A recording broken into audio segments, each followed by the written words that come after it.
Hey everybody, quick shot here, looking back at Europe's match history. Any standout games that shaped what the LEC is today.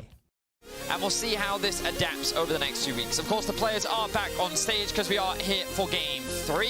So without further ado, let us cue some funky music. Let us get ready for the draft and get ready for some big stuff. Because the draft is going to be a big point of contention when it comes to these two teams. Astralis, if they can get White Knight, his fabled Lee Sin, then things are looking good. Misfits, what are they going to draft for VTO and Hirit in the top side? Because that is, in essence, what Misfits typically play for. Yeah, Hirit's had a storming split so far, and we'll see if he can continue it here against Astralis. So far on 11-13, Nocturne, Thresh, and Xin all have had 100% presence. Xin Zhao has yet to be picked, has been banned in every single game we've played on this patch. Lucian and Thresh going to get taken away first here by Misfits. Astralis will remove the Gwen and LeBlanc. So Cadril already mentioned it earlier, but the increase in LeBlanc priority is part, in fact, due to the increase in Lee Sin jungle. The LeBlanc plus Lee Sin mid-jungle combo is very threatening, very powerful, especially in the hands of players like VTO and Razork, who Razork in particular, I think, has a very powerful and early game impacting Lee Sin. So something that you want to take away, and I respect the respect being shown from Astralis towards that mid-jungle duo. For the moment, Nocturne will be next on the ban list. I was just having a quick look. I'm pretty sure it's VTO's first ever game on the LEC stage, because of course he didn't play yesterday and didn't manage to make his way onto the stage in spring. So, and he joined in spring. Yeah, that's a good point. See how well he can perform. He's going to have his hands on the Akali with the Twisted Fate removed by Astralis. That's one of the main counters already out of the pool, and Astralis now need to find a way to work around the Ninja Assassin. When are we going to see Galio mid come back? That's my question. Never. I think that it's a very powerful answer into the Akali. But you talked about the Xin Zhao always being permabanned. That is, in fact, going to be let through. Zanzara is going to get his hands on that. Very powerful early game jungler. Often you can play things like the Lee Sin into it, but I think that Akali doesn't offer a huge amount in terms of prio in the early levels. She doesn't have a huge amount of dueling prowess either. Normally around that level 6, once you get that first item, these are the kind of break points that you're looking for as an Akali. So I'm curious as to what direction Razork goes. Something like a Viego I think makes a lot more sense if you want to pair that up in the jungle anyway, because they are a little bit more on the scaling side for both of them. Good, clear, can kind of contest first Scuttle Crab, can actually be a pretty strong duelist in the straight up 1 versus 1. So I do like Viego as an answer, and we're kind of seeing a callback to last game where Akali, Viego, no Gwen this time around because that will be taken off the board, but the Volibear is actually going to be put in the jungle instead, at least based on our current expectations, and the Viego should be sent up towards the top side of the map. So Misfits going for 2 big carries in both the Viego and the Akali. The question is, where will Razork look to gank first? Volibear, a very high-impacting early-game jungler, very powerful duelist as well. Can actually do a lot at getting some of these lanes ahead in the early game. And it really depends on what Astralis pick for Magifelix. It is going to be the Sylas, because you said Akali doesn't always have lane priority, doesn't always have lane pressure, so can be a little bit trickier to set up around here. But here into the Sylas, a melee into melee matchup tends to be a bit more even than if this had been something like a Lucian or a Corki. I've always considered this a very skill-based matchup. Typically, if you ask pros, they would say that Sylas is favored. Okay. You do scale a little bit better. You can steal Akali's ultimate, but on top of that, you can steal so many other ultimates. And the fact that you have so much sustain with the W, and he can hit her in stealth because of his E and his Q. So like, there are a number of things that you can do well as the Sylas, but in lane, that is really where the big swingy part comes. And of course, both champions have such high individual mechanical, what's the word, like skill expression? There, they have a lot of skill expression, that's exactly it. And so the matchup can be very swingy depending on the caliber of the individual. So always a fun matchup to watch, that's for sure. But I think that in terms of early game strength, I'm definitely looking at this Zanzara Magifelix duo. And then I wonder if that changes a little bit, because Volibear is very powerful. I'll think a little bit more on that, and we'll see what happens when we get into the game. Regardless, bot lane seems to be what is being banned out for now. We talked about Galio. Often we don't see it in mid, but we do see it in support, and that's going to be banned away from Misfits. I think a very powerful ban, especially when you have 3 melee champions on your side. We've already lost a few AD carries alongside that. Varus, Aphelios, and Kalista have all been removed from the pool. I do still see Ezreal as a very real possibility here. Tristana, as you say, Both of those S-tier AD carries are still in the selection that Astralis have in front of them. They will lock in the Tristana for themselves. We'll see if Misfits decide that Kobbe can go back to the Ezreal. Last time they played against Astralis, it was Kobbe on Ezreal, and it was a win for Misfits. So perhaps they will just go back to something that they have proven works before. Yeah, he doesn't have many great options. Unless he's willing to go something hyper-aggressive here like a Draven. He's going to have to play something... Oh, Xayah. Okay, I did definitely forget about that one. Xayah can have a lot of agency in the 2 versus 2. Typically, we don't see a lot of jungle investment towards the bot side of the map. It usually is a little bit more on the weaker side, where so much more of the jungle attention goes into VTO or Hirit. But with the Xayah, especially if you pair it up with something like a Rakan, perhaps, but... we'll see what they decide to go with. In terms of engage, they could go with something like an Alistar. Leona, of course, is still up and available as well. And it looks like that is what they want to round their composition out. Get a little bit more frontline, get a little bit more crowd control in their composition as well. You have a lot of damage in the form of Akali and Viego, but not that much CC. So the Leona kind of brings everything together in that regard.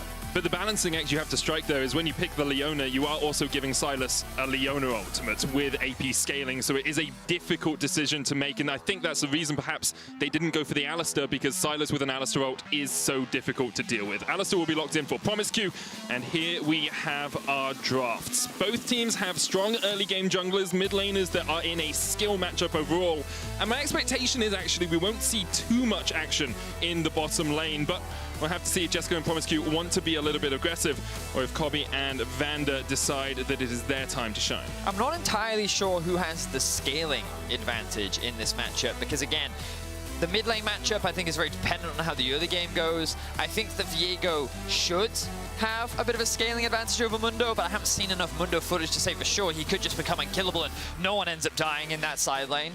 In the team fights, the crowd control is actually quite comparable. I think the biggest thing is that Tristana has quite a long range advantage, but when you have things Volibear, Akali trying to dive into the back line, perhaps it's going to be very difficult for that Tristana to play. So I think this is really interesting. I think both comps are quite comparable, different strengths in different areas, and I think the early game is going to be a big factor. So who can have more of an early game impact? Razork or Zanzara? Who can get their laners ahead? Which lane are they actually going to choose to prioritize? A lot of questions coming into this game, and it's definitely going to be an important one for sure. Misfits, a team that have over the last few weeks improved their early game, but still aren't the strongest early game team in the league. We'll see if they can have a strong performance here against Astralis in our third game of the day.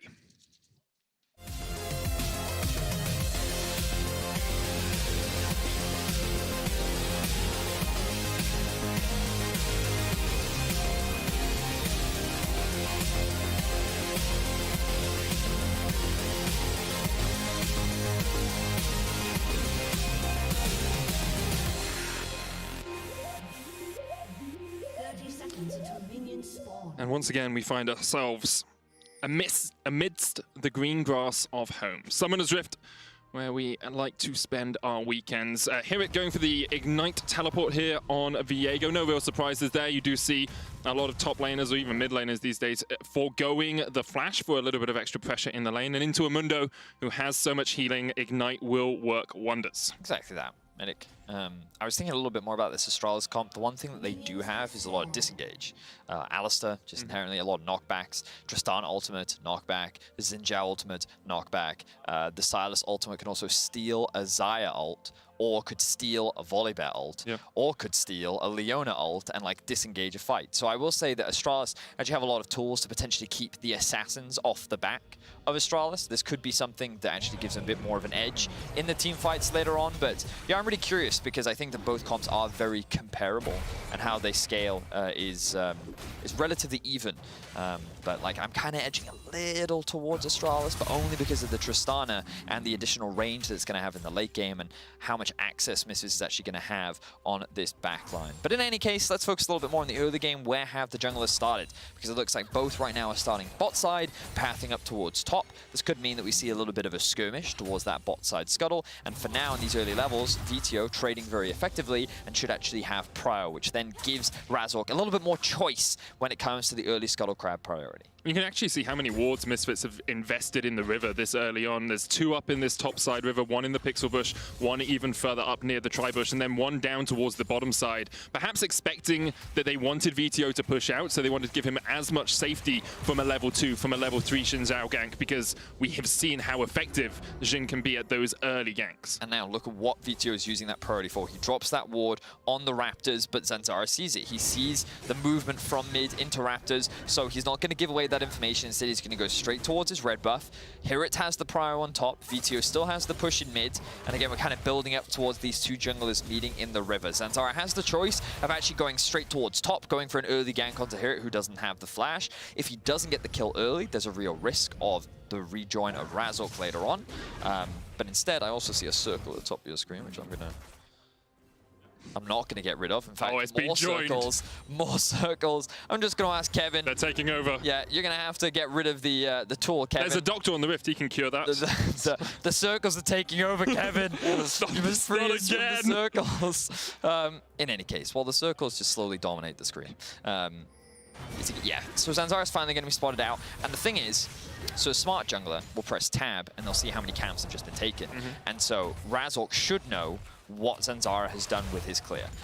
Because he's seen when Zanzara is, this should actually give him the window because he does have the prio mid and he's moving first to actually go down to the crab. But look at what Jessica is doing. Using the prio that they have in the bot side 2 versus 2, moving up towards the crab, getting that bit of information to see where Razork is. They know that there's no action there, but now we should see that jungle skirmish. Bot lane is getting involved as well. So importantly, VTO first to move from the mid lane, but Kobe has been forced back with that explosive charge by Jesklo, and that means Kobe cannot enter this fight, and Astralis will get the Scuttle Crab. Zanzara should be able to secure this. Razork doesn't have Smite, so he can't even contest, and it will be 1-for-1 in terms of Scuttles across the Rift. I think that was the biggest thing. Razork not having his Smite up and available, the fact that Kobe took a not-so-favorable trade. He's saying, you know what, I'm going to take a slight tempo advantage. I'm going to reset, spend my money, get back out onto the map first, and let's not bother with these early shenanigans. We're fine waiting to like the level 6 mark where we can actually be a little bit more proactive on the map. So no blood is drawn. Both junglers currently sitting very even on the map. Laners across the board very even, with a slight advantage for Hirit up towards the top side, which, you know, as we watch Mormundo come to learn, not too surprising. Tank's not really the strongest champions in the early laning phase. And against a champion that has Ignite, of course, you also want to show that additional bit of respect. But overall, very even across the board. Hirit has been having a good split in general, especially on this Viego. He's played it 3 times, won 2 of those 3. Of course, Misfits being 7-3 does benefit him in terms of his overall stats, but we have seen Viego struggle top lane in the LEC in 2021. Hasn't been the most effective champion. Hirit often piloting it to success. I actually think Hirit's growth in 2021 has been very fun to watch. He's had some great Gwen performances, he's had some great Viego performances, but even back in spring, his ability to play things like the Gnar really well, to have strong teamfight engages, has really helped him become a silent carry for Misfits in a lot of games. All right, you say silent, I think he's been a very evident carry this split, because I think that when we kind of look at how Misfits play, they are a very topside focused team.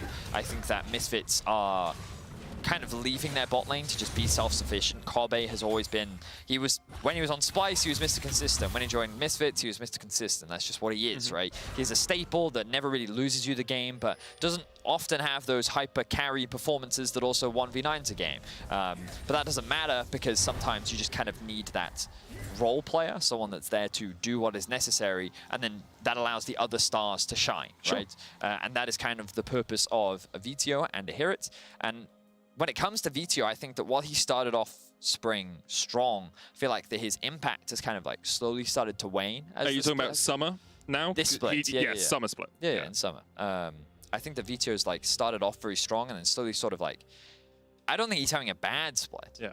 But it feels like what we saw at the very beginning of the split, like I kind of expected him to like be rivaling those top mid lane spots, you know, at this point in the summer. But I still think that we have the humanoid, the Larson that kind of like holds those positions, and Niski, of course, also having a great split. But yeah, I think that Razork has really been the player for me that has stood out the most on Misfits. In particular, his early game impact has been phenomenal to watch. I think that like when you look at what he does in team fights, his Lee Sin is just crazy. Like he has made some really ridiculous plays. And I think that like when we kind of look at a growth arc, for me, he is a player that I think is now like really finding his stride and finding his form. And that's why I was so surprised when I spoke to Yankos that he was a few weeks ago on PGL. He was quite critical of Razork, and he thought the Misfits would slowly start to taper off. But I think that if they are going to make it to playoffs and they are going to contest those top 4 spots, come the best of 5s, he is like the player for me that is like the person that brings this Misfits squad together. So yeah, I've really enjoyed watching his growth. And I think that like when we speak of growth, you can also like contrast that to Astralis, who, you know, we heard Grab say yesterday, like I think it was a tweet actually where he said that huge respect to Astralis, this roster is so much better than it was last split. And I think that's evident when you look at their records. To me, I think the White Knight is the player that has really brought that into fruition. He has single-handedly won his team games off of his Lee Sin plays. Definitely. And he really has become a great player. And what's crazy to me is I was thinking the other day how he was playing back in 2013, where he was a sub on Team Alternate. I think he was a mid laner, and he used to be this like insanely high elo player back then, back in the Pharrell Lord era of like the 3k elo Shockwave. But back then, I don't think he even wanted to be a pro. He went and studied for a couple years, and then he came back, and then I think he joined the Unicorns of Love.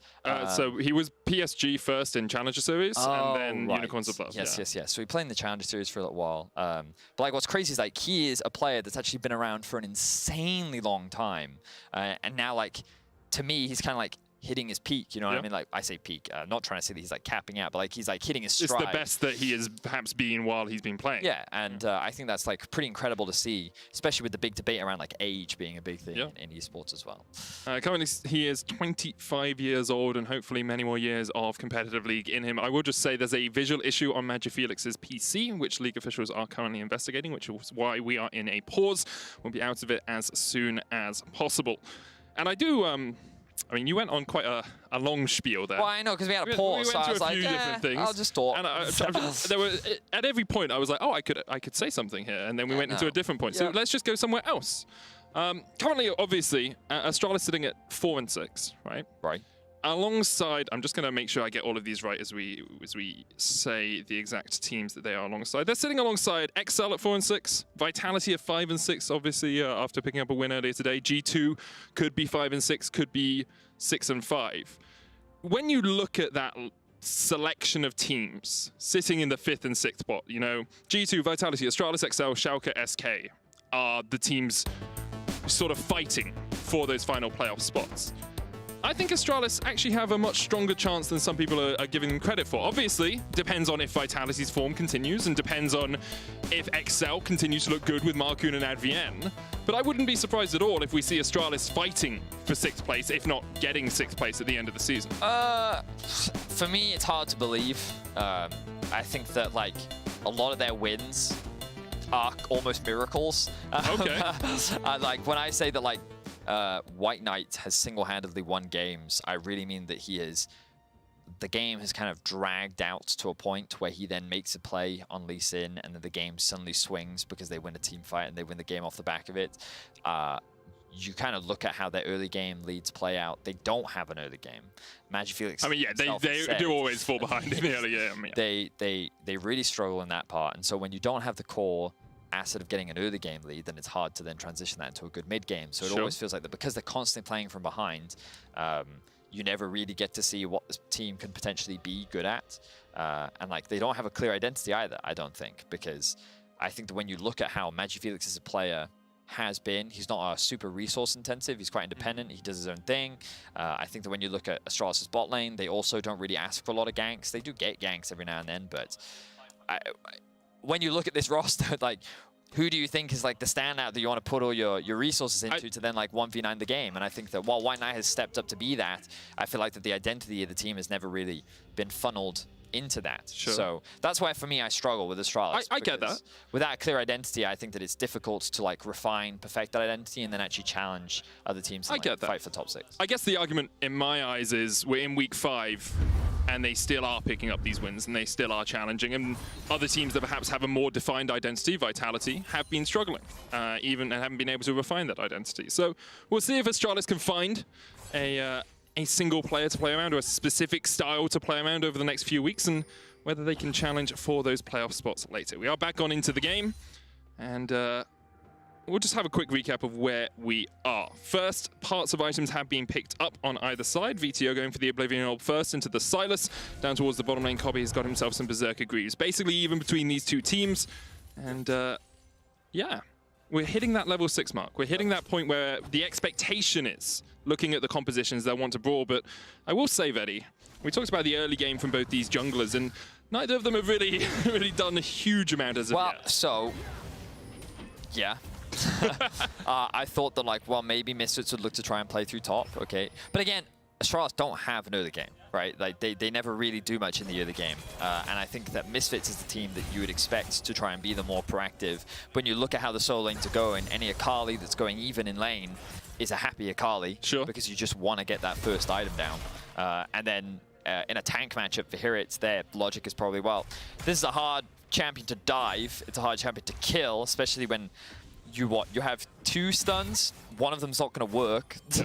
So top lane's hard to gank, and Razok is always pathing top. He resets, he goes, does his Krugs, clears them, paths towards the top side. So he's also never really playing around bot, so bot never really gets any ganks. And Xanzara's, well, he's pathing a little bit more towards bot side now, but he also hasn't looked for anything early. So it's one of those things where, I did see an E come out from Vander, but the fact that our observers go away from it suggests that it went wide.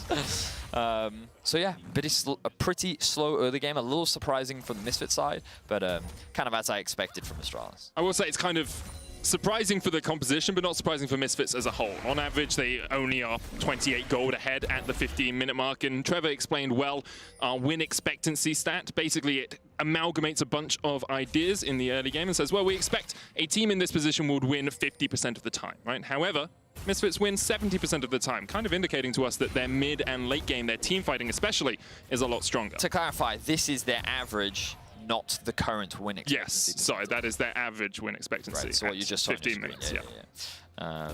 Now, Misfits bot lane is sitting in a brush, and now they are not, because apparently that play was not going to work out. But here we go, Rift Herald. Perhaps violence will ensue. I do love a bit of violence, Vedi, on the Rift. White Knight down from the top lane, Hibbit and VTO here as well. You can see Vander's working his way up from the bottom lane. Vedi. Oh, Vedi, you promised me violence. And it didn't happen. Vedi, where's my violence? Yeah. Well, I think that, well, yeah, I don't know. They don't want to fight, it seems. Oh, Promiscuous got a good flank on here. Magic Phoenix steals away the perfect execution. Zanzara on the chase as well. The Shroud from VTO into the Shuriken flip, and still no violence. It stands for Vi, Vedius, and we are not seeing it. Right. Vi stands for violence, right? Vi stands for... Oh, you're making a clever League of Legends pun, I see. I mean... It wasn't clever because I got it the wrong way around, so we'll pretend. Okay, yeah, sure. Now, this was the cross map that I was expecting during the Herald. So Astralis sort of wanted a contest for the Heralds, decided against it. They then realized that, well, Razok now needs to reset, so they then path bot, secured themselves the Drake. So a pretty standard trade across the board. Now, where will the Herald be used? I like it being used mid for Akali, get her a little bit more resources. Her siege is not the strongest either. I don't know why that was so hard to say. Which means that the more damage you can do to that mid lane tower is even more valuable for you and your team composition. So, yes, Manic? You did. I didn't say anything. People don't see me holding up my hands. No, I know. That's why I'm like... Well, I was going to say, you said Akali's really just looking for her first item. And she's actually a little bit delayed because she's had to go through the Oblivion Orb. So getting her the extra plate gold would get her towards that threshold that you were talking about earlier. Right, yeah. What I do find really fascinating about Akali's is that at the beginning of the splits, the reason why she came back into meta was because of Riftmaker. So Riftmaker was changed, and everyone was like, oh, this is such a great item on Akali. Yeah. She's like strong again now. And then everyone stopped building Riftmaker and they started building Proto Belt because they realized that the Mythic passive on Proto Belt is actually even more beneficial.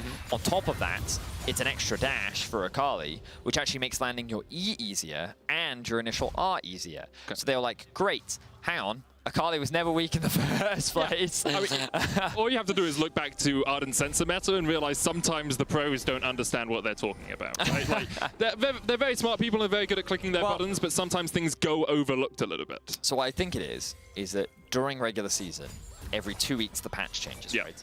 And so what pros tell me is they don't have a huge amount of time to practice new things. Sure. You just kind of have to figure out what is OP fast, and then you just play it. But then when you see like playoffs come around and Worlds and MSI, the metas actually evolve within because teams have a lot more time to focus on a single patch. And because Akali hasn't really had any changes, I think she gets nerfed 11-14. 11-14, they're removing the second Q, I think, from inside her E. You can't Q while you're Eing. Yeah. I think something else changed too, but I can't quite remember what it is. In any case, yeah, I think that that nerf will probably just push her out. And the thing is, like, do you remember what happened to Tristana mid?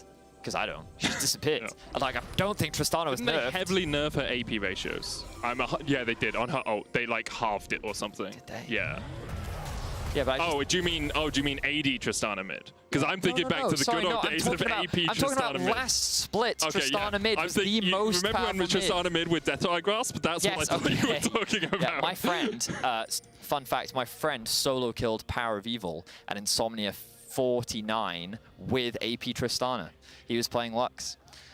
Yeah, shout out to Pedrillion. Yeah, solo killed Power I do like Ped. Yeah. That's a cool guy. Anyway, 12.5 minutes into this game, the violence that was promised to me has not yet been delivered, so I'm going to set up a shrine to violence pretty soon. Lay down some incense and make a quick prayer. But we continue to see that skill matchup in the mid lane. Not really doing a huge amount. Here's the Rift Tower. Vedi is going to be given across to Kobbe. So all that extra gold's going to go in the Zaya's pocket. Promiscue's trying to come in from the side as well as Zanzara is on a blast cone waiting to jump in. But he has been spotted on a ward, I believe, pretty much that entire time. TP coming in. Zanzara locked in place, stunned up, and immediately dead. Feathers fly from Kobbe, but he's surrounded by Astralis. The double TP has been used. VTO trying to dive into the backline, but Jessica's going to be able to dive away. Instead, the Shuriken will follow him up. They can't quite kill him up. Perfect execution. Gets just in range, and there's White Knight underneath the tower, killed off by Hirit, and it's an execution in the bottom lane. Misfits get out 5-1. And finally, the violence that we were looking for takes place in the bot lane. 5-for-1 ace in favor of Misfits, and now they have firm control over the early game. Beautifully played. What's 5 in Roman numerals? It's V. What's 1 in Roman numerals? 1. It's Vi stands for violence, Vedi. Let's go. Let's have a look back at what happened. So, as Medic highlighted, the Herald gets dropped bot, but the TP flank is coming in. So Astralis saying, let's fight. Great flash engage from Razork to basically one-shot alongside Vanda Zanzara. But that, of course, means that Kobbe is in a very awkward position here, being trapped between 4 other members, and this is where the fight becomes a 4 versus 4. A lot of resources were invested into getting that initial kill. Great E lands onto Jesko, which basically removes him from the fight. VTO uses his ult to close the gap once again, while the Silas is getting focused down by basically every other member of Misfits. Then they kind of clean up the tanks afterwards, because you can basically ignore them, especially this early into the game. And Misfits come out with a clean fight. It looks like we're going to get another one immediately. Zenith playing onto Magic Felix. There's a Shuriken as well, but Vanda is kind of in no man's land. Has to flash away. The chasers on. Solar Flare came out there. Magic Felix stealing away the power of the sun as he dives back onto Vanda. 1 kill to him. Promiscue now. Next to 4. Both supports are dead. Jessica joins the fray as Misfits will back away. Okay, so just main contest over control over the river. For now, it seems that Astralis are going to hold on to it. Razork doesn't have his ultimate up, so I think that Misfits are just going to give this one away because they are not strong enough and they might look for some escape kills. What do we got? VTO's got ult. Kobbe doesn't have his yet. Hirit steps forward, straight into the midst of them with a heartbreaker. They're looking for Magic Felix. Razork trying to dive forward, but can't quite get the damage down. VTO, I don't think he hit the Shuriken there. If he had, he definitely would have chased because those members were low enough and he has the ultimate up to be able to get that execute. But Astralis get away with the Drake. That is their second Drake of the game. So right now they're in a slightly better Drake position. But had Misfits had a couple more ultimates up and available, you can be sure that they definitely would have gone for that fight. Losing Vanda, definitely not part of the Misfits plan. 3 minutes ago, the gold was even. It's now a 5,000 gold lead for Misfits. Their early game has exploded to life, and once again we see Astralis in arrears, falling behind. Now the Rift Herald will be started up by Razork. Blast Cone used there by Vanda just to make sure that no one could sneak in and steal it away. But it is a very good start to this game for Misfits after they lost to Rogue yesterday. I think some people wondered whether they would have their traditional second half of the season dip. Misfits do tend to struggle when we get into the second half, as actually Promiscu, we're going to not bring up that graphic right now because Promiscu's in a good position behind Hirit here. Hex Flash is going to be used. Promiscu will look for the knockback. Zanzara coming from the side as well, as there's no way for Hirit to get out of this one. They all dive bomb onto him, and Hirit will fall. Shut down as well, over to Zanzara. Looks like his ultimate was still on cooldown as well, but smart play there from Promiscu to sneak in through the alcove. Bit of alcove gaming, we don't get to see it that often, but he was able to find a quick pick there, so Astralis got another kill on the board, but it's not really going to help with the gold deficit. Still 4k in the favor of Misfits, and now they're going to go back, reset, and spend some of their gold. And here are the first items really starting to get completed. But as you rightly said, Medic, Misfits as a team, they tend to fall off. There's not a lot of trust in this Misfits organization. Regardless of the roster, the pattern seems to be the same, where their spring is usually better than their summer, and they often decline in the second half of the split. Yeah, so I took the numbers from 2018 onwards, because of course 2017 was with the time they made the run for in Worlds against SKT. This is the second round robin. They are 23 and 41. They've only made playoffs 2 out of the 7 times.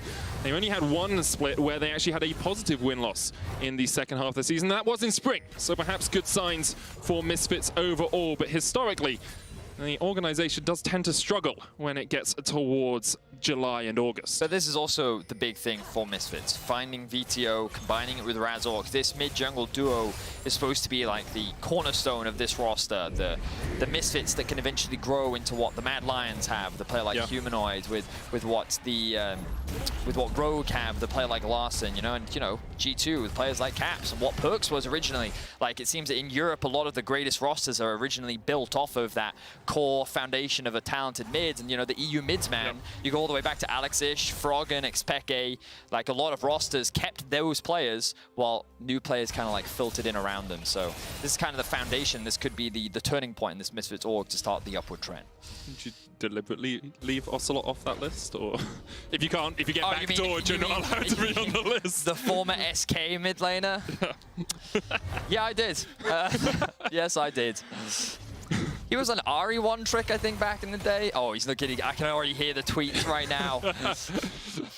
Anyway, I will say, as you said earlier, VTO, he had a really explosive start to spring and then a really explosive start to summer, but it hasn't really had the impact consistently that you would want from one of those EU mids, one of those cornerstones of a team. But this game, he's having a strong performance. 3-0-2 on the Akali, Riftmaker complete, and Razork and Vander are looking for a kill on Zanzara, but here's Promiscu waiting for it. Jessica going in for the damage as well. Vander's already down, Stormbringer coming out from Razork as he dives onto Zanzara. We'll get the kill, and here it's going to steal away the Xin Zhao. Jessica jumps across the wall, so does Magifelix. White Knight chased by VTO, and VTO now behind enemy lines, all on his own, so doesn't have the perfect execution and doesn't have a hope in hell. Oh, he quite does, as he manages to get away from the explosive charge. Apparently, hell is very much more hopeful than I expected it to be, Vedius. Here it chasing Promiscu underneath this tower, but that cow will be able to escape. And it looks like Misfits end up coming out ahead once more, 2 for 1. The question is, did they get the objective? Doesn't look like any objective was really fought for. I thought that originally the Herald was the point of contention, but in any case, he's not getting away. He goes back to base in the middle of the lane, and he is punished for it with his life. Ends up being a 2 for 2 overall, and with the Drake spawning in 15 seconds and no TP on top of Hirit, this could be the 3rd Drake of the game going over to Astralis. So small mistakes coming out from Misfits. Quite smart there from Promiscu as well, just to wait around, you know, work his way around towards the top lane alongside Magifelix to see if Hirit would just shove the lane and then base a little catch from them. However, it does mean that Magifelix and Promiscu are a little bit later to get back to their own fountain. A little bit later on that reset, Magifelix does have the TP. Astralis will start up the dragon, and it's pretty much free for them, as that kill on Hirit means that Misfits do not want to take the fight. Okay, let's have a look back at this fight. So it all starts off in the river. So I talked about a Rift Herald for absolutely no reason. Don't know why they were fighting over one, but Zanzara is basically caught out in the river, and the rest of Astralis are able to collapse first. You can see this is a 2 versus 3, turns into a 4 versus 1 very quickly as Magifelix joins the fight, but then the TP comes through from Hirit, so they focus their attention onto Zanzara. Oh, very close miss there from VTO with the ult, but it doesn't matter because his White Knight flashes over the wall. He's going to use it to get that execute. Then in this situation, he finds himself on a 2 versus 1, but it doesn't matter because we're back to live. Hirit Turret finds himself in a 2 versus 1 as well. It's going to use the Heartbreaker to get underneath the tower. Razork is waiting just around the corner here, but Astralis should be able to secure this turret. First of the game for them. That gold lead still only about 4,000 here, Betty. It's going to be shrunk a little bit as that tower goes. Well, it was 5,000 at 16 minutes, and it's actually gone down in the last 4 minutes. So sure. That was my point. I mean, that's fair. That's a very valid point. But I don't think that only is... It's only 4,000, Velius. 4,000 is basically 2 fully completed items for your carries on the opposite side. I mean, 4,000, it really depends on what object you're talking about, right? Okay. Like, 4,000 M&Ms, a lot. 4,000 ants, not quite so much. You know? Again, the context of the ants, 4,000 ants on your head is quite a lot of ants. That's true. Right, but the thing is, look at the items. So you can see a fully completed Morellonomicon. Obviously, some people will be more upset than others about that completion, but the fact is that that is a fully completed item over the fact that Magifelix is yet to complete his second, which looks to be the Cosmic Drive. Why do I forget the name? The one that makes you go fast. Cosmic Drive, yeah. And also gives you ability haste. On top of that, the Essence Reaver is now fully completed for Kobe as well. So that's the big item differential that you can see. Oh, and of course, the Zhonya is completed for Razork.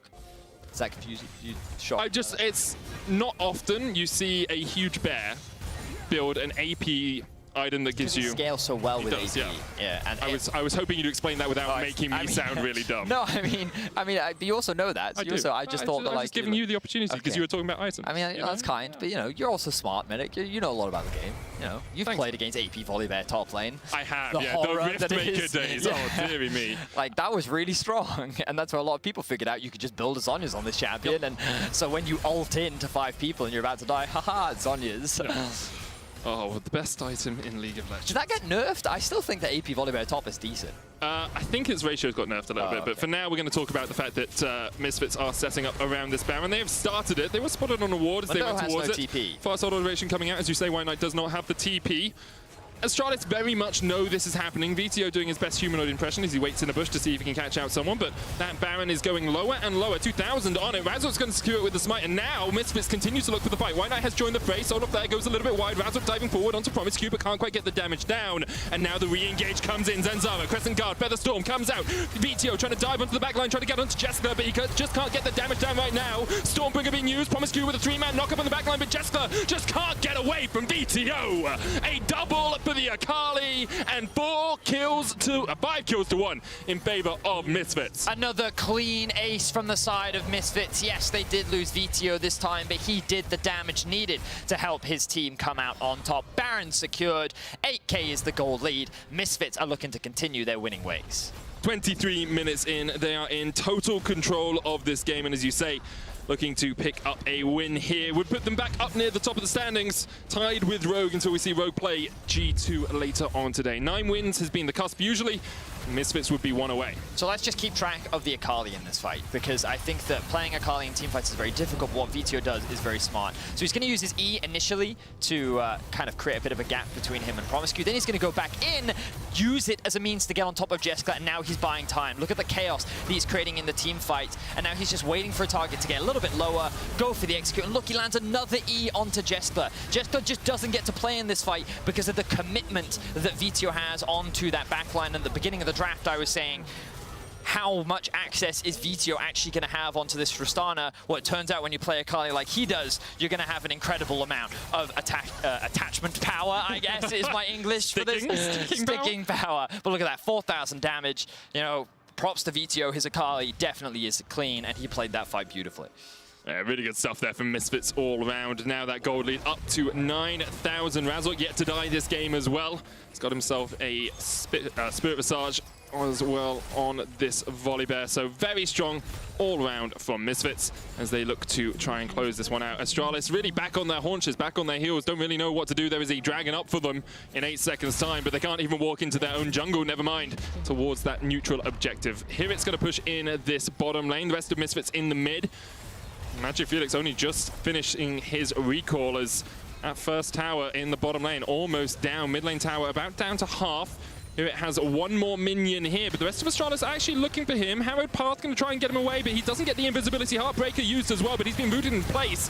Here it doesn't really manage to do anything there. He did get the tower low, but he wasn't able to kill it off. So there was no mid-wave, which meant that Misfits couldn't actually trade the mid-tower for the bot one, and of course here it has no flash. While it does have the ult, the Stride Baker basically rendered it useless, which meant that Astralis could get themselves another quick kill, so props to them. I guess here it dying did mean that Misfits had the time to go and set up for the Dragon, so no Cloud Soul yet for Astralis, but Astralis are looking for a little bit more. Here it has TP in 20 seconds when he comes back. Kobbe trying to do the damage here onto Zanzara. Zanzara dives in onto him, and Kobbe with the Feather Storm able to survive. Magic Felix used the chains a little bit early, but he will still get the shutdown onto Kobbe, and now Misfits got to find a way back to safety, got to find a way out of here. The Solar Flare stolen away. Razzle dodges to the side of it, still slow, but the Stormbringer will get him underneath the tower. Okay, so Astralis, they get themselves another kill, ends up trading 1-for-1 due to some fancy footwork from Kobbe. But still, Astralis find themselves at the deficit. 7.5k is the disadvantage. Their base is still intact, is the good news for them.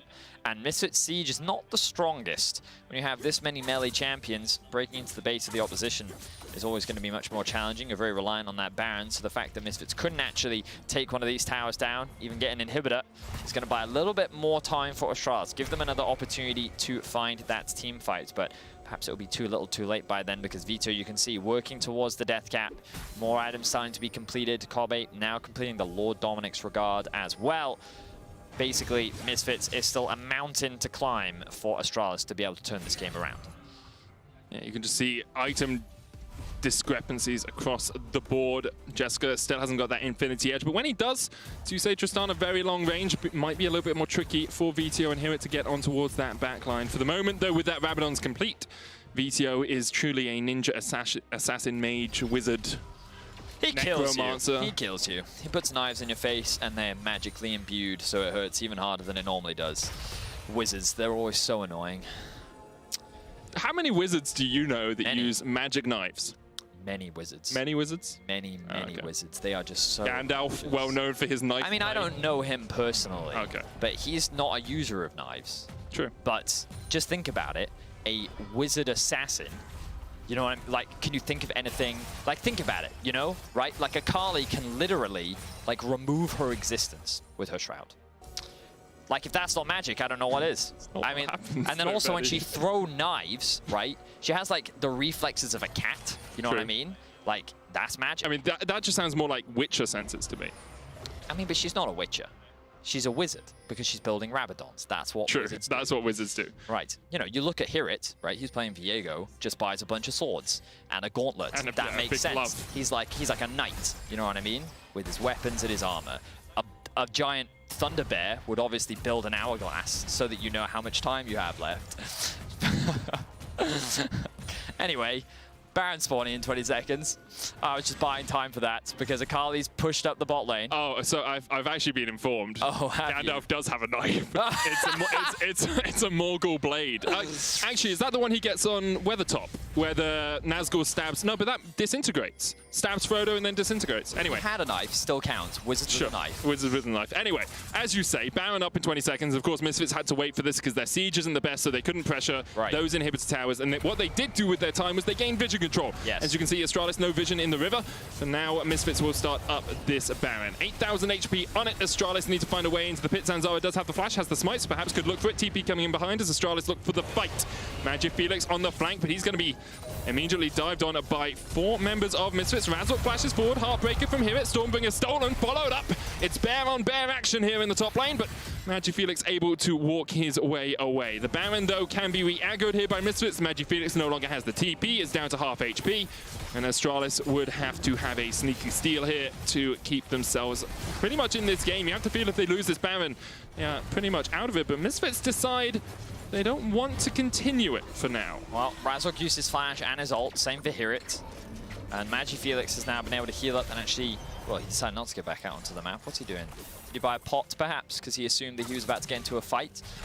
Very common, actually, you'll see towards like end game fights, it's worth just buying that 500 elixir. Gold. Yeah, the elixirs, because it just gives you those extra bit of stats, which can be the difference maker in some late game fights, rather than, you know, if you know you're not going to be able to complete your item in time. Yeah, I mean, if you're doing really well, get the one that makes you bigger, because then you can be more wide on the map. Right. You just like you're strolling into your enemy's face. Yeah, very totally important. Makes sense. I think it's Elixir of Iron. Yes, I believe it is. gives you a bit more size. Yep. Vander here has been spotted on awards, and Zara might want to jump in, but really this is a fight around the Cloud Soul. Misfits still with a sizable gold lead, but they have watched G2 lose from this sort of position before, and this is a Cloud Soul for Astralis if they can get it. Jeskla is currently sitting on 3 items. Infinity Edge complete for him, so if he can survive, he can do a lot of work here. But Dragon started up. Where is Vitio? That's the guy you got to keep your eyes on. The Ninja Assassin Wizard Gandalf wannabe, the cosplayer from Misfits. Vitio looking for that dive onto the backline. Razork down to half HP. Magiphoenix goes in. Dragon stolen away as the fight really begins. Jeska's still alive on the backline, but Vitio in that shroud is trying to get on towards that Tristana. White Knight's already killed off Vander. Promiscu and Zanzara still alive. Vitio not so much in the stopwatch. Will still die. Zanzara survives. Now Jeska, it's all on you. 4 members of Astralis alive, but those health bars are ticking, ticking, ticking. And here it is looking to get in. Spectral Maw, stun, ignite, down. Jeska surviving, healing off the minions, just about able to get himself out alive. And now Astralis, do you continue for this? Do you look for the fight, or do you accept and back away? They might all back in this bush, and they will. Drake was stolen, so Misfits do not give away the soul, but that fight was a lot closer than perhaps we would have expected. Well, you can see how much closer these fights are. You know, we talked about the comps at the very beginning. Oh, Razork's just dead. Yes, Razork is in fact Baron is just dead. Yes, that is correct, Medic. You have summarized exactly what Astralis is thinking right now. Wait, we have 5 members. Razork's dead. Let's quickly have a look back at this fight first. So, the challenge for both these teams is finding a good engage. And so the opportunity to force that engage is when the Dragon goes down. Now, Magiphoenix buys a little bit of time, but the initial damage that comes out from Misfits is very good. The problem is that Vitio actually really struggles to get on top of Jeska this time round, because both Promiscu and Zanzara are providing a lot of peel, which means that Jeska can actually chunk out Vitio. He ends up losing his life, all the while Vander was also getting taken out in the middle of the fight as well. Now, with Razork dead, the Baron is being started off for Astralis, and this could be the turning point to get them back into the game. I mean, I joked about it. G2 lost a 10k gold lead to Misfits only last week. Here, Astralis looking to fight back from 8k gold behind Jeska. No flash, no heal, no summoners on that AD carry, but Vander's already low. Solar Flare goes down onto Hit. Vitio still looking for that flank position. Has the perfect execution. The Baron down to 2,000. No smite on Misfits. Remember, Astralis will secure this Baron. Zanzara smites it away. Jeska jumps out of the back of the pit, and in goes Hirrit, but the Crescent Guard will keep him alive for the moment. Vitio diving forward. You're going to go any further, you can feel it. Zenith Blade comes in, Magiphoenix with the stopwatch, and Vander is already dead. Vitio dodges out with the perfect execution. Hirrit steals away the Alistair, and he's looking for an engage. Doesn't have a flash, of course, on this cow. Heartbreaker coming out, Spectral Maw, stun just short of White Knight. Wow. Okay, well, Astralis have suddenly flipped the book on its head. They've turned the game around. They Flip the switch? Flip the switch. That's an expression, isn't it? Flip the book on its head? That's an expression. Anyway, they killed Razork. That was great. That gave them the numbers advantage, and it also denied the smite. Then they were just... Misfits tried their best to buy time for Razork to rejoin, but Misfits couldn't actually stop Astralis from committing to the Baron. Then Astralis' game plan here is to disengage. And look, we talked about the disengage tools, things like the Alistair, the Xin Zhao, and also Jeska's ultimate. And it works extremely well here as Misfits is doing everything that they can to chase, because without Vander, the crowd control and their ability to actually start fights is very limited. So huge props to Astralis. Now with the Baron, they can buy a little bit more time, and Misfits is starting to sweat, because we talked earlier about how it was really important with that last Baron that they use it to actually break into the base of Astralis. Because they weren't able to do that, and because Astralis have actually been able to find good fights, you're now looking at some of this late game power that we talked about of this Tristana. How easily can they kill her? That's a big stun. It's onto Jeska, but no follow-up. Follow-up. Misfits did not go for the engage. Still a minute and a half left on this Baron, Vedius, and Misfits licking their wounds at the moment. Astralis can sense blood in the water. They know that if they can manage to break one of these inhibitors, the game is very much more alive, especially if they can do it in the next minute, because in a minute 30, that Cloud Soul is available to them. And then, of course, after that, the Elder Drake. So powerful in these late games. Now, Magiphoenix is off towards the top lane, mid lane, tier 2, fallen. Kobe down to about 800, about 500 now as White Knight continues to hit the cleavers. I will not call them infected bone saws, that's a weird name. Okay, just Cleaver after cleaver. knocked down. Like, you can see the White Knights just tanking this one just up. walk straight through. And they're going to take it with the cannon minion. MagiFelix split pushing. The momentum of the game is very quickly switching over. Misfits only find themselves with a 2.5k gold lead right now. They're going to lose their inhibitor as well. And they're just waiting for the Baron to run out, but it's not going to run out before their inhibitor falls. Misfits are 23 and 41 in the second round robin since they made that one run at Worlds. And I don't want to say there's a curse, but after they go 8,000 gold ahead in this game, and then it's just snowballed away from them. Do you see what I'm saying about Astralis, though? Like, they don't really have a style, but they just, like, they still win a late game team fight, and then they're just like, well, I guess we win now. It's just, Astralis are a bit of an enigma, I will be honest. Perhaps they will surprise everyone. Perhaps that road to playoffs, well, I mean, it's still very real for them, especially if they can get this win against Misfits. It would be a very big win for them. But now the fourth Drake spawning once again. MagiFelix in the mid lane, the sun's going to come down. There's the solar flare. They're trying to burst through White Knight, and they managed to do it. That's already one down. MagiFelix was not in the fight, and Misfits struck. Went straight on to the Mundo as here it looks for the chase on MagiFelix, but Misfits, all this for a Cloud Drake. The third of the game. They will have about 40 seconds after they take it with an extra man advantage on the map as well. Whew. Wow, okay, so well played by Misfits. They go back on the offensive and they equalize the Drakes. The ultimates of Misfits players is going to be, the cooldown is going to be very low. That's for sure, especially with 3, potentially 4 Drakes, Cloud Drakes specifically, under your belt.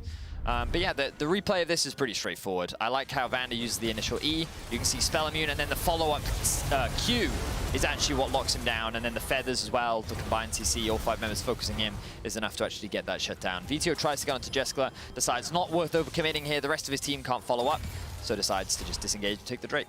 Importantly, though, for the next fight, Jeskla did pop his stopwatch. I say that he now finishes a GA, so that doesn't matter as much. Has a Hex Drinker as well in there, Jeskla. We don't often see more of Malmortius these days. Not the strongest item in the world, but when you're playing against an Akali, it does make a lot of sense to get that shield. Reality is, it does give you attack damage, and it does give you magic resistance, and it does give you a magic shield. So is it the most, like, efficient item ever? No. But is it better than not having that? Yeah. Yeah. I mean, the options are that or Zhonya's really pretty much, and you already have the GA, right? So it will work for him for the moment. White Knight stunned up, gonna pop that ultimate and should be able to walk away from this one. But of course, the Mundo ultimate, very powerful in some of these later game fights. Look at where Promiscu is here, Vedius, on the longest flank I've seen in a while. Has got the Hex Flash, could look to see perhaps if Jeskla is jumped on. Misfits setting up around the Baron, which spawns in a minute, but really they're just playing for vision control. Promiscu still waiting in the woods. Jeskla locked up, able to jump away with the buffer, and there's Zanzara as well with the Crescent Guard in the front line, and now here comes Promiscu! It's a 3-man knockup, VTO diving onto the back line, and VTO almost dies. Jeskla down to 200 HP, still has the GA, but Misfits are winning this fight for the moment, but can Jeskla put the damage down? They've got vision in there, and here goes MagiFelix, and here goes Jeskla, and there goes Corby! Pops the GA, kills MagiFelix, and now in a 3v1, what can he do? Because Astralis will want this. They will want this kill. They want to take the enemy AD carry off the map. Mr. Consistent comes up clutch here for Misfits. He is able to sidestep the W, and now he's just clearing out the wave. Such smart decision-making here from Corby. His experience, his many years of playing, is definitely coming up clutch right now. I think that's smart as well. Focus Promiscu. You know that's the weak link and the best angle for you to go for, but I don't think he's going to have any other choices as he gets one shot by Jeskla. The late game Tristana coming in clutch, and I thought that that team fight was going to cement the loss for Misfits.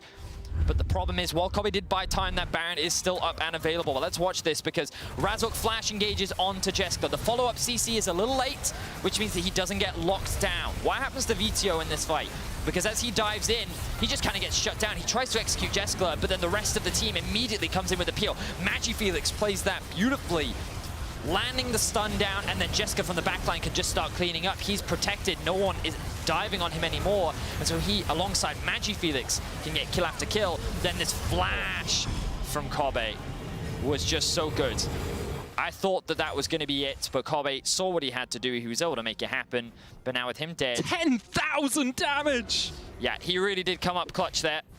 And he needed to, because Jeskla is only getting stronger and stronger as this game progresses. The gold is basically even now. Items are pretty much equal across the board. AD carries are fully itemized. It's all going to come down to these late game Baron fights. This game started off slow. It looked like it was over. Misfits could not break into the base of Astralis. They found a couple more fights. They were able to get to the late game, and now it all comes down to execution. Can they kill Jeskla versus can Astralis keep Jeskla alive? Astralis trying to gain control of this red side jungle. Vander is there, Zenith Blade just short. Hear it.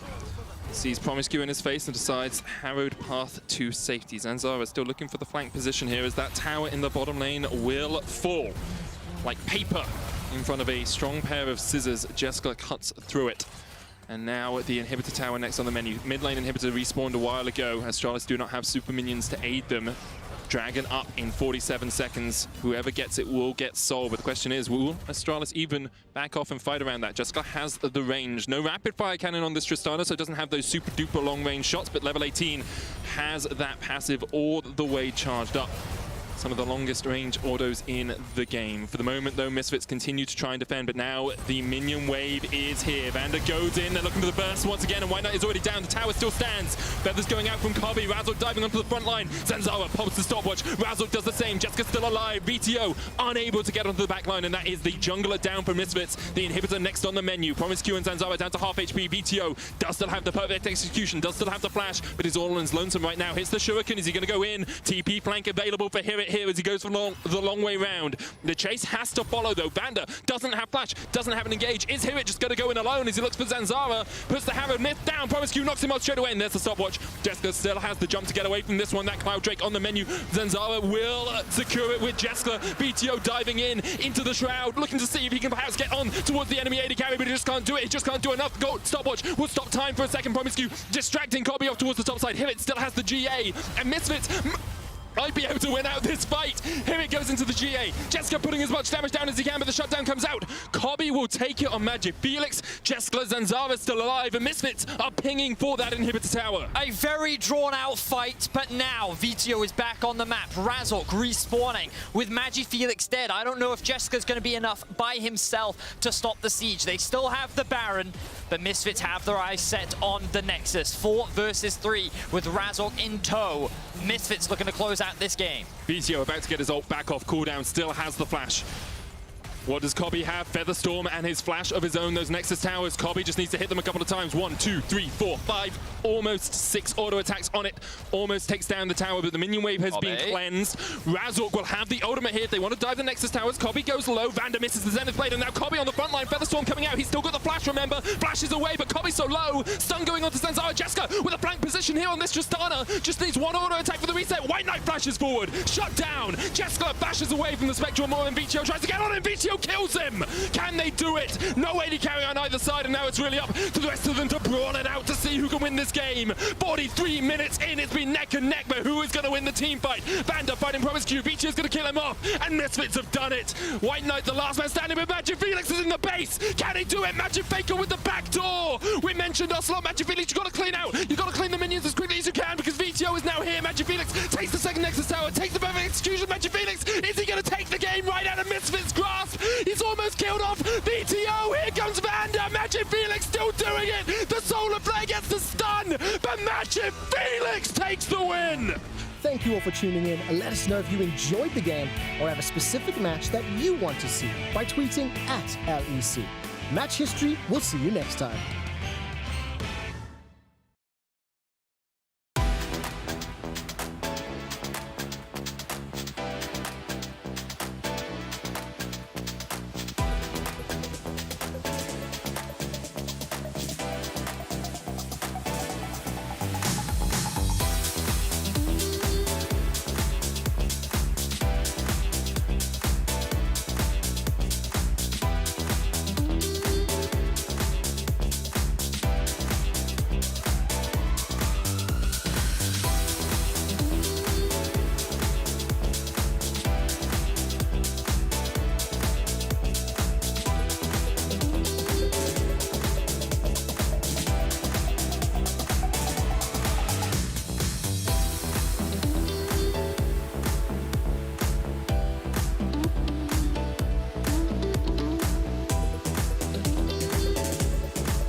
systems are overloading. We can't risk another game. We need to take a break and regroup. We're starting to lose our mind. Captain, we cannot go back to Elo Helm. Last time it took us months to get out of it. Initiate break protocol. Hurry up!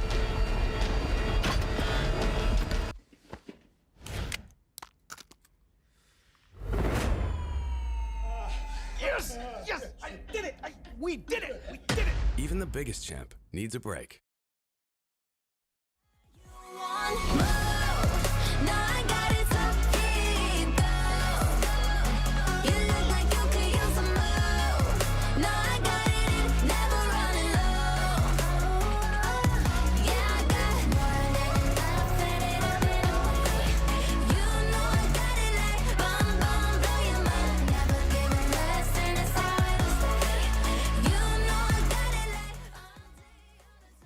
Come on, be a man about it. You won't die. I ain't got no more tears to cry, and I can't take this no more.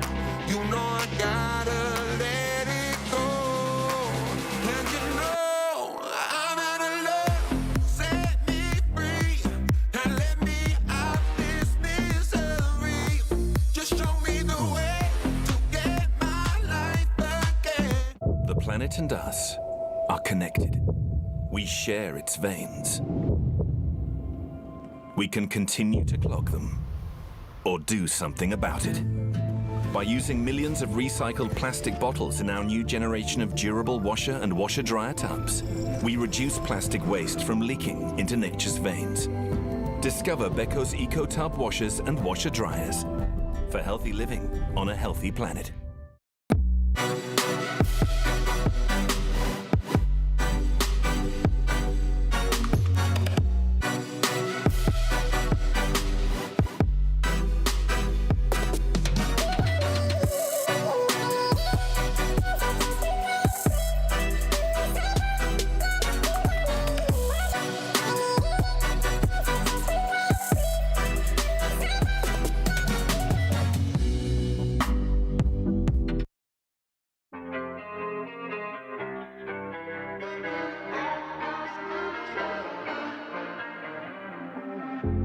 Now, baby, come on.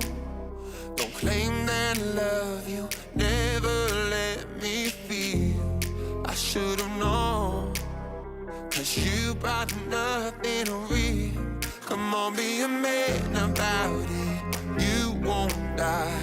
I ain't got no more tears to cry, and I can't take this no more. You know I gotta let it go. And you know I'm out of love. Set me free and let me out this misery. Just show me the way to get my life again. 'Cause you can't handle me. Said I'm out of love.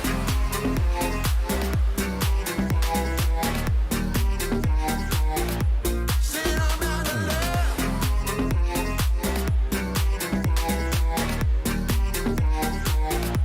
Said I'm out of love. Said how many times have I tried to turn this love around? But every time you just let me down. Come on, be a man about it. You won't die. I ain't got no more tears to cry, and I can't take this no more. You know I gotta let it go. And you know I'm out of love. Set me free and let me out this misery. Just show me the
far as we search for the light in the dead of the night.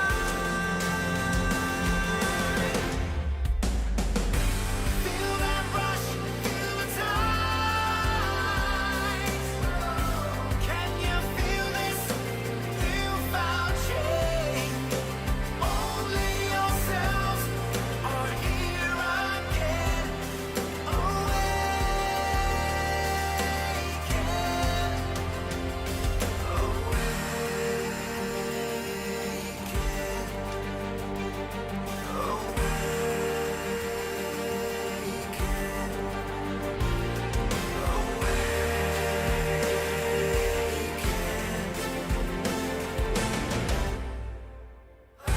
Feel the rush, feel the tide. 'Cause here begins a newfound strength. Find yourselves out here. We won't be the same again.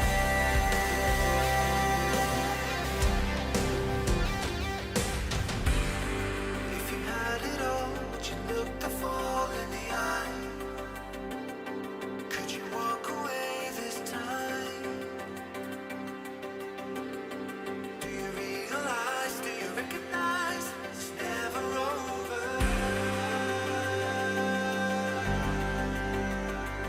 'Cause we all face the fire as we search for the light on the edge of the night. Feel that rush, feel the tide.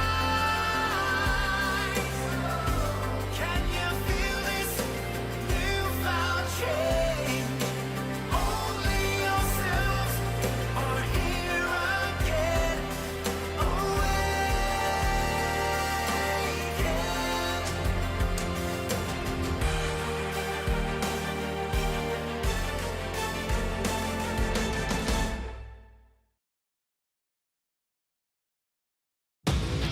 Tired of tournaments that last only 4 weeks and end with only Italy feeling good? LEC is here for you. Tonight we pit players from a grab bag of European countries toe-to-toe in combat that'll make you say, wow, that's a lot of Danes and Swedes. First, a fiery showdown between two teams who have no history or rivalry whatsoever. But that won't stop us from building one. It's the Misfits, a team whose most mischievous deed was giving the fans false hope, versus the most British roster without any Brits on it, Excel. Speaking of not making playoffs, Astralis go head-to-head with a star-studded Fnatic in a match that'll make you say, hey, maybe my high school bully wasn't that bad after all. And that's just day one. Tomorrow, we witness the making of history. Not the same as that other history in those other games. New history that can only be made by Fnatic and G2, going toe-to-toe in a best-of-1 where the draft is probably really one-sided and one of the teams forgot to pay their internet bill. But first, a face-off experts have been preparing for weeks, calling it the reason no one really wants best-of-3. It's Excel versus SK. If you want a league that'll keep on giving you League of Legends action, then this is the league for you. Non-stop European action. League of Legends doesn't sleep in Europe, but you might when we pit Astralis versus Rogue in a match where Rogue will probably get an early game lead and slowly but surely close it out, or throw.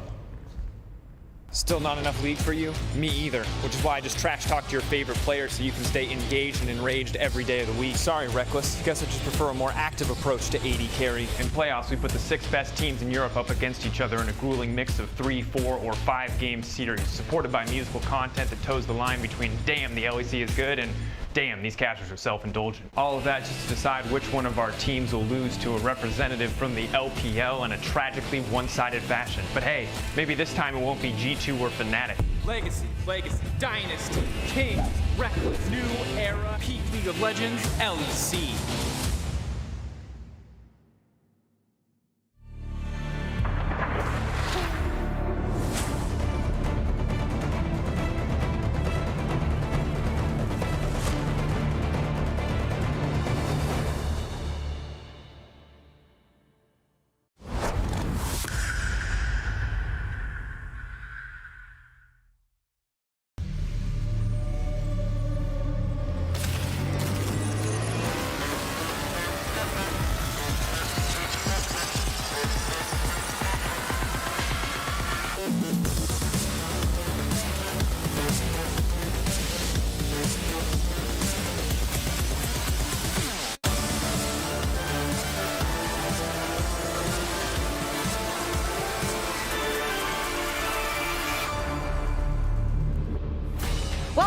Berlin, Germany, home of the LEC. The second round robin continues with week 6. And for the teams fighting in the middle of the pack, this is where your dreams of playoffs can ignite. We can see Excel Esports arriving at the studio, and they have never made it into the top 6. But today, they are looking to bounce back versus Misfits Gaming. I'm Shox, joined by Kadril and the CEO of Wishilin and Sola Bolo, the Bobs. Hello, thank you so much for joining us. Hey guys, hey guys. It's just young buck there. Me and Bob's been playing a lot of duo queue in high-low, you know. We've been doing some coaching as well, so. Yep. Yeah, for TLDR, for people who don't know you, can you describe yourself in like 3 words? I'm just a streamer, very bad at games, and that's what I'm known for. Okay. Perfect. I can't wait to hear what you'll bring to the LEC. And of course, last week, LEC Summer lit up with some epic games. And while the top 4 looks pretty clear, Kadril, there's still a very close race for the last playoff spot if you look at kind of the middle of the table. Yeah, I think if you look at our just current top 5, I think that's probably what's going to be making it into playoffs. Misfits obviously sitting comfortable with those 7 wins that they picked up in the first half of the split. But then Astralis, Vitality, XL, I see the teams are the ones fighting for this 6th spot. Schalke and SK, I'm kind of counting them out unless some kind of miracle does happen. We've seen it before, but I'm going to doubt it for now, and I think those are the 3 teams I'm looking at. And Boss, who do you think out of the teams that are kind of near the bottom or the middle of the table have the best chance of making that run for playoffs? Yeah, I'm gonna look at Vitality. I think the mechanics in that team are gonna pull through and get the wins. Yeah, and something that something you were also saying was like they're just progressively getting better because they're getting more experience together as a team. Yes, that too. Yeah, indeed. Well, Vitality, you're not alone in that opinion. A lot of people say they should be the team to make it, as you say, because of that mechanical prowess. But it just needs to play out that way as well. I do want to take a look at a couple of important moments from last week, namely this Astralis versus Misfits game. And Boffs, this backdoor was just absolutely incredible. Oh, yeah. Magifelix making it work for the team. Yeah, it was so exciting watching this live, and I'm just excited. Like, I'm excited and happy for just that it was Magifelix who did this, because you know nobody has doubted that he was the best solo queue player out there. Like Dopa, sure, but Magifelix is also up there. But the problem has always been choker on stage. But here, high stakes situation, and what does he do? He goes for a risky backdoor TP. That's not something a choker would do, and I'm very happy for him. 100%, and they were losing this game, right? They came back, actually closed it out for the entire team, and the way he played that backdoor was just phenomenal. The mechanics he had to actually kill VTO and then just juke out Vander and actually get the Nexus. Yeah, just as Bob says, maybe we look at it and we think, oh, you should have done this in this situation, but that is not the truth. There is so much pressure on you when you play on stage. Yeah. I do also want to talk about Fnatic, and I feel like almost quietly, they've been crushing it like no other team. They have won 8 wins in their last 9 games. It's really insane. They had a super close game versus XL as well. But Kadril, I almost think we're not talking about it enough, but then of course the fans will say all you do is talk about Fnatic. But just the way they have been winning most of their games. Yeah, I think there's a lot of attributes you can go to it, right? They have a really powerful bot lane, one of the best in the league. Nisqy stepping up this split and is having a fantastic time. Adam's getting better as the weeks go on, and so is Bwipo. So there's a lot of things that you can look at in this team and say, wow, that's what's making them better. I think for me, the biggest thing is just the mood in the team. When you look at the content they do, the voice comms, the out-of-game stuff, they're just meshing well together. They're having a really great time together, it seems. They're all friends, and I think that Yamato is kind of, as their coach, instilling this philosophy into them as like a brotherhood. And I think that's what I see in Fnatic, and that's what I think is a big attribute as to why they're picking up so many wins, because everyone has each other's back. Yeah, Boss, what do you think is working so well for Fnatic so far?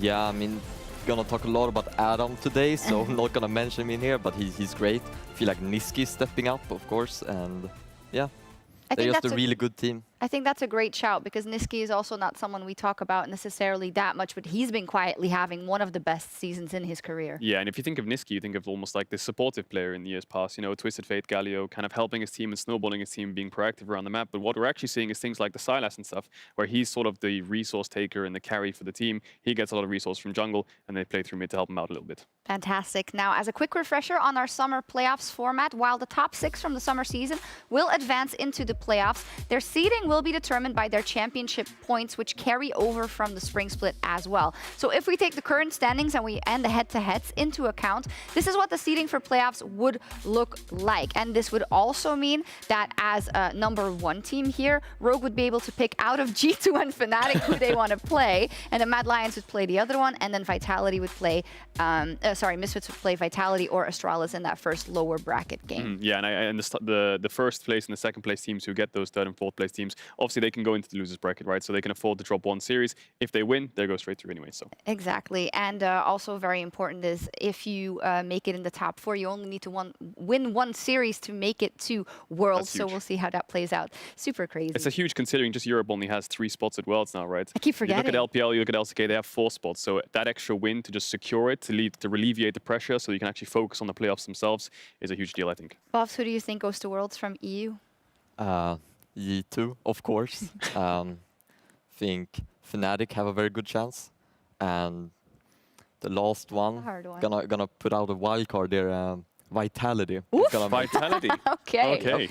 I love it. Well, we'll see indeed. And now also we are going another patch forward. We were on patch 11.13, which brought a lot of changes already. And this week we're getting some new ones with 11.14. Kadril, what is the lowdown? So there's a lot of changes here. I think the 2 biggest nerfs for me are Nocturne, first of all, because his passive no longer does that much damage to the minions itself, so you can't push the waves easily. His win rate dropped a lot, solo lane Nocturne, specifically not jungle Nocturne.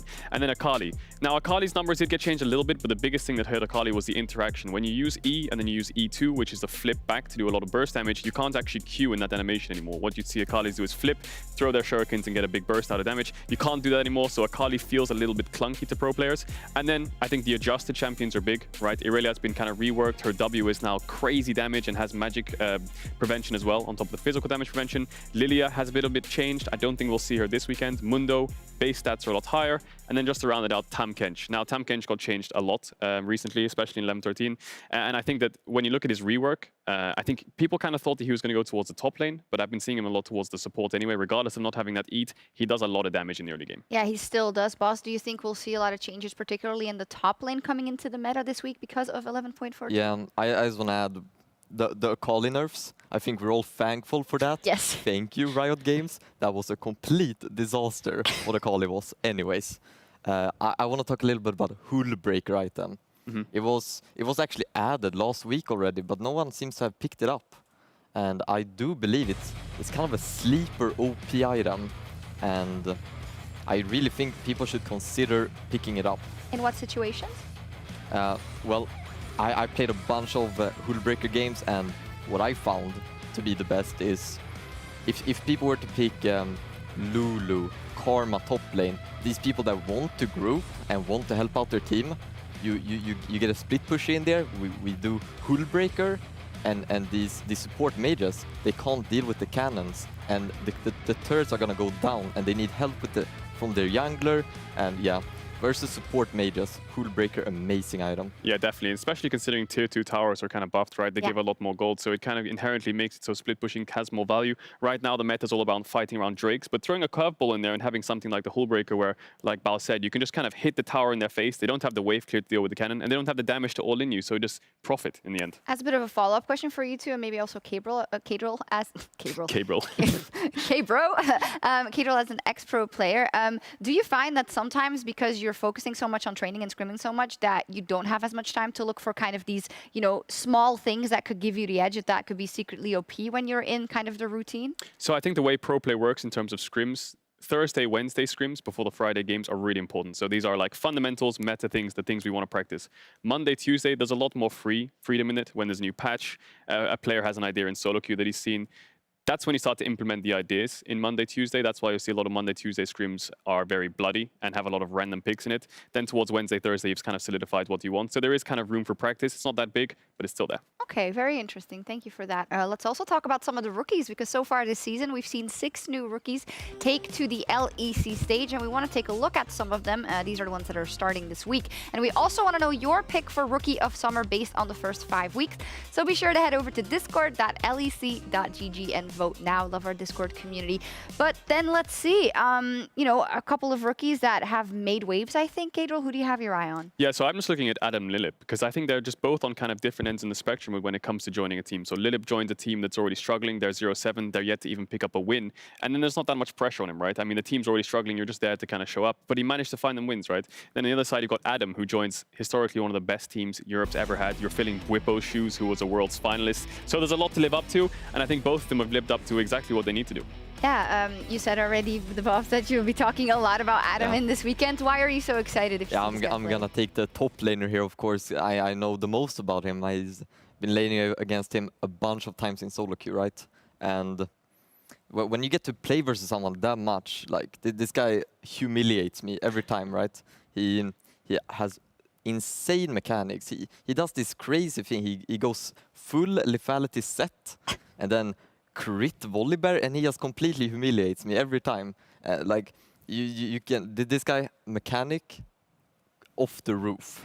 I think that's awesome as well, because especially seeing as you're like a high elo player, you get to play against all these top laners. They're testing things in solo queue as well, it seems. So. Yeah, very interesting. I hope we see some of the more non-traditional picks as well coming out of Adam as the season progresses. We also need to talk about the Excel rookie specifically, and I think if Excel do manage to make it to the playoffs, they deserve so much credit, Markoon and Advienne. 100%. This team looked kind of like soulless for the first couple of weeks with Dan and Denik. It didn't feel like they were very proactive. They were just kind of waiting for things to happen. There wasn't even the small things like cross maps coming. It just felt like the team just kind of fell over and just used Splash like Magikarp. Now you've got Markoon and Advienne, who are just so proactive on the map. Whether it's mechanics, whether it's just kind of general shot calling, or whether it's cross mapping, any of these things, they're on the ball. It's fantastically. You know, they faced up against such strong teams last weekend. Although they did lose against teams like Fnatic, you know, and Mad Lions, I think they put up a hell of a fight. Absolutely, they did. Let's take a look at what Discord said. Adam is dominating the votes on Discord. He has over 283 votes, and Markoon is following second with 114. So yeah, Markoon and Adam, but it does seem like Adam. If the vote was today, I think Adam would probably win. Oh yeah, I think so. And I think I would give it to Adam personally myself as well. Fantastic split. He's a great player. Fantastic growth. But don't let us influence you. Yeah, but yeah, no, if you saw there, just Markoon stats first in everything, right? Jungle proximity, kill. He's only played for 2 weeks, so. He's only played for 2 weeks, but the actual proactivity he's bringing to the team is just really impressive. Yeah, absolutely. And tomorrow, we'll see Adam in action in our match of the week as he and Fnatic take on their rivals, G2 Esports. The times when you come together as a team is when you're losing. I think when you're winning, it's easy to forget why you're winning in the first place. It feels like G2 is not very used to losing. You have two choices: to come back stronger out of it and learn a lot, or to crumble as a team. And I've experienced both. I hope they can turn it around, so we'll have a good match. I just really like the way that Fnatic is playing recently. Whatever Whippo chooses to do, the whole of Fnatic will pile up and go with the same call. And that's probably what G2 is going to have to work around, because Whippo is also very aggressive, and that can be heavily punished by caliber of players in G2 that are so quick to punish mistakes. No matter what form either of these teams are in, it is always a thrill to watch G2 and Fnatic go toe-to-toe.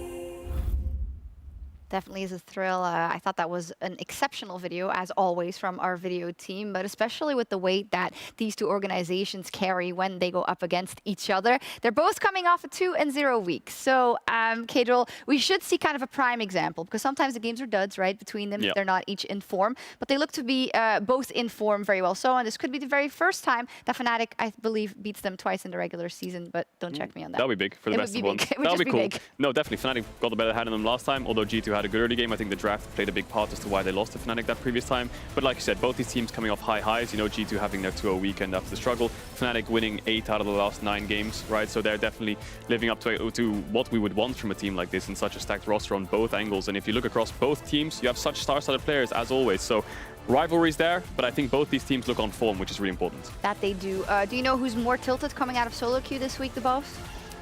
Yeah, I mean, in my opinion, I think G2 is going to take it home.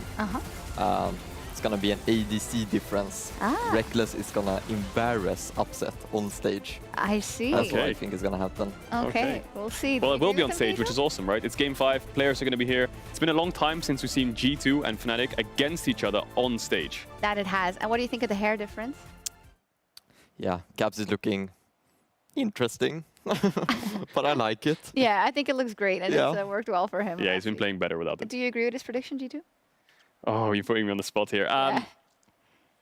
I'd say Fnatic's going to win. Okay, let's see then what happens. So before we go any further with the buffs right here in the flesh, we're also going to get the full solo queue experience from proxy farming to vocabulary. So what we wanted to do is get you acquainted with a couple of terms that you're going to hear today and that you are going to need. We're going to start with Weepy Yee Yee. So what is that? Well, Oh, is it well played? you tried, Chokes. It's well played, Yee. And yeah. Anyways, it's just something you say after the game. It's exact same as YVP, you know?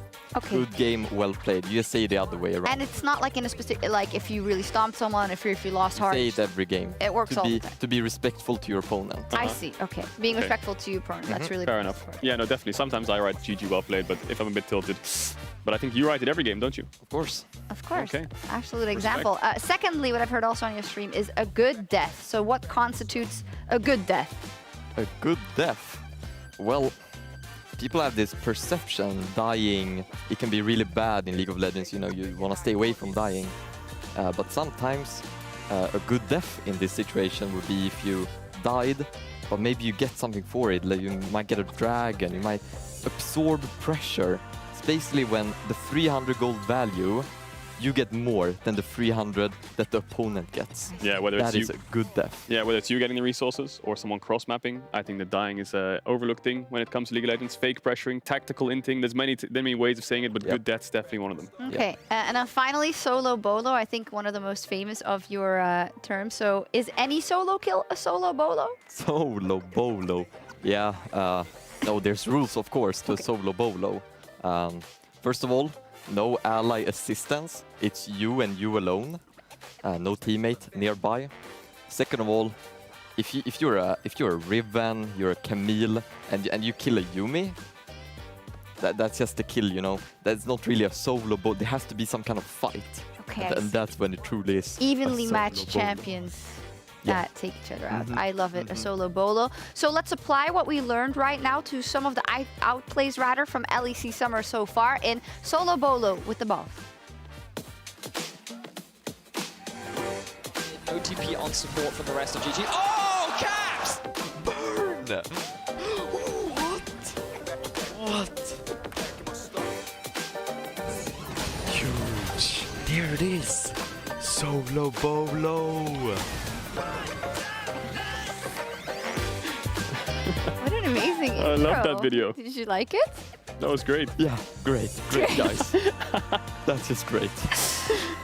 Great stuff. Let's take a look at some of the kills, and then you can tell us if it was really a solo bolo or not, and also kind of if you have any other ways to describe it. Let's take a look at this one. So this is Broken Blade versus Wunder. I think this is week 1 Nocturne versus Zed, and Wunder has no flash. It's close. Ooh. Ooh. Nocturne wins out. That's pretty good. That's pretty good. Good spacing, good usage of W there. Very nice. And this was 1v1, right? No assists. Yep. That's a solo bolo. That's a solo bolo? Yep. Nice. Okay, we take those. We take those. Broken Blade gets his solo kill. There's Yanax. Yep, Yanax. He's going for the dive onto Armut. Ooh, a little bit of assistance there. Yeah, I don't think know. there's an assist. Let's see. I wouldn't. Did Diana connect with damage? We'll have to see, because I think he ulted and then W'd. But I think Treats just got there. Trees didn't respect the 1v1. What about this, the Gwen? Oh my God. Yeah, that champ is okay, by the way. Yeah. But you did say like That's a solo cool bolo, shot. it has to be like fair. So is it like fair if you get a solo bolo with Gwen? If your name is Gwen, you can't. Yeah. Yeah. It doesn't count. It is what it is. You're disqualified. And you're upset? Upset going for it. Okay. That's a dive. Aggressive dive, completely 1v1 as well. That's level 7 dive. Does that count? Impressive. That's very, very nice and very aggressive play. I like it. Okay. Does he get bonus points for diving as well? Yep. And now Adam. Oh, Adam. In the enemy jungle. My favorite player on his signature Olaf. Aggressive. That's like a 1v3 situation and he just That's an completely insane. obliterates. I love it. That guy is a monster. Especially as a jungler, when the enemy top laner comes and just kills you in your jungle. Yeah, you're That's like, the sign you're of like, like, that's fun. guys, It's looking like it's about that What's time. going on? Better FF. Now, we have a little bit of a habit here in the LEC of introducing new stats, for instance, to talk about the game in different ways. And last week, it was win expectancy. Now, we're going to talk about the solo bolo king. Or Kung, whatever. There he is again. And it's Adam. Though this is actually not fabricated or nothing, he does have 10 solo kills and 5 solo kills at 15. The guy's nuts. Yeah, and I think that's 10 solo kills, and he's played 11 games so far in this. So that's almost a solo kill a game. One per game. Almost, yeah.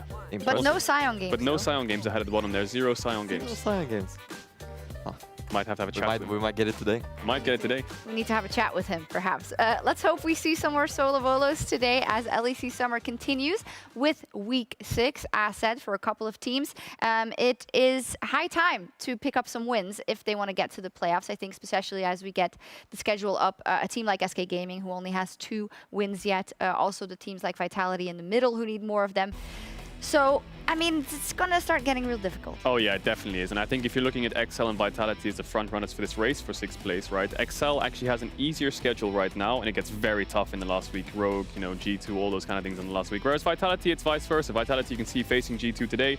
They're going to be facing hard teams this and next weekend, but then it's to slowly get easier. So, contrast in kind of strength of schedule. So, picking up wins early now is very important. Is really, for XL, sorry, is really important. Okay, we'll see what happens in XL. They are looking to get a win on the board after an 0-2 yesterday, and they're up for last week rather, and they're up versus Misfits. And earlier, Laura caught up with Youngbuck. Thank you, Sharks. And Youngbuck, thank you so much for joining me ahead of your game. Feels great to have you back in the studio. How are you doing? We're doing really well, and awesome. yeah, it's a very fun week for us right now. We've had two very tough opponents last week and the week before that. And now we play against a team that is almost qualified for playoffs, that we feel like it's a game that we can really steal away and get an extra point on the board for the playoffs race. Yeah. So it's very exciting coming back on stage with such a loaded game. Right, and touching a bit on last week, as you said, you went 0-2, but against top teams, top 3 teams. So I do want to think that XL still looked good regardless of the lose. But what did you learn from playing these teams, actually? The main thing we take away from this is that in team fights, we were falling a little bit short, and that can be a lot because of the experience that we were lacking as a team. So this week, we basically only focused on team fighting, setting up for team fights, because we feel if we want to make playoffs and want to win those games, it's going to come down a lot to executing on the team fights and building up a synergy.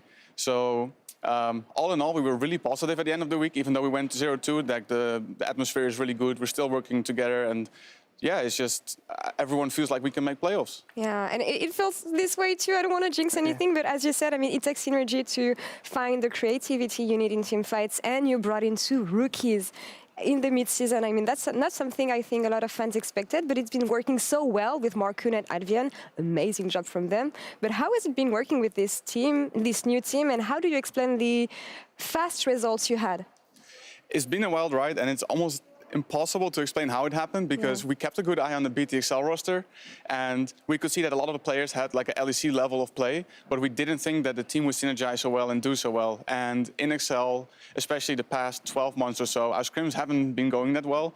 And since making these changes, we're not only doing well on stage, but also in scrims. So it created a completely different atmosphere where you're kind of stepping out of the underdog position into feeling like, hey, we have something going on here, and we can maybe already do really big things this split, making playoffs, maybe put a dent in a playoffs team and during the playoffs itself. But even in a worst case scenario, we feel like if we give this roster more time and make it to, let's say, not make it to playoffs, I think there's still a lot of positivity and a lot to work with for the future. Yeah, it's a way to build a long-term project maybe. But touching a bit on Advian and Markun again, I love how aggressive they can be, especially in the early stages of the game. Did you expect to find rookies so aggressive, confident? And yeah, how has it been working with them? It was a bit expected in the scrims, but I did think that going onto stage, especially first game against a team like G2, they weren't going to be as aggressive and maybe wait it out a bit, but they were actually the ones leading the charge in all the fights. So it's been a very positive surprise, and since they had a really good showing in their first online game, I hope they bring that to the stage as well today. Yeah, and let's see how it goes today for them and for you against Misfits. A few words on this game maybe before I let you go? I think it's maybe one of the most important games left for us because we have to win 4 or 5 games to make playoffs. And if we need to win 4 games, we can lose this one. But if you are looking for that 5th game, this is the team we have to beat. So for us, it's a really big game because it just solidifies us or gives a little bit less pressure for the future games. All right, well, I wish you the best of luck against Misfit today. Thank you so much for the interview, Young Buck. And Shucks, back to you. Thank you so much, Laura. It's also wonderful seeing you again doing the interviews on stage and there hearing from Young Buck. Yeah, it's going really well, and I don't really know why. It just clicked, and sometimes it happens, right? Yeah, definitely, and it does, and I think that's amazing for XL, right? But I think that these wins are really important. They need to get their head down. They need to get 4 or 5 wins at least to actually make it. And I think the big thing I'm looking at for this game today is it's the first time for Markun and Advienne on stage in the LEC. So we'll see how they perform. I hope they do well, obviously, but I think that does come into more pressure sense when it comes to the mental side of things. Yeah, maybe you can shine a light on that. It's different, right? When you're in the studio as opposed to playing from home. Definitely. Yeah, how different is it? How difficult? It's the nerves and everything. It's way more comfortable playing at home, you know. So that's the big thing, I would say. Yeah, we'll see. I'm sure they'll do fantastically, though. I also want to talk about Misfits because, yeah, I think it's kind of maybe unfair to them that we keep talking about, oh, they're doing so well, but when is the other shoe going to drop? When are they going to drop all these games? Now, unfortunately for them, they went 0-2 last week, the Balvs, but they still have a lot of games that they won already this season. What do you think has been the best part about the Misfits so far? 0-2 is not good, but I think if they were to get wins, it's coming from Razork. That guy is a monster. He's always top 10 in solo queue, been rank 1 many times. Like mechanics and just game knowledge, this guy is on another level when it comes to jungle. Yeah, and I think in the early game, he's just leading the team. I think that what Misfits has found as a formula works for them. I just wonder how long that formula is actually going to last when teams kind of figure it out. It's basically strong top side, bot lane plays to neutralize, and Razork likes to play through top and through mid, holding the hands of his laners, and then using that to his advantage to invade the enemy jungle. That's basically the plan of Misfits, and I think that they have picked up wins where they don't really deserve them, right? Let's take the G2 game, for example, where I think they just aced him with the Elder Dragon. That game wasn't won for them, but they got the win. And then games that they didn't really deserve to lose, like against Astralis, where they had the 10k gold lead. So everything is in balance right now, you know, with the little thing that was in the Avengers, you know, the penalties, everything's perfectly balanced. We'll have to see how they perform. As all things should be. As all things should be, that's the one. He's got my back for the memes, I knew he would. And I just think going towards the late stages of the split, they need to make sure they don't drop the ball and they need to keep up innovation, because I think this formula is quite readable. Yeah, I do like this focus also of Razork, by the way, who joined in the spring of 2020, and he's never had a bad split. He's never had a bad season. This guy has been performing at the top of the line ever since he joined, and he is up versus a Markun, so he's probably going to have a leg up in terms of being able to play on the stage and having the experience to not be as stressed today. Yeah, obviously way more experience. When Markun was kind of playing in solo queue, maybe not even in competitive itself, he was playing Echo against G2 and 1v9ing the entire game when G2 looked undefeatable. So massive props to Razork, great growth, but Markun's at a different stage in his career where Razork was similarly last year. So it's very great to see these two players, new faces to LEC over the last couple of years. And both looking for a win, which they both need in the race for playoffs. They're coming off an 0-2 week, so let's see who bounces back in our opening game of week 6. Thank you so much, and welcome to the show, Bals. Welcome back, Law. It's Quickshot and Vedius bringing you the first 3 games today.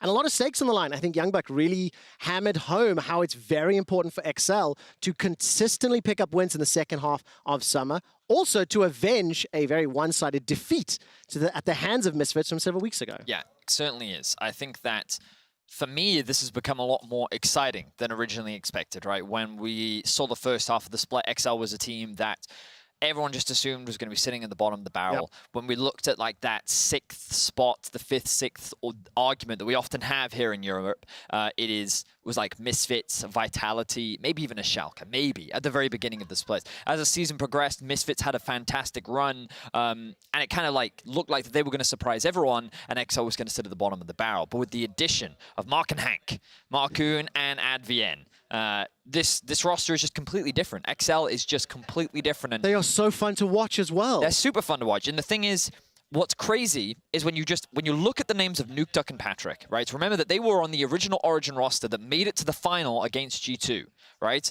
And so those two have a lot of power in and of themselves, right? But they haven't had the best of splits in recent history. They haven't had the same level of performance. But then you add these 2 young players who are hungry to be aggressive, super proactive on the map. It feels like that working with the experience of these two you just have like a completely different team on your hands, and this XL roster is now making that race to finally secure that spot in playoffs. I really like the willingness to play aggressive as well, but it has been a double-edged sword because that aggressiveness has also bitten XL in the behind. Cast your mind back to last week where Patrick played the Draven against Mad Lions. XL threw absolutely everything they could to try get him ahead. I like the mentality. I like the approach. And the same, in my mind, can be said for Misfits. They ultimately lost the game to Astralis last weekend by going for the Nexus kill, trying to push. But it shows a hunger. It shows a desire. All right, we're going to jump into draft. We are playing on patch 11.14. I want to see if and what big shakeups could come into play. Tahm Kench, will we see him this weekend? Akali, will she be showing up at all? The Boss, definitely not a huge fan, at least from Ready Check. Vedius, what do you anticipate as we move into Misfits on the blue side? Well, I think that given for XL, this is the first time they're actually going to be back on the stage. Comfort is going to be a big thing for them. I think that Markoon is going to be wanting to get his hands on something that he can have a lot of agency on. He's been playing a lot of Lee Sin. He's played a bit of Volibear, one Diana game as well. Wouldn't be surprised to see Lee somewhere on the ban table even, given that both junglers do like to grab that for themselves. And even after the E nerfs to Lee, while that's pushed him a little bit out of lane presence, I still think here in the jungle, in Europe at least, he's still a very common pick, especially when paired with things like the LeBlanc. Champions like Viego, Gwen, Lucian, Kalista, all still very prevalent on the current patch, all still champions that many players in this game are very keen to get their hands on. So unsurprising to see many of the picks that we mentioned removed on the ban table. Yeah, all taken off. Gwen will be the last ban from XL. And just before we were going on air, talked a little bit about Nocturne, some of the changes. Stride break in. I want to see whether or not he'll be showing his face. That will be a Thresh lock in here for Vander, who has had a fantastic summer so far. So assumption would be that paired with that would be Aphelios or Jinx, which then suggests to me that XL would be thinking about a Draven or paired up with the Nautilus, perhaps. Now, we are seeing a hover of the Aphelios, and I wonder if XL is suggesting that they want to take it away, perhaps pair it up with something like the new Tahm Kench. They're not going to do that, but they are clearly telling Misfits, we know what you want, and they're just going to take it away from them. So they will actually lock in the Aphelios, they will deny it. I would not mind seeing something like a Jinx here for Misfits if they want to still go for that hyper carry route. It pairs up very nicely with the Thresh. You have a lot of synergy in the 2 versus 2. Gives you good scaling, gives you good range. It also gives you PTSD when you start thinking back to the Nocturne, Hecarim, Ziggs, Dia. You know, true. Absolutely everything jumping on. Whether or not that'll come to fruition for XL will remain to be seen. The Lee Sin is going to be secured here, just like you were talking about, Vedius. And it's not going to be the Jinx. It will be the Varus instead. Okay. Looking for probably that poke build to some degree? Yeah, I mean, ultimately, when you're playing against an Aphelios, what you want is range. Yeah. And I think that Varus achieves the same thing, just in a very different way. He's less about being that hyper carry. He's more about providing that strong poke into the late game. And he does scale very well. That's something you still have to respect and acknowledge. And it's about, can you actually get on top of him? Remember, he doesn't have the best in terms of mobility, but he also does have his ultimate, which sets up for engages. So it pairs up very nicely with the Thresh, given that if a hook ever lands, you know that something is going to follow through. One of the things that's also crucial in my mind with XL's prevalence or desire to get in your face, to pick fights over and over, if Kabi is able to get into a state where those piercing arrows can chunk down XL, slow them, make them second guess whether they want to dive, it could be a very powerful tactic in holding back the onslaught. We're into phase 2 bans. Camille and Set will immediately be removed from the pool. I want to see what's going to be happening up in the top lane as we need to see this for both Cries and Heroes. If I was XL, I'd consider a Zoe ban right now. I think that when they have Varus already locked in, we know VTO is also a big Zoe player. It just seems like a pretty safe ban that would both be very effective against VTO and would also limit their options in terms of the comp. They're not going to go for it, so this would be something that I'll be keeping my eyes on, a direction that Misfits could go for if they want to keep in the theme of poke. It depends on what sort of direction they're looking for with their mid lane mage, which we have been seeing a lot more recently. Things like the Ziggs, still very relevant, with the Sylas, LeBlanc, Yasuo all being removed, and I'm curious as to what direction Misfits will go if it is not, in fact, the Zoe. I mean, that Sylas pick, VTO's played it twice this season. He's got a 21 KDA, won both of his games, one of which was against XL all the way back in week 3. Gonna have that Renekton secured and locked in for XL, and now Misfits will decide. Are they going to go that poke direction? The Zoe is up. It is something that VTO is extremely proficient on. Only one game played this summer was permabanned last spring. Instead, it's going to be the Jace for now, still leaning in that direction. Yep. The Jace into the Renekton, I think, is a pretty solid matchup, and in the hands of Hirit, it also gives you a pretty easy lane to play around in the early game, something that Misfits do love to do. Let's see how they round out their composition with their final pick. Again, I'm leaning towards the Zoe, but of course, they do have a lot of options under their belt, and it will be, as we expected, the Zoe locked in for VTO. So he's going to get his hands on Comfort. They are going for a very poke-heavy composition with Jace, Varus, and the Zoe. You have decent disengage tools thanks to the Jace. You also have the Lee Sin Kick. You also have the Thresh Lantern. So the whole composition is very much around setting it for objectives, using your poke to your advantage, controlling areas of the map, forcing enemy into like walking into your poke, and then sort of picking apart at the XL roster. And historically, whenever I've seen very, very heavy poke comps, if you do not have the vision, if you don't have the control, you can get run down, but the counter to that is engage. Yes. When I look at XL, Twisted Fate being able to disrupt, I think there is some potential, but it's not the hardest of engage options. I think that Diana acts as a very powerful engage in the current meta. Her ability to flash E into ult, it is very long, very fast as well, and it can be difficult to react to if you don't have the stopwatch or your flash available. So the problem is the only real follow-up is the Norless. You could argue that if you have the Gravitum with the Aphelios, you could set something up, maybe a Twisted Fate flank. But in terms of well, I think I was going to say in terms of ease of execution, I was a little bit more on the side of Misfits, but the reality is poke comps are hard to play. Yes. Because they require patience, they require good setup, they require clean execution, whereas XL have got a little bit more of a, well, let's just fight whenever we can sort of comp, and they do have that hyper carry in the form of their fellows in the late game as well. It's going to be a good one. We're jumping into our first game of the day. It's XL versus Misfits.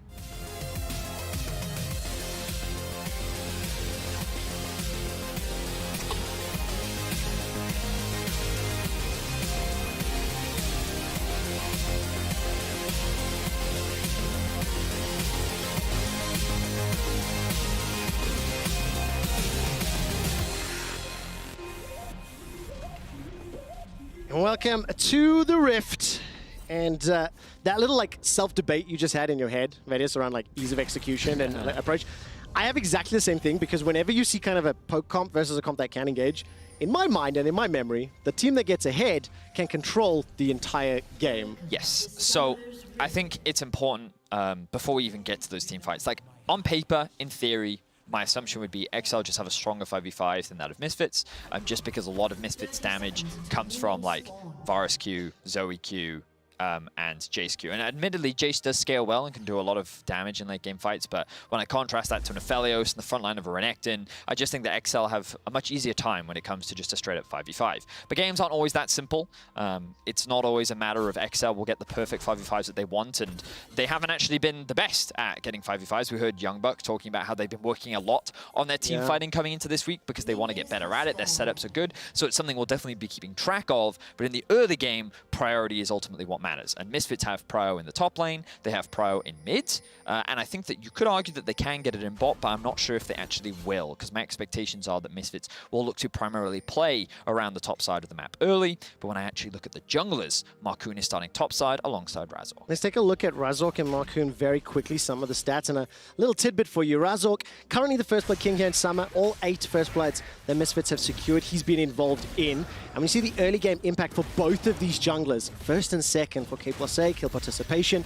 And just as you were talking about very early on, how Razork can play around that top lane, and we'll see whether or not he's going to have the option to do so. Yeah, and the caveat we have to add is that Markoon obviously only has 4 games. Correct. So his stats are a little inflated because there is a slightly slower sample size, but the thing is that he's made a very big impression very early on in his career, and it's exciting to see where he can go and why this matchup is so exciting. Now, Markoon is doing a path that he actually did last week when playing against Fnatic, where he started on the Raptors, went towards his blue, and his goal is to actually do a full clear, and it's debatable whether or not he actually wants to contest Dirty Scuttles, because when you look at the lanes, observers are highlighting bot lane right now. You can see that Kobe and Vander have the push. In mid lane, you can see that the Zoe also has the push, and is able to get the ward down onto the Raptors, so immediately going to know that that is cleared out. And then in the top lane, if we have a quick look at the Renekton, you can also see that Misfits have the push. So they have 3 pushing lanes, which means that as a jungler, you're like, yeah, as a jungler, if you're Razork, you're like, my life is easy, I can do whatever I want. If you're Marcoon, you're like, this sucks. I can't do anything. I'm not even going to bother contesting Scuttle Crabs. And so that's why he's taking this path. Raptors into blue, into Gromp, into Wolves. He will get spotted out here. But he's likely just going to go into his raid, into the top side clear, and then as a result of this, his Raptors will respawn in time after clearing that, so that he can then just get back to clearing, and he doesn't have to contest a Scuttle Crab. He may still very well be able to get one. He was able to against Fnatic last week, but I think his whole game plan in the early game is assuming he's not going to get one, because he just doesn't have prio anywhere on the map. Of course, how much of an advantage can Misfits accrue? These waves are starting to crash under the tower. We saw Patrick and Advien being chunked out. Hail of arrows, the piercing arrow as well by Kobe and Vanda. Up in the top lane, Vito's left lane once again. So that typical chicken camp ward that we see from mid lane is Razork's going to get onto the top scuttle while Marcoon is clearing out. And Nukeduck, the only one that's staying relatively even here on CS. Kobe and Vanda get caught out. It's hook for hook trade. Patrick continues to step forward. Only 4 CS down right now. And we're pushing a little bit away from him. Of course, the first move there will be Razork making his way towards the mid lane, but the wave is pushed back and Nukeduck already backing away. So pushing lanes as expected and anticipated, and the Scuttle Crab will be started off here. Look, Razork isn't going to have backup from the bottom lane. So early game jungling kind of going as we very much expected. Razork is going to secure himself both Scuttle Crabs, but also have a look at Marcoon. Immediately going to come back onto the mat. His Raptors are back up and alive, so he's actually keeping pace with Razork in the jungle. He might be a little bit behind in XP, but ultimately he is still doing very well, and this is kind of what you have to do on Diana, especially when you don't have the same early power in terms of trading or being able to fight in the very early game.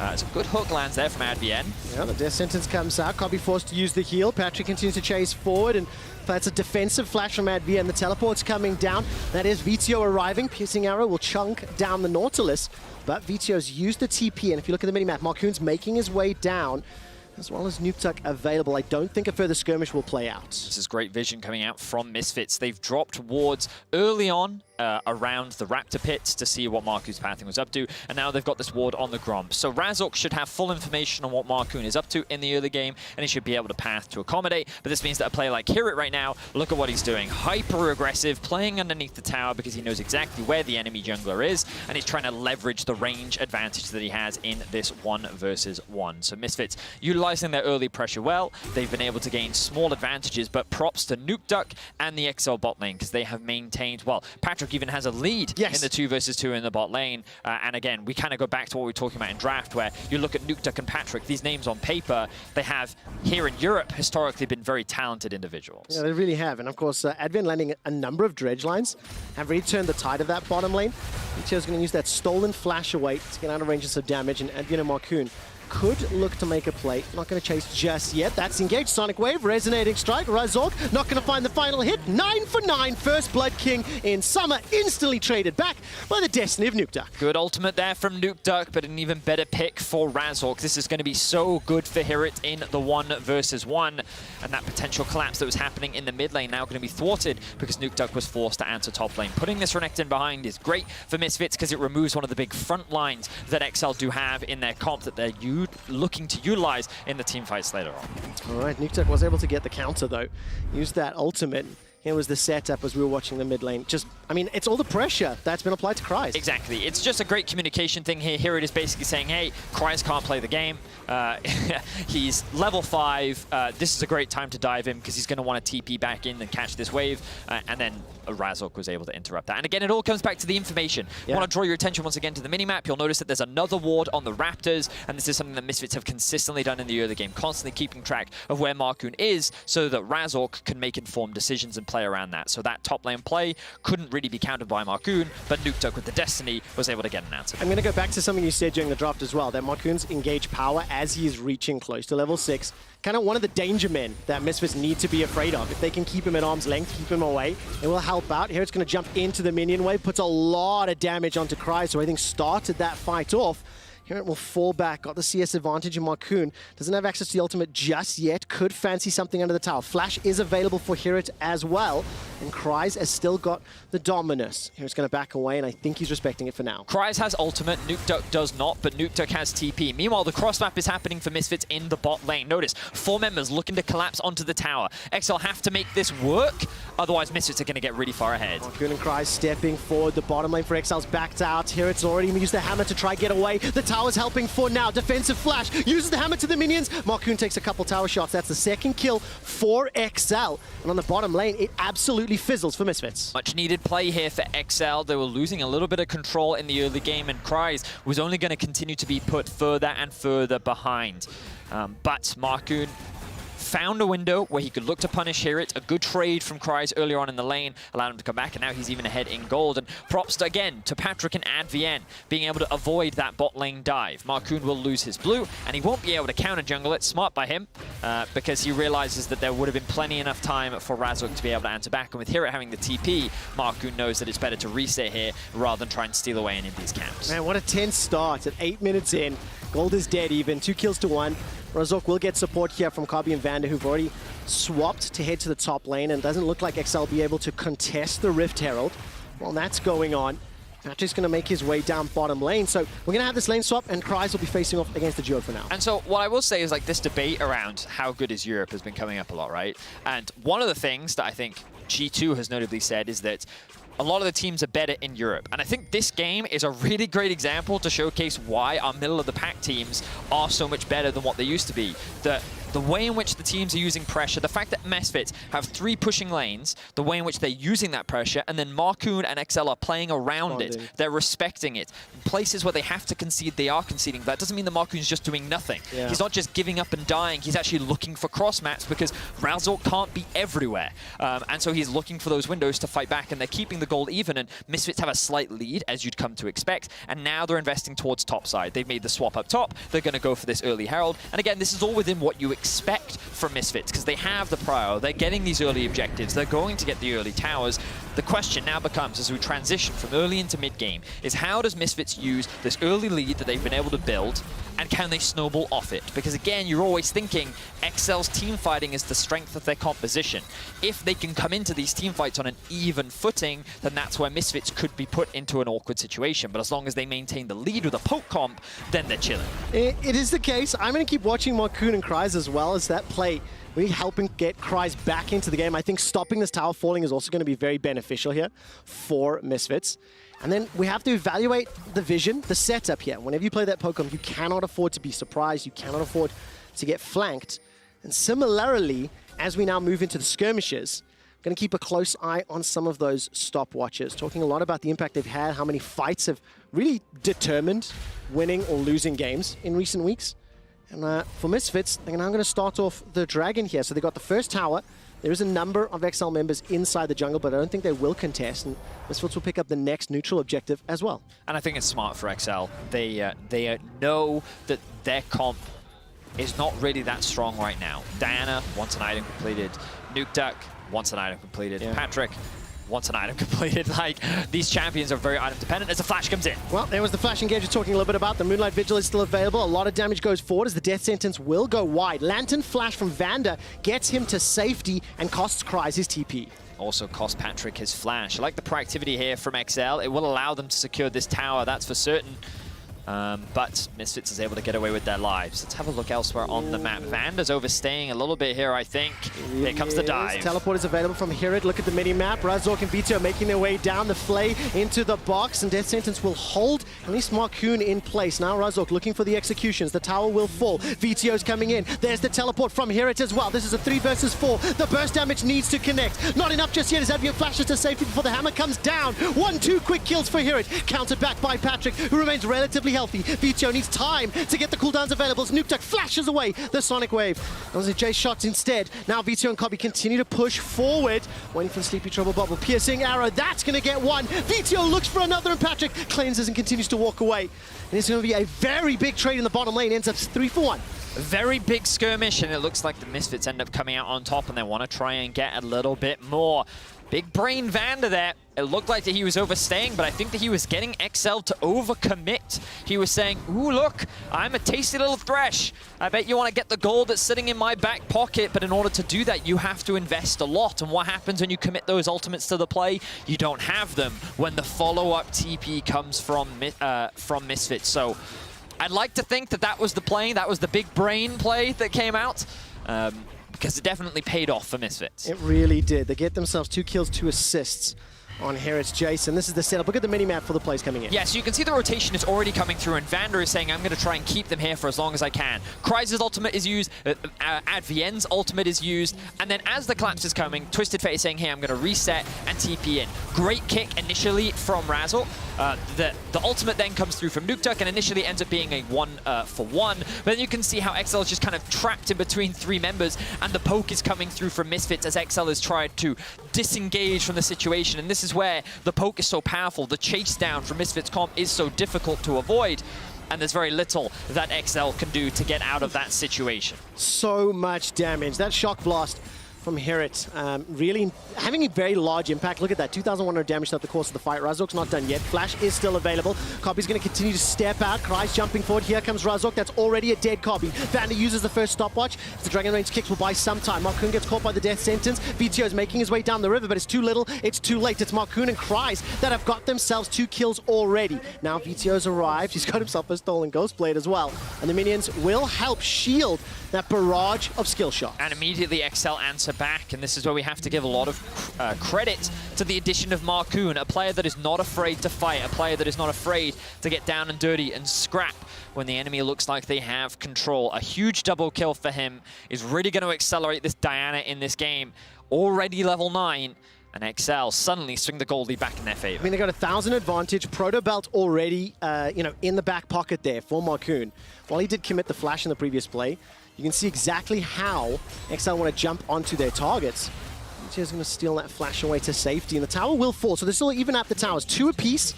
It is still very close on gold now that those towers have been equalized, and with a minute 20 until the next dragon, you start taking a look at how the vision is set up and whether or not these teams want to fight for it.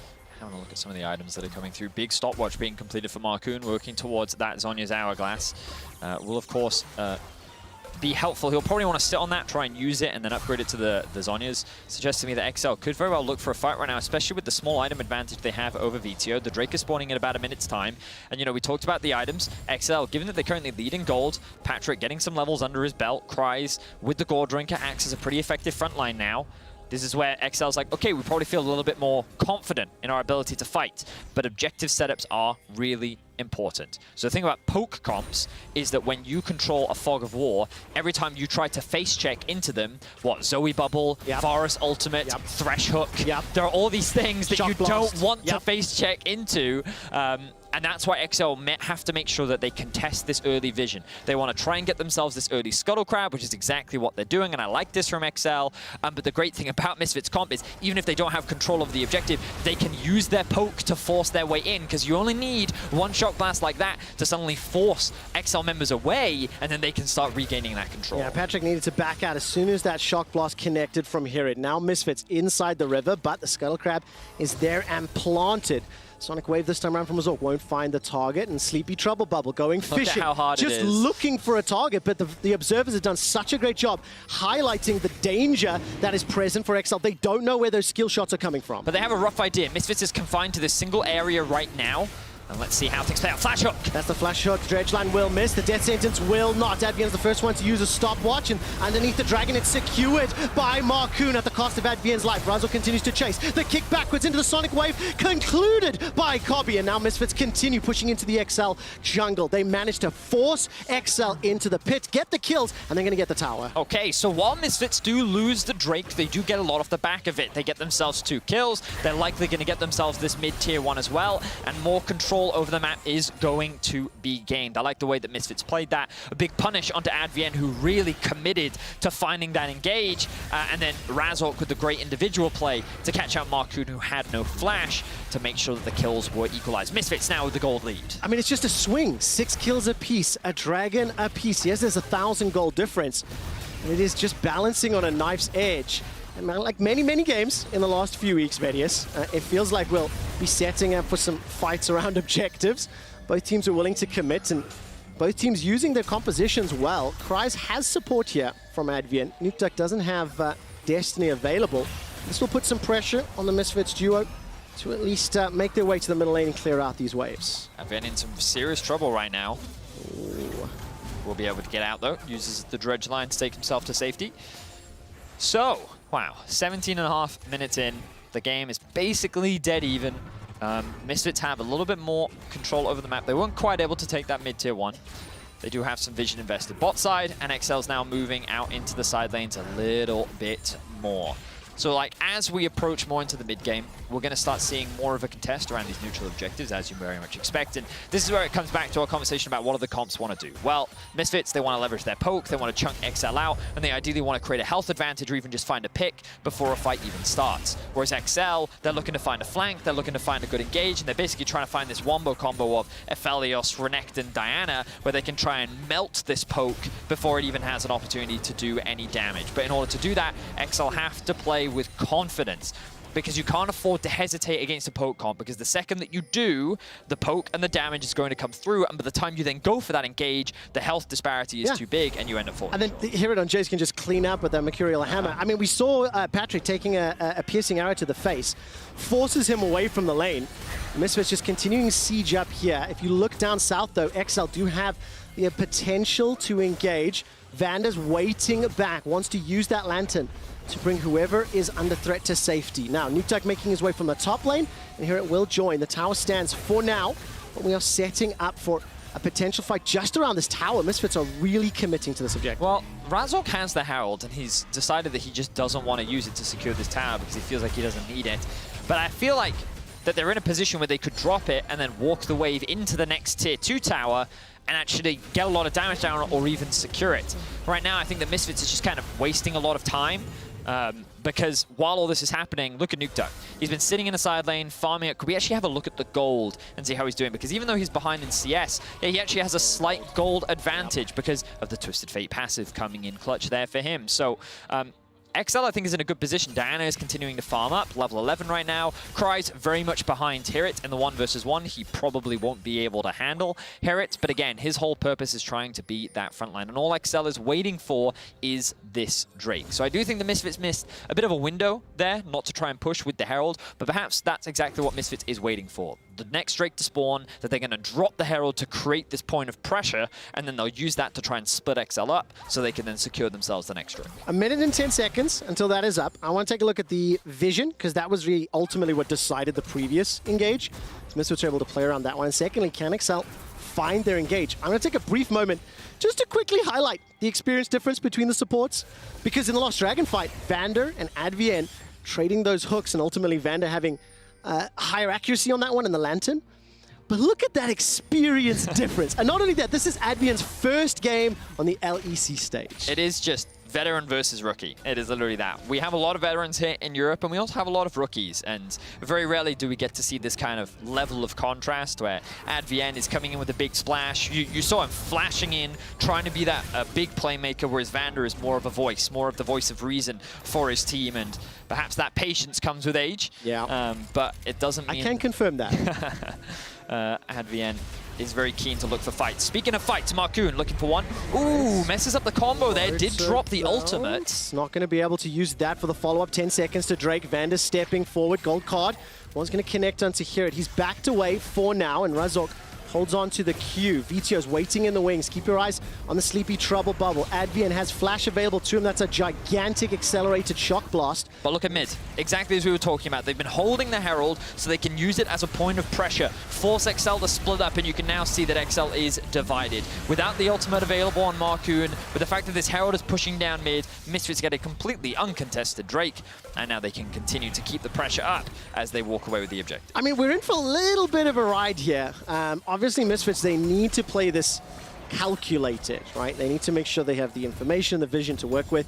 Obviously, Marcoon ideally wants to land the combo and the engage tools onto his targets, but it was a bit of an opportunistic attempt onto Hirit inside the river, and it cost the Dragon. I don't think it's the biggest problem right now, but it's a 2,000 gold lead, And XL, they have to find and engage, make it work to make sure this poke comp doesn't keep them being shot like fish in a barrel under every single tower. So Baron is where I think poke comps can be really scary, because we already talked about wanting to enter Fog of War, but you kind of think about how these wars can be so impactful for champions like Zoe, Thresh, Razork. He has his eyes on Nuke Duck. Oh, this is bold. BTO's coming in as a teleport being channeled, and Razork will be fed to the wolves here. That's a Baron. To use the ultimate as well. Now without Razork, the main components of poke are still around. Can, here at BTO and Kobe, make this work inside the pits? That was such a massive mistake from Razork. Like, that is going to cost his team so much. They need to play with patience, and now more are getting picked off. The dredge line will catch on to Vander. He's now down. The chain of corruption spreads across multiple members of XL. Paddle Star as well as the portal jump. Advian loses 50%, loses another 30. Baron will help out here at getting a kill, and as long as the poke is up, you are a fish in a barrel. Also, Misfits get the tower, but that was a costly mistake, or could have been. Yeah, that really could have been. Razork needs to really apologize for that play, because I mean, hopefully we'll get a replay and we can see where everyone else is on the map, and that's exactly what we're going to get. Thank you, observers. So you can see the Zoe can't really follow up from this position, and Razork just doesn't respect an area of the map that he has no control. The river is not his, so trying to make that play is way too overzealous, and he gets punished for it.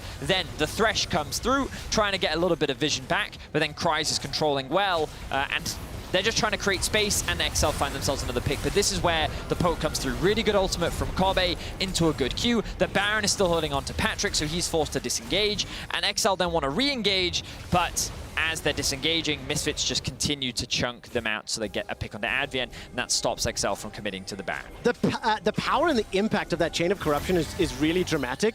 And when you see that, Misfits were 3 screens away throughout the majority of that Baron play, it really shows you the impact they can have when they are in control. But XL, they've got the kill lead. It's 2 minutes until the next Dragon. 4 towers have been picked up for Misfits. And I'm looking down the list. Hourglass completed for Marcoon. Where else are there stopwatches to continue tracking? VTO's got one for himself. And those are going to be very, very powerful tools if Marcoon and Kryze are unable to find the kill. And then Misfits can do the counters. Observers, if you could very much please show us what XL can see right now. What exactly are they playing with?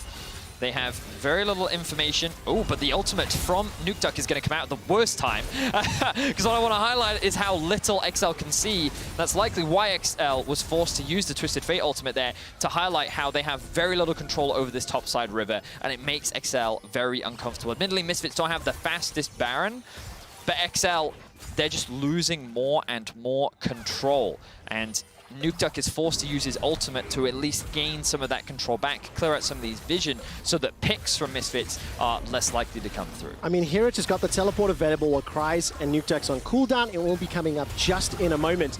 And the stakes are very high. Yes. You know, these teams are playing very, very well. Misfits 7-4, XL 4-7. We heard Youngbuck talking about the importance of picking up wins against like the top 5 teams, sneaking that away in the race for playoffs. And I think it's really important to mention that typically 9 wins is enough to qualify you for playoffs. Typically. There are some exceptions to that in Europe's history. Yes. 10 wins is basically you're locked in for playoffs, but 9 wins is usually enough to get you in. And so when you think about that, XL is very far away. They are 5 wins away. And when you look at who they're playing up against next, the next few games are teams that they have to beat. SK, they need to win that. Schalke, they need to win that. Vitality, a direct competitor for that spot. These are all much needed wins. And then you then look at Rogue, and you're like, well, okay, Rogue is a different beast. So if you're looking to get more of these wins, then this game is extremely important to you. And on the other side, it's a very similar position for Misfits, a team that in their second half always falls short. A win here would mean a lot for them because it puts them so much closer to securing that playoff spot. And also, if Misfits do have this inevitable shoe drop, as Ethia put it earlier today, and start to drop some games, having 2-0s against teams that could be around you is so important. Having wins in the second half of Summer is so important. And Misfits, they are not trying to push this vision forwards. Observers have highlighted very elegantly what XL are working with. But look, Piercing Arrow, Shock Blast, Marcoon's got Flash available available to him. He's looking for a flank while that's going on. Vito's in the mid lane, pushing. Marcoon's going to proto belt in, gets flayed backwards. The Moonfall will catch 3. Hirit is going to go down in just a moment. Managed to stay alive just long enough. Now all of a sudden, Copy's the last man standing as Vito will join the fray. Paddle Star as well. Sleepy Trouble Bubble won't do as much as they wanted. Patrick's Skull Flash and Cleanse. Misfits on the wrong side of the rift. That's a dash forward, and the gold card will travel. XL now peeling north. They get 1 in exchange for their jungler. I really like the engage from Marcoon, but the follow-up just could not come through from the rest of XL. Now Misfits get to re-engage with all their poke, and look, they have control over the mid lane, and they are just dictating the pace of this game. Misfits doing everything they can to find a good engage, but they just can't do it. And that means that Misfits continues to play Ring Around the Roses. Is the initiation tools not enough? I want to explore that thought, because XL have tried a couple times. Ooh, Misfits the recalls. Paddle Star, Death Sentence, Sleepy Trouble Bubble. Patrick and Nuktak left alone. Here it's got the TP available to him, but this will just secure a safe third dragon for Misfits. And I'm going to re-ask the question. Is there enough initiation, firstly? And secondly, could XL be doing it cleaner? Well, I think Misfits' vision setup is really good. They're respecting the engage from XL, but look at how difficult it is to follow this up. The kick comes through from Razork as well. And basically, like, yes, they get that initial kill onto Hirit, but Misfits are just able to immediately disengage. They have the Varus ultimate, they have the speed up from the Jace, they have the kick, everything. There's so many ways to stop XL from actually diving on, so that even if they do get a good engage, the ability for Misfits to suddenly say, no, you will not follow up on this, is far too strong. So we're seeing how difficult it is for XL to actually execute this, because even though on paper you think, oh, teamfight, easy to execute, in reality you're seeing how much harder it actually is when playing into this comp. And of course, keep your eyes on the flashes. In that previous engage there, Hirit, Kobe, Vanda, all losing these, and Kobe's flash was instrumental getting him away from the XL members, allowing him to put down damage with those piercing arrows. Third item starting to be completed here across the board. Serpent's Fan picked up by Hirit. I love this into the Nautilus and the Diana. And Misfits are going to start the gambit around Baron. Push the vision a little bit. It's 3.5 until Soul, and XL playing in the darkness. Observer's doing a great job of highlighting it. Well, I thought he was going to make more of a play there. No, he was just using it for vision, giving his teammates information on what Misfits was up to. They are posturing around this Baron, and they are continuing to look for picks. They're now going to start this one off. Patrick has got that Infinity Edge to complement the Collector, as well as Shield Bow. Teleport now coming in from Nukedak. So it's going to be towards the red buff. Misfits will peel away. So they get the TP, that's already a win. But can they get more as XL are kind of split inside their own jungle? I really like the way in which Misfits is utilizing their vision to play this poke comp.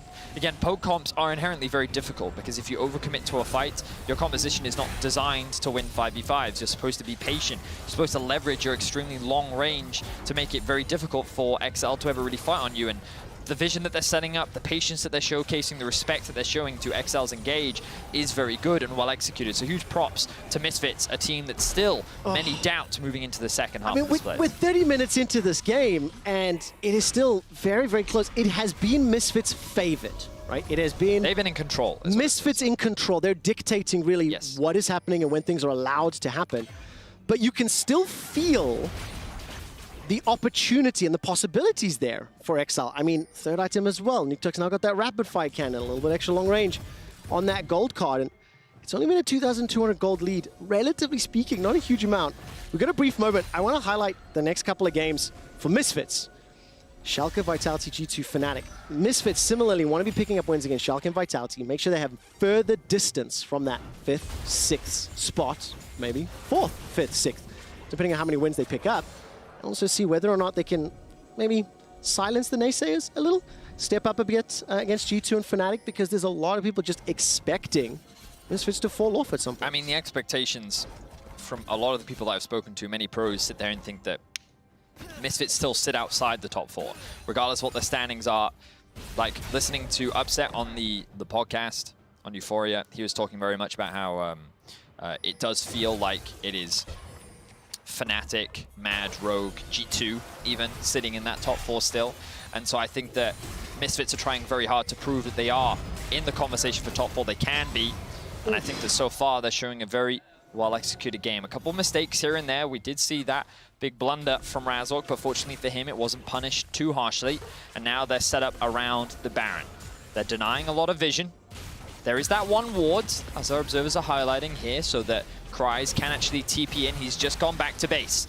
Nuke Duck is pushing things out. That Baron is dying relatively quickly. Where's the TP flank coming in? Here it is. All right, there's the hop over the wall from Advien. Kry's got the GA available to him. Nuke Duck's going to land the gold card. Cleanse is already used. Copy's in so much trouble. He's already down. Now Misfits are split. They need to get distance and space, but they can't. XL have found them. They jump on. Razok hops over the wall. He's going to use the blast cone to safety. 2 quick kills to XL, and this could be the Baron. And just like that, XL flipped the game on its head. They find themselves a huge fight, and they're looking to secure themselves the Baron, but Misfits haven't given up just yet. Yeah, Sentence and Dredgeline, Hook City aplenty. Patrick gets himself another kill. XL Pearl peel back to the Baron. VTO still alive, trying to find some battle stars, but it's simply not enough. The Baron is going to be picked up.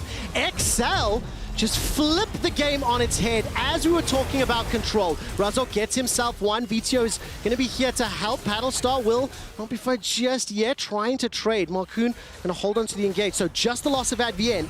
VTO is still dancing with his life for now. So Misfits is just wasting time because the dragon spawns in 10 seconds, which means that XL won't have the opportunity to reset, get back out, and actually contest this Drake. Okay, Soul versus Baron, what do you like more? Assuming Misfits can pick this up. Personally, I think that the Soul is not that useful on Misfits. When you think about how many ultimates they actually have, it's not that many, but it opens up the Elder. And with the Elder open, Misfits suddenly get themselves another win condition, because Poke plus Elder is devastating to deal with. But in the same vein, it gives XL another opportunity to find a big fight, with which they can come out on top. I'm not sure if we're even going to get another chance to look back at that last fight, because both teams are posturing around the mid lane. And now XL willing to push, XL willing to press the advantage. They know they've got those Baron empowered minis. They got the gold lead for the first time in what feels like 20 minutes. And they need to buy some time. It is against the Soul in 5 minutes until Elder. XL continue to step forward. Teleport is up for Hirit, as is VTO, both of whom are making their way to the top and bottom lane. And the third tower here will fall for Misfits as XL pushing in with Baron. So I like what XL's doing here, playing through 2 lanes, keeping Twisted Fate in a side lane, and just having him push waves as the rest of XL use their numbers in mids to gain control and then move into the enemy jungle. And now the Vision game is being flipped on its head. Misfits are the ones being denied control. Misfits are the ones having to play against the fog, and XL are trying to use that to as much as their advantages as they can, because now you're kind of at a point in the game where the scaling really comes into fruition. You know, Aphelios, Diana, Twisted Fate is going to be able to one-shot those squishies as well, especially with that rapid fire cannon and gold cards. Things are going to get a lot harder unless Misfits can find that poke, and a hook lands. Ooh, dredge line from Advien. The box is used. No one from Misfits just yet. Chain of Corruption comes out, and that is the kill. Now on the counter push, Misfits looking for XL. Marcoon gets chunked out so low. The power of poke. Cries drops down. Indominus, another tag onto Patrick. Razok's got the kick, got the flash, looking for one. Gets pulled backwards. That's at least the hourglass from Marcoon. Sonic Wave and a resonating strike. Razok buys some time with the stopwatch. Here it's here to save the day. The GA is procced, as now Nuke Duck and Patrick should be able to complete their recalls. Death time is up very, very high, and Misfits are going to push down mid lane. We have to say it, Adrien has made quite a few mistakes this game. A couple he couldn't really do much about, but a couple of plays that he has tried to make have very quickly been punished, and that was one of them. The moment he dropped, Misfits saw an opportunity to use their long range to chase down XL, find a number of kills, a number of picks, with which they're going to convert into an inhibitor. Misfits still not out of this game yet. They are absolutely not. 3.5 minutes until the Elder. There is still a gold deficit for Misfits, but Super Minions in the mid lane for a poke composition is going to be fantastic. So useful for controlling the flow of the game. But XL, they are in with a shot. If you assume the Misfits are going to try prioritize that Elder, that could be the last fight. And it was this hook-on-hook action that ultimately started the downfall. Yes, and so Advien looked like he was going to go for a pick, but the problem is the hook came out second from Vander, which meant that he actually rooted up Advien for way longer, and then the chain CC comes through from Misfits, and then you get to see the chase down power of this poke comp. Varus Q, Lee Sin Q, the bubble from VTO, the poke coming out from Hirit. It's just devastating, and the moment XL split apart, that is where Misfits look to collapse. I mean, that Chain of Corruption is down to a 36-second cooldown. Pretty much every fight from here on out, it's going to be something that Kobe can use to his advantage. I need to take a quick check when we come out of this replay.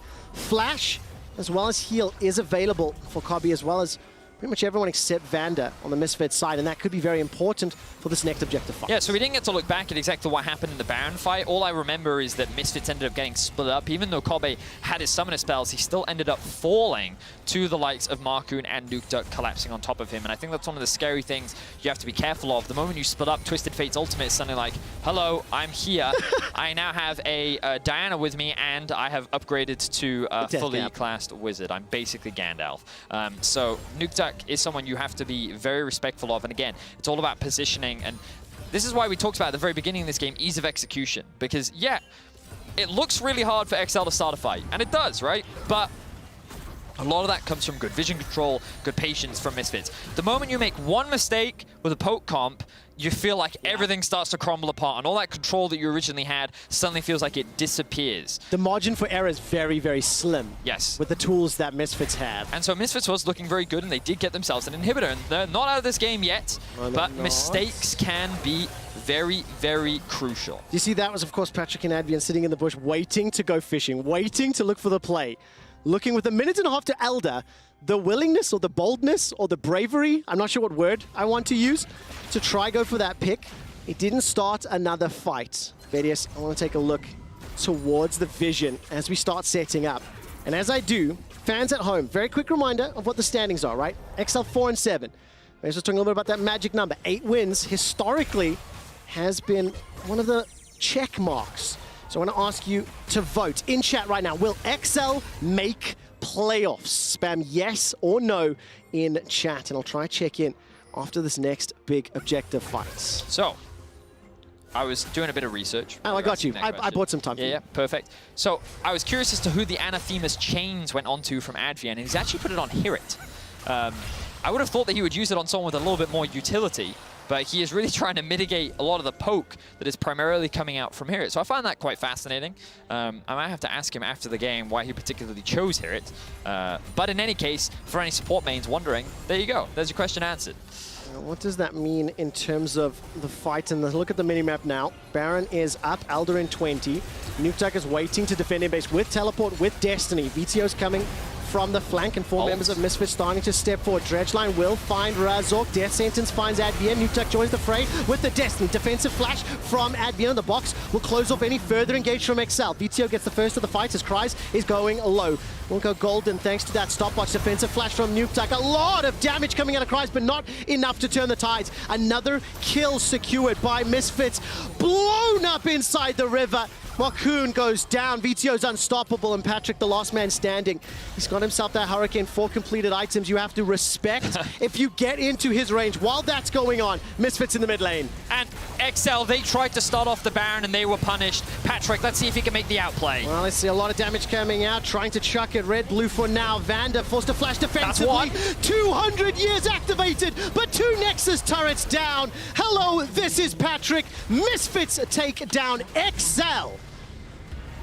That final fight was XL trying to start off the Baron themselves. They were trying to get Misfits to come and fight them, but they didn't need to. They just played patiently. They had Nukeduck split off from the rest of the team. They leveraged their poke to the best of their ability, and they played patiently. They played exactly like they needed to.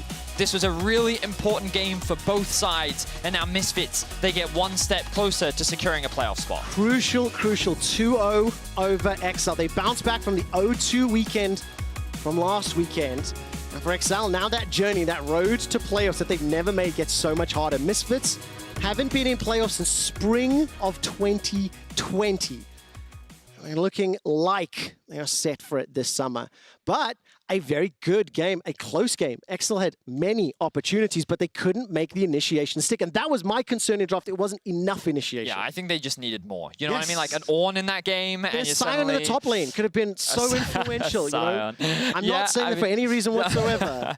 You're right, I agree with you. The Renekton pick is one of those ones where you're like, I kind of get why you blind picked it, but when you see all this poke coming out, you know, we suspected the Zoe in the draft. The fact that we suspected it I feel like that they were also thinking about it, and if they'd just gone something like an Ornn, a Sion, a Malphite, anything that can just go, and then you have a Diana there with the Nautilus ultimate, then that engage becomes so much stronger. But I think that when you rely so much on Marcoon and Advienne, it just wasn't quite enough. No, it wasn't. If you're on Twitter, go to Key Player of the Game at LEC. Hirit, Vito, and Hobby are your suggestions. An interesting game. It is, again, one of these moments where I think you have to praise the control that we had. Nevertheless, to talk with him on his first stage win, Law is standing by with Misfits, Vito.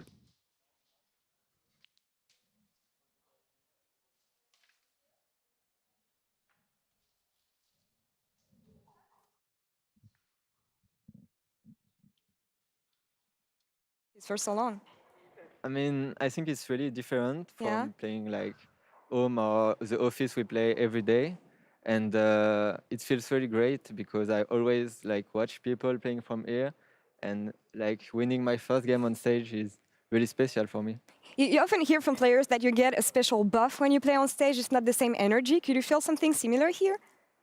I mean, I don't think it's like a buff. It's just, you know why you are here. And like you are here to compete, to win. And I think that's like good feeling to have. I can imagine, especially after the 2 weeks that you had recently and the games you had last week. How was it coming back after last week's losses? And how did you talk about them with the team? I mean, we had like really good half of the split, of course. And like last week was really hard, the Rogue game first. I think we should have won. I was like a bit sad. And after like we lost, we threw totally the game against Astralis. It was really hard for me because like I have great expectation, and I know my team has great expectation. So it was, it's like just we need to still learn, to still keep tryharding every day, and that's what it shows us. And I'm really happy that we could like win today, and it's really important after last week. Yeah, I hope it makes things better for you after today's win. But explain to me, because you've been so good during the first part of the split, what made it difficult since the beginning of second half? Is it team getting better? You guys being stuck somewhere, maybe? How is it going? I don't think it's like we were really worse than first half. When you compare like our two Rogues game, I think we should have won both. Like we are leading and we are throwing both game on Nash. So I don't think we change. I just think like we are not good enough to win those games against the best teams, and like to really make sure we are one of the best teams in EU. We still have a lot to prove, I think, and to learn still, but I think we have a bit of time before playoffs, and like that's all matters. Yeah, and you're going to have an interesting schedule actually. Vitality, G2, Fnatic. At the beginning of the split, you mentioned that playoffs was the minimum for Misfits and for your ambitions, which I understand, but what is missing from you and maybe the team to be this top team you wish to be? I think we lack a bit of discipline during games, for sure. I mean, even if like we are playing for now 7 months, I would say, together. It's still my first split. It's first year too, and so we need more discipline. And I think there's stuff that come with experience, but I just think we need to play better as a team, and it will work for us. Yeah, it will come. And they're very loud backstage. I'm sorry. I'm so happy we get players in the studio again, actually. It's not the same energy. But Vito, thank you so much for the interview. I can still see your smile behind the mic, so that's good.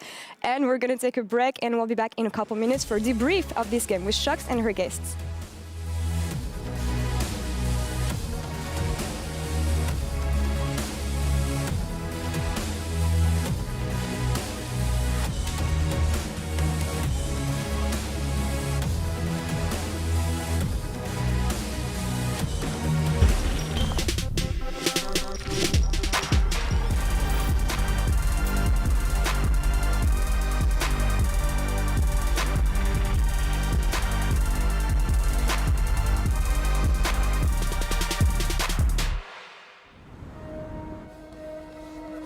They are out there, waiting to be discovered. Some of them are big, and some of them are small. But that's the thing with ideas. they don't just come to you. To find them, you have to move. Kia, movement that inspires. A lion! Oh yes, the king of the jungle. Time for a quick Red Bull? Red Bull? But you still won't be quicker than the lion! I don't have to be quicker than the lion, just quicker than you. Red Bull gives you wings.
Welcome back, everyone, to week 6 of the LEC Summer season, where Misfits have just taken down XL, and Cadril and Buffs are here with me to take us through their win and also the draft. As you can see behind me, this is a draft order in which they were actually picked, not as we ended up seeing them on the Rift.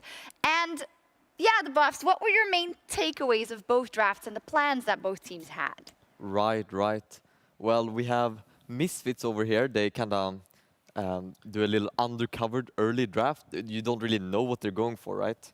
And then I think the biggest thing to take away from this is XL pulls the trigger on pick 4, Renekton blind pick. And what do you think? And there's some people out there that don't like Renekton blind pick. They hate it, actually. And yeah, it showed here, you know, they pick Renekton full on poke style coming in from Misfits to counter it. And well, we know what happened.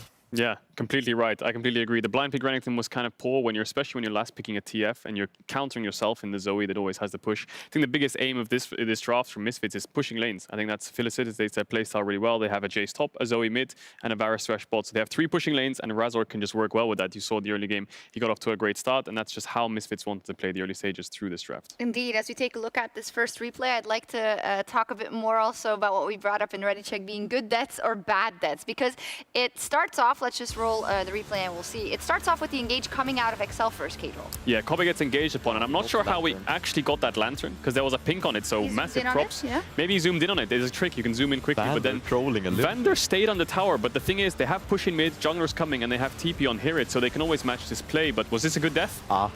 He's doing a little bit of trolling there for sure. That's unbelievable. But it turns out to work out, right? So it must have been planned. Yeah, it must have been planned, a good death. Now, Thresh kind of holding himself under the tower is obviously not worth it, because you can't really clear the wave against 4 members, but like we just talked about, having pushing lanes, BTO's there on time, Kobe's come back from base, here it's TP'd in, so Excel, even though they think they have a numbers advantage on the dive initially, once the members of Misfits collapse, that's when they regret the fight and they have to back off, especially given the fact that you use the Helios Flash, you use all these spells like Ignite on Nautilus to actually kill Kobe in the first place, so you don't have him for the follow-up fight. Yep. They just look like 3 very, very juicy targets if you have a poke composition and you see them. There's like very short range engage, and I think that was the problem that Excel's comp had actually. You could see Marcoon kind of flashing in and getting engages, but there wasn't much follow-up. I think we have a few dragons to just kind of represent that if we could get the clips rolling, because I think what you tended to see was there was too many pressure points. Excel are forced to engage, which leads to kind of miscommunication in the fights. The first time you see Advienne flash in, while the rest of Excel don't really want to follow up, and then they just have to be forced, to back off because they're short range, and then Misfits can chase them down with the long range that they have. And then when you look at the second fight, which we'll see shortly afterwards, the same kind of thing happens. VTO's pushing in mid, there's pressure points. XL are on a timer, it's TikTok, lose your inhib tower or lose the dragon, make a decision now. Marcoon luckily makes a decision, because the longer they wait, the more they're getting poked down, the more they lose on the map. Marcoon's engage is good, but there's no follow-up. You know, the Renekton is too low range, the flash hook just about connects, but Misfits can just kite it out. Yeah, did it look to you as well, Voffs, that Misfits, even though the gold was relatively even for most of the game, that they looked like they had more of the game plan in their heads and they played the map more correctly? Yeah, it's interesting looking at it again here. I'm gonna be real. I don't think Excel played it even bad. They went for engage, but the problem was they just flashed away every time. And the moment they get the flash away, it's over. At the moment, they can't hard engage. When the moment Excel can't hard engage anymore, it's just over, because they're gonna get poked down over and over again. Yeah, definitely. And they have the flash, they have the lantern as well to kind of gap close that. Yeah. And I think you saw a few fights that Excel actually managed to get onto Misfits, and they got themselves a Baron instantly. The second that Patrick can walk up and hit, and the front line can land the CC, then Excel can start to just mow them down, because there's no front line on Misfits. But if Misfits can have the control, play to range, then they should be able to control the fight and how it starts, which is the problem that Excel had. Yeah, as Bob said as well, if you have the hard engage, but you can't seem to kill anyone in that first one, then you're just thrown to the wolves because of all that poke. Yeah, and then you have to ask yourselves in the draft, like we were talking about, you know, is Renekton blind pick kind of the thing you want when you have a Diana and Nautilus? Maybe a little bit more follow-up could have helped. Things like the Ornn, like Vedia said on the cast, even though it's a tank, could do a lot of work into a poke comp, you know, with this big beefy front line. Could do indeed. Let's take a look at the final fight and how Misfits end up winning, because as we said, it was actually pretty close for most of the game, but this is then, the final Baron. Yeah, it was, and it looked kind of good for Excel in the first place. But watch Patrick, it's very hard for him to walk up and actually start to auto-attack. They use all of their CC onto Razork.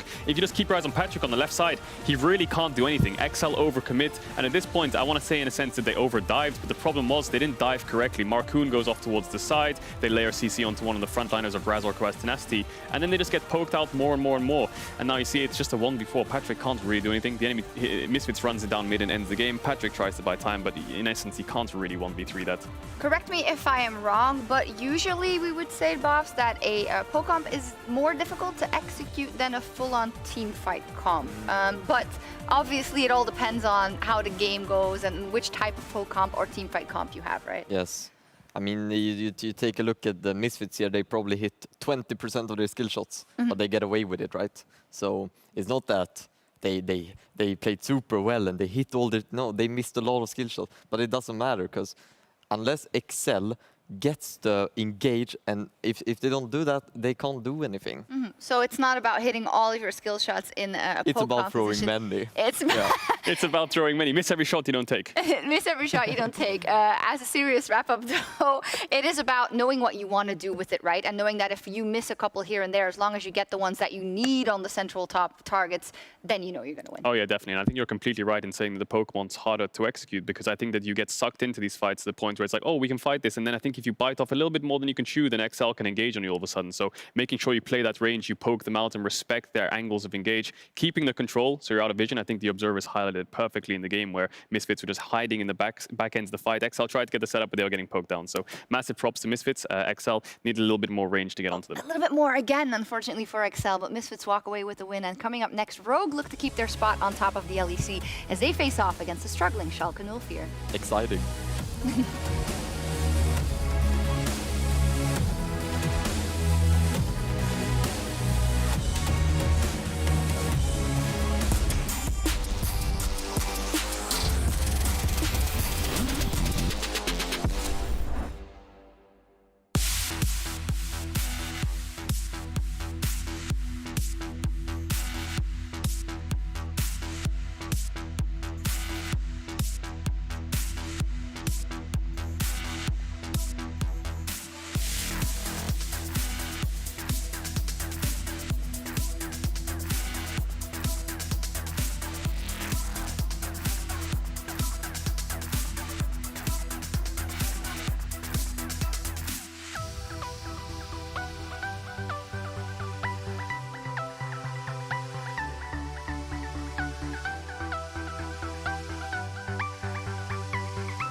Welcome back to the LEC Summer season as we hot swap drop into Champs League. Quick shot and Vedius about to bring you Rogue taking on Schalke, and with XL just dropping a game to Misfits.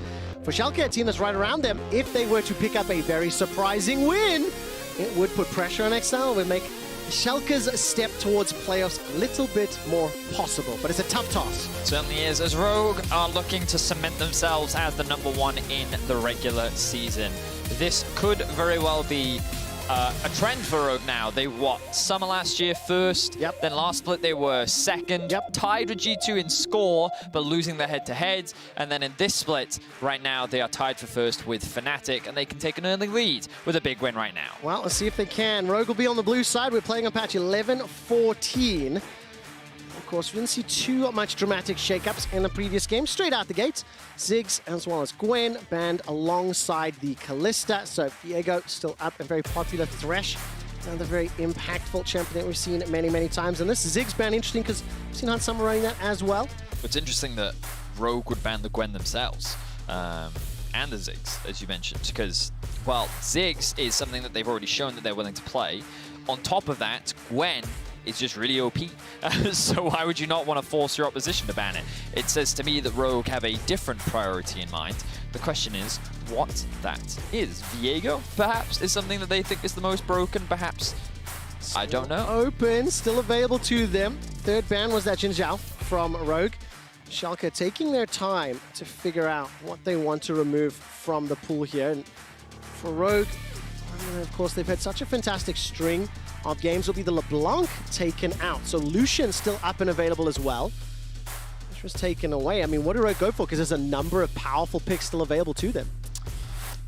Viego is my... Oh, okay, well, Viego is going to be my guess, and he's going to lock that one in. So now I'm thinking of responses. With Kalista gone, Aphelios could be a high priority here.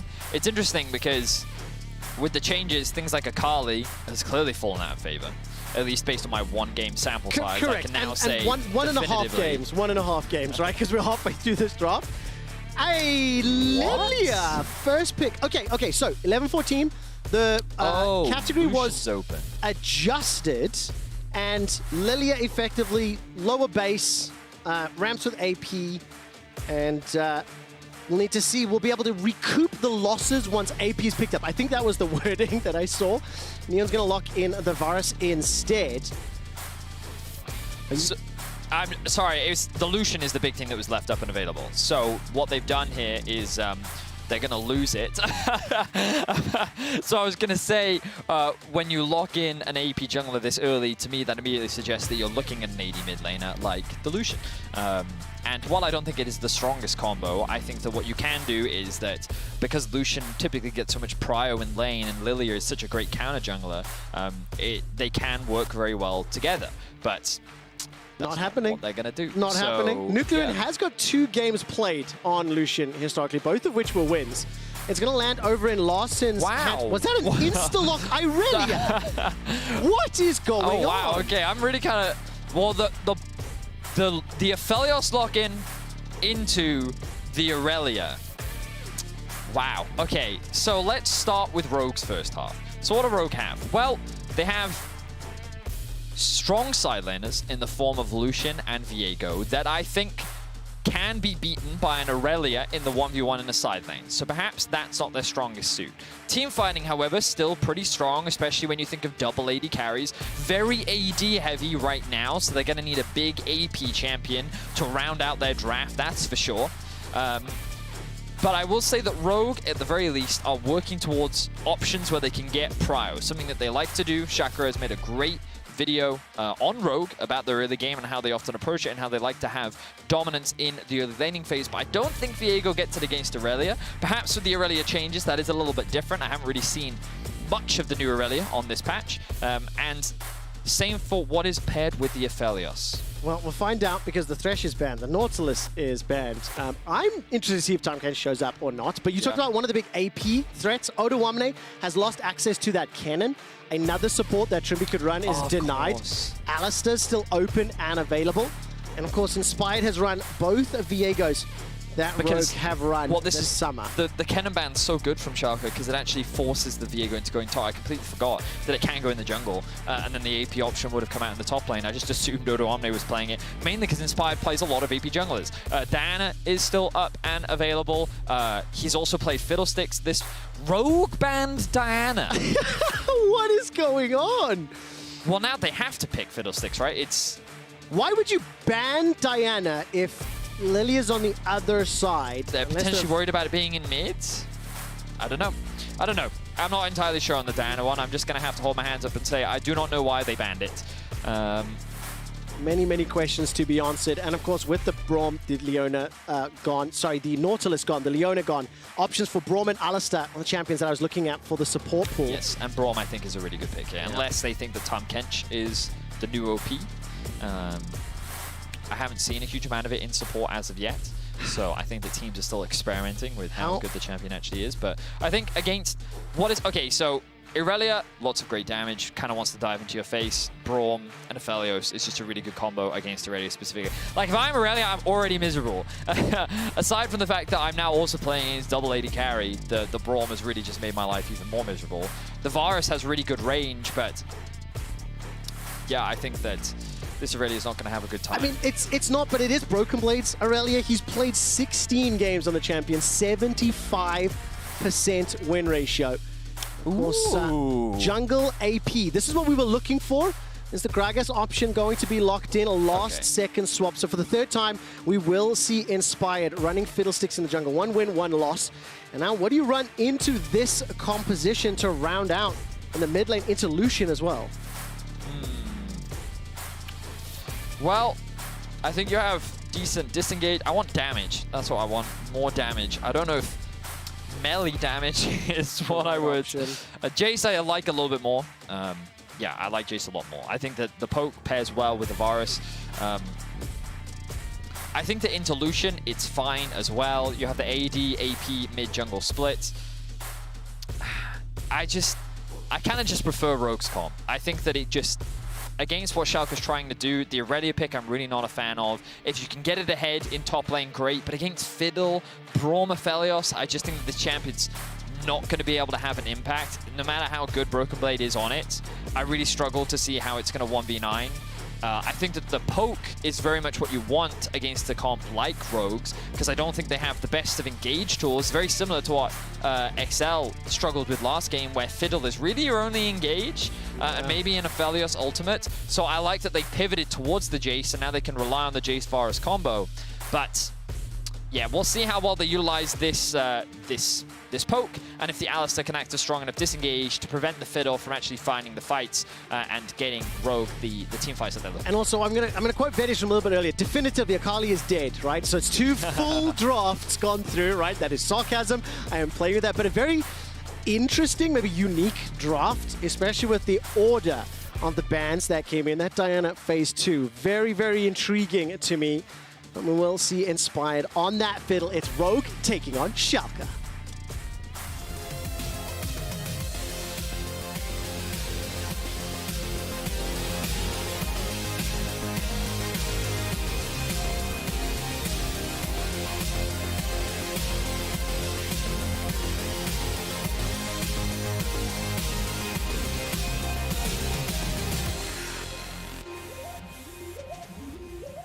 Welcome to the Rift. It's on Summer and Trimby already flanking Larssen, shadowing his lane for the time being, stepping forward.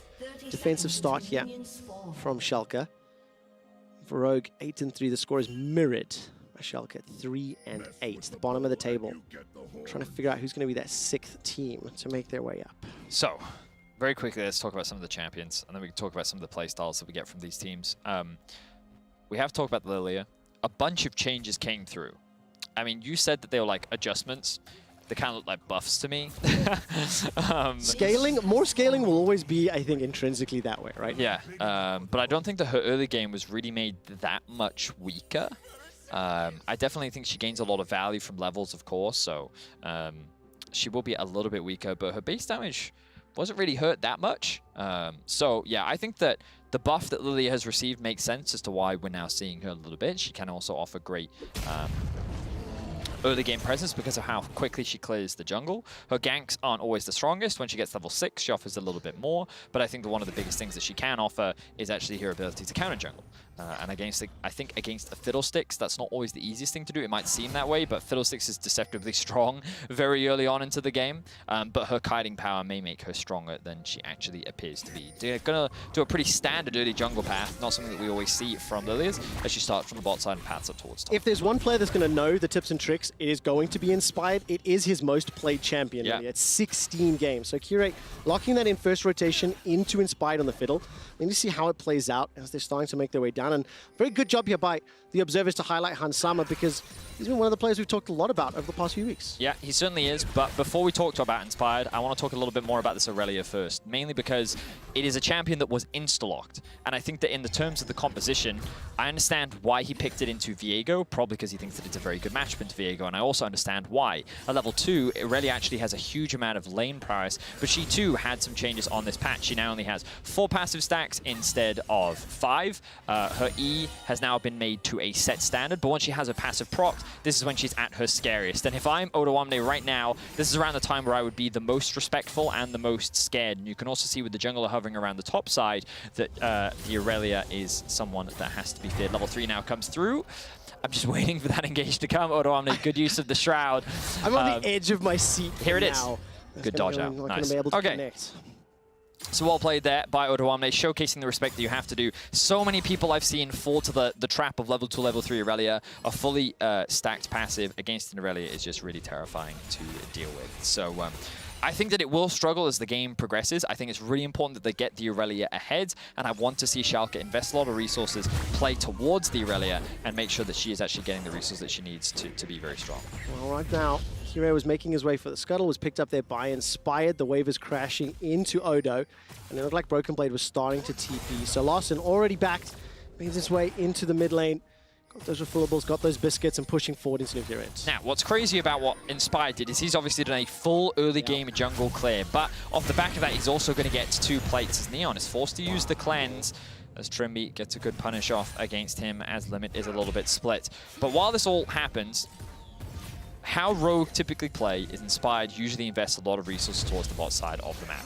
In recent weeks, that hasn't quite been the case. As you look in the early games, weeks 1 to 3, we saw a huge amount of jungle proximity. That's the amount of time junglers spend in the bot lane for Han Summer. This is quite a lot. And right now, it looks like, I don't think Kira is going to get a successful gank off here, so I'm going to keep talking about this.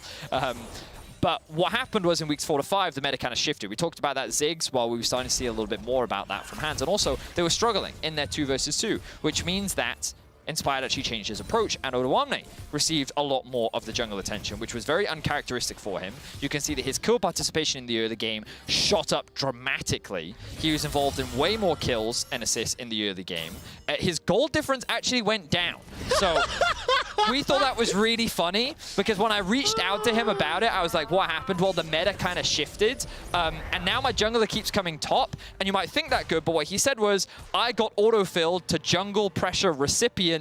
I don't like it either, don't worry. This, by the way, is a direct This is a quote from Odoamne. And it's also, it just does highlight a little bit about the mentality, the approach, and obviously it's a bit of a joke, but also the strengths that Odo has had for such a long time. The weak side king was a phrase that you coined a little while ago, and continues to show through with impressive stats, but also when you do invest resources into him, he is somebody to be feared against the Aurelia. For his first time on Viego this summer, Akira is going to once again at least show face, but no real opportunities just yet. But yeah, we thought it was really funny that his goal difference actually went down, and the fact that he's getting so much more jungle attention, and he's like, well, this is actually hurting my early game more so than helping it.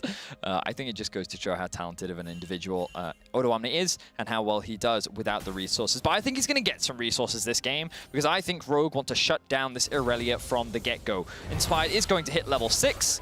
He will be spotted out by awards, but at the very least they are covering Odoamne so that he can push this wave underneath the tower, and it looks like that he is continuing to be the jungle pressure recipient in the early. No doubt about it, but not only jungle pressure, how about support? How about mid lane? This is a 4-on-2. No teleport for Nuclear Imp. That'll be a decent stun, and there comes the core. First blood to Inspired. Kira's going to try dash away to safety, and Odo will secure the kill. 2 easy kills for Rogue. And they're doing exactly what we wanted to see from them in the early game. Puts the Aurelia behind. Leave Han Solo to just farm off on a side lane. Just make sure that he's getting whatever he needs to make sure that he's relevant later on to the game. But just shut down this Aurelia. It's already going to be difficult for her to play.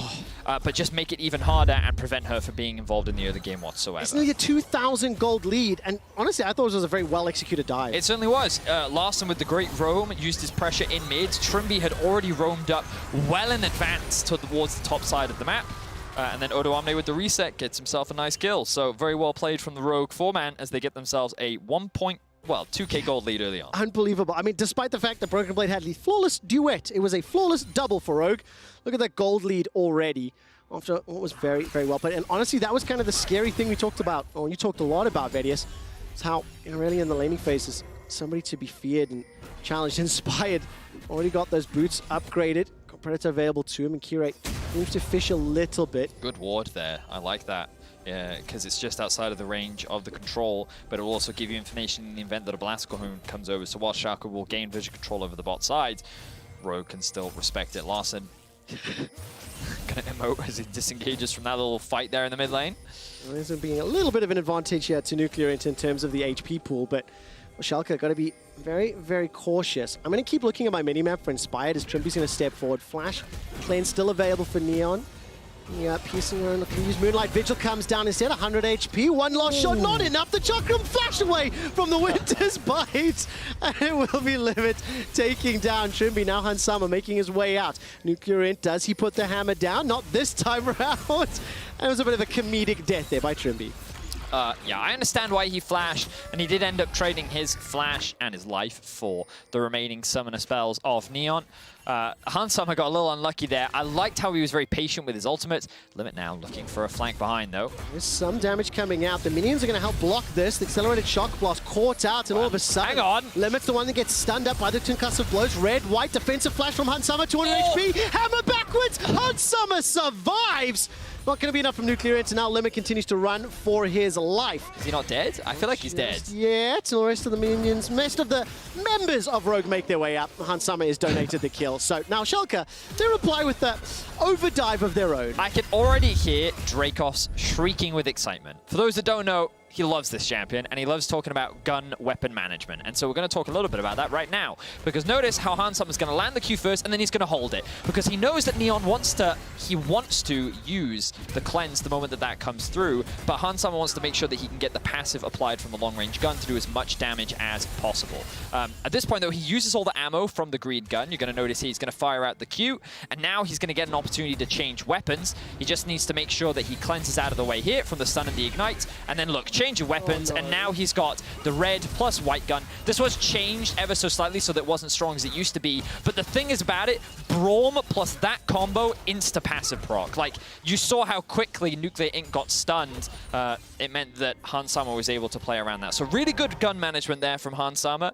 A lot of people are just going to say 200 years, but this champion does require good mechanic and awareness, and I think that he did a good job there. Kudos on spotting that one. I was so focused on when Limit was going to engage and whether or not Nuclear Int could make his way in. The intentional use of ammo on that Q into the bush, not only for some information, but like you said, setting up that counter. The gold lead's climbed nearly 3,000 at 10 minutes into the game. And it's looking a little scary. Inspired. Oh, no. Crowstorm is available.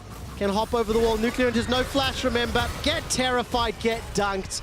Trimby gets the support as well, secures some turret plates. That's the 5th kill. Now Odo in some trouble from Vanguard's Edge, uses the Heartbreaker to safety, recognizing the risk. But the Rift Herald has already been picked up, and this is a pretty strong opening here, Mr. Day. It just feels so rough for really Nuclear does. Int. Like, this is just how you punish a flashless mid laner. Inspired said, hey, this guy has no summoner spells. He thinks that he's safe in mid lane, but he's not. And props to Trimby. This man is just roaming all over the map.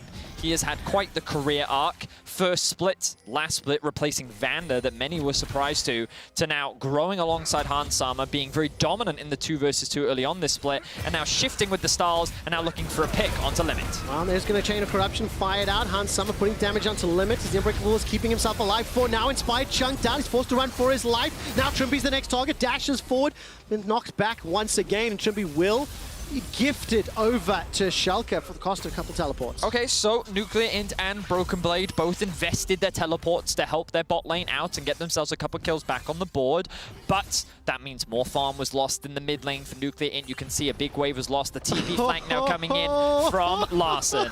He's got himself the Gale Force picked up already. Broken Blade's not going to be able to find the flawless duet, and Larson literally just ducks and dives through everything Schalke throw it in. And again, great use of the guns there from Hansama. He applied the Q, which then also applies the Gravitum to then lock Broken Blade in place.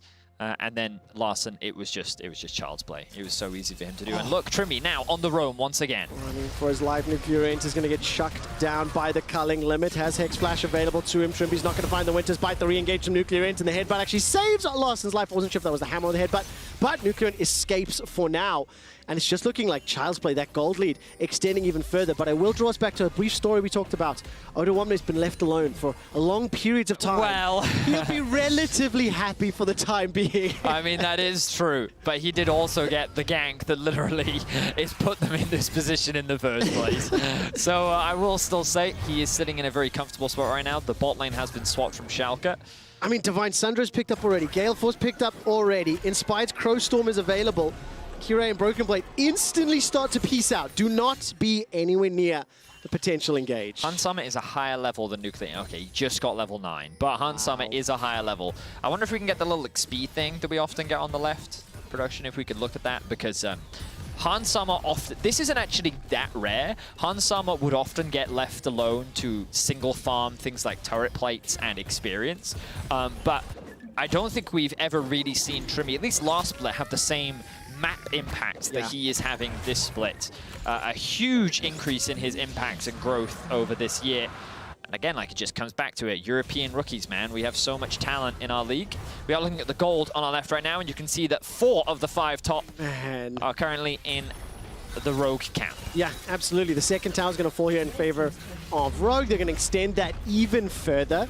And this composition, not only did you like what you were seeing from draft, now I think it's fair to say we like how Rogue are executing in-game, punishing and forcing errors as well. You know, everything that Schalke have tried to do felt like Rogue has had an answer, but also Rogue have forced Schalke, much like this dive that's coming up. Glacial Fissure comes out. It was a little opportunistic maybe, is now lost and Trimby back away. Trimmy did miss his Q. If he landed it, I think there was room for a play there. But Omni now on the hunt against Neon. We'll find him. The level advantage, as well as that Divine Sundra into really nothing. Heartbreaker comes out, Neon flashes to safety, but here comes Kirei. Manages to put Odo to sleep, and Kirei gets the kill. Well, Odo Omni, see what happens when your jungler's not there? You need the help. You need the babysitting. You need the help, man. You need the help. Work on your lane in Odo Omni. That's just a joke, guys. Just a joke. Got to clarify. Odo Omni got a little greedy there. He flashed for a kill that he couldn't get, and he did it anyway. Ends up getting punished as a result. But I think that Rogue is still sitting in a comfortable position. They have 6,000 gold advantage. They have the first Drake. They use the first Herald to secure the first tower. They also have 2 towers in their back pocket. And I feel like that already it's kind of at a point where you're waiting to see how quickly Rogue can close out the game, if I'm being really honest. I think so too. I also think today's game, obviously against Schalke tomorrow, against Astralis, and the next week you look at Fnatic and Mad Lions. For Rogue, when you look at the rest of Summer, we started this draft by talking about how Rogue want to confirm, solidify, cement themselves as the #1 team in the regular season.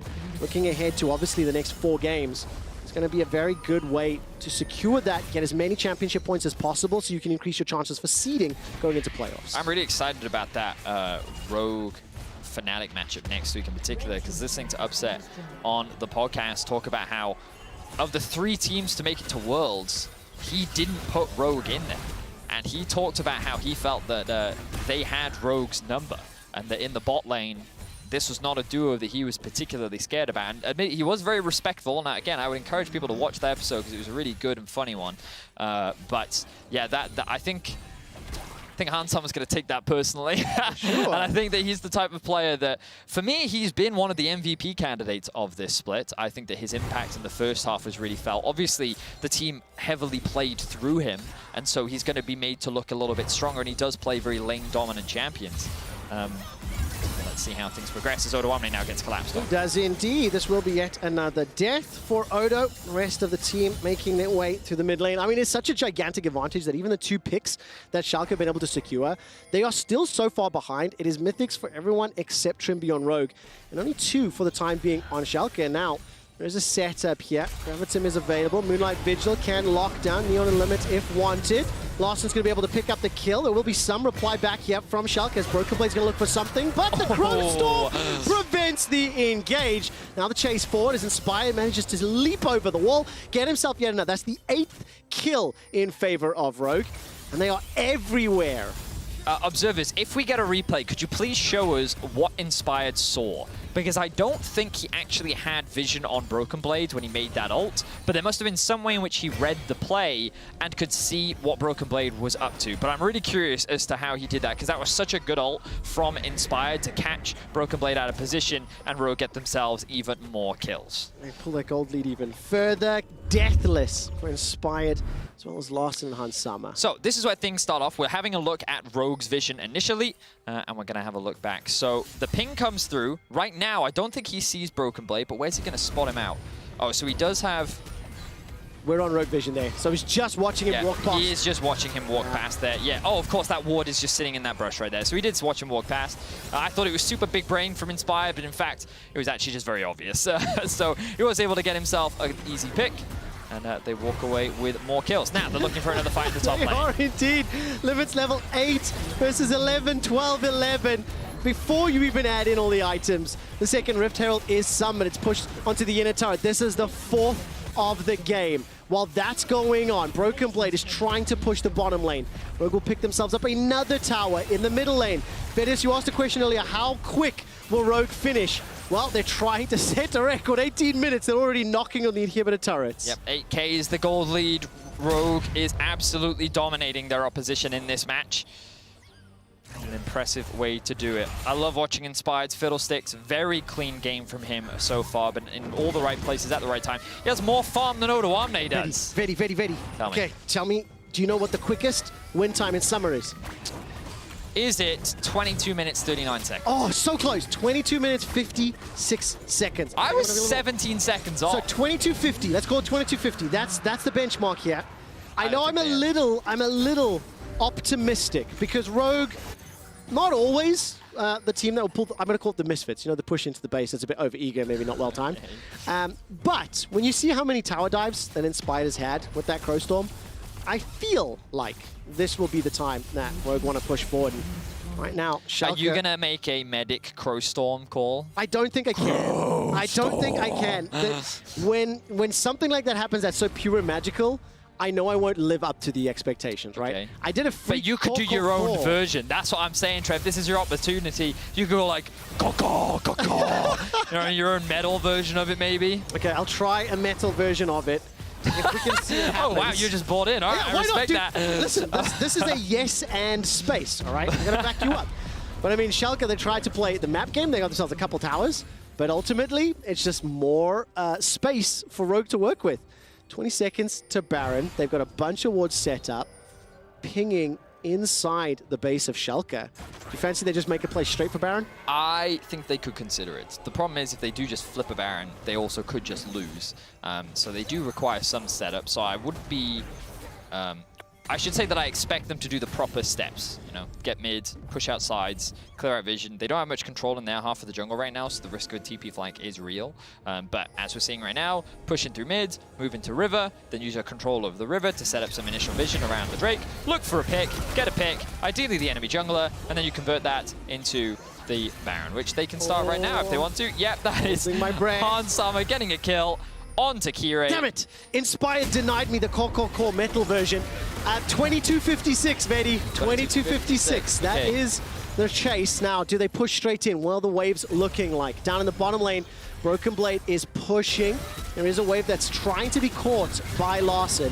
And we have a 20-minute, 45-second Baron already. Broken Blade has teleport available to him. And now Rogue are back away. Okay, the Dream, I think, is dead. I don't think we'll be able to pick this one up. As I'm going to shop and catch this bottom lane instead. Yep. Schalke, they are doing pretty well on the side lanes. They do have 3 towers themselves. Unfortunately, they're still, you know, 9,500 gold down. You know, just a minor inconvenience. The way that sentence started and ended, your tone of voice didn't quite match it. So have a look at this. Again, green gun. Oh, it was the ult. Okay, so the ult went through, and then it's not the green gun that you have to be careful of. It's the white shurikens. The chakrams chunking down Schalke. While that was going on, by the way, a huge amount of damage onto Neon. He was forced to flash. Larson was chasing for the kill, wasn't able to pick it up. 2 minutes to Dragon. We're 1 minute and 20 away from the record. And I mean, let's spare a thought here for Schalke. 3 and 8 in the standings right now. They just saw Exile losing near them. It's only 1 win above. But for Schalke, it has been a struggling summer. Yep. And unfortunately, coming up against the #1 team in Europe right now, you can see why the difference is the way it is. Yeah, it certainly is. Bit of a shame. Schalke, they're losing Abadage, changing out Kire. I think that the team hasn't quite been able to find form. I think that they have shown some good things, but right now their base is being sieged on and people are dying. Not mental at all! Larson with the help of Inspired. Pick up 1, 2, 3 kills. Whoa, 22.56. 22.56. We might be on the cards. 22.56. Nuclear is going to force Flash to safety. Odoamne trying to chase him down. Gets caught inside the Vanguard's edge. Not dead just yet. Inhibitor number 2 will be focused.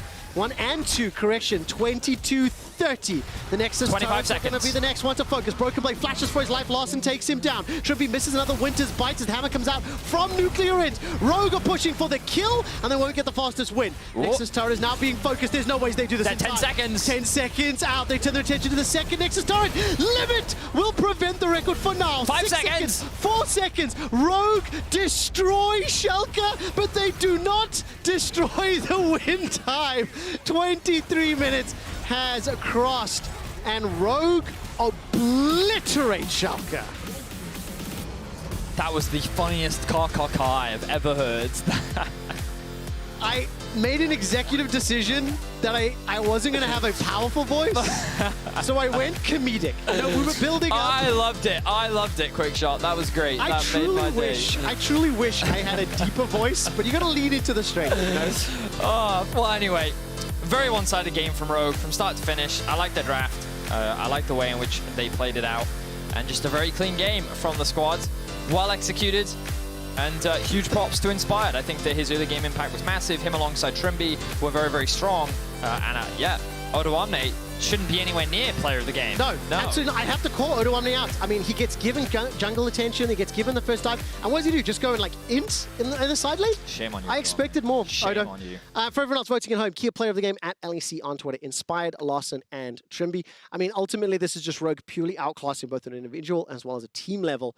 And for Schalke now, obviously, luckily for them, there are several teams around them at the bottom of the standings, but the odds of postseason looking less and less likely. It's a scary situation to be in, and it's also sad. Last song, last dance for the Schalke organization. Yeah. I imagine that many of the players, though, still have strong careers in the future, especially with the talent on that roster. But, yes, Schalke right now in a difficult position. Rogue, though, currently sit at the top of the standings. And later on, we'll see if Fnatic can catch up to them at the top.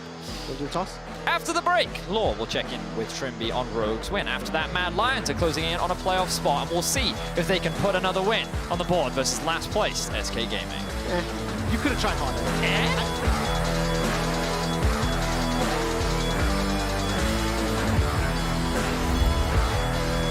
Their base is being sieged on and people are dying. Cool! Not mental at all!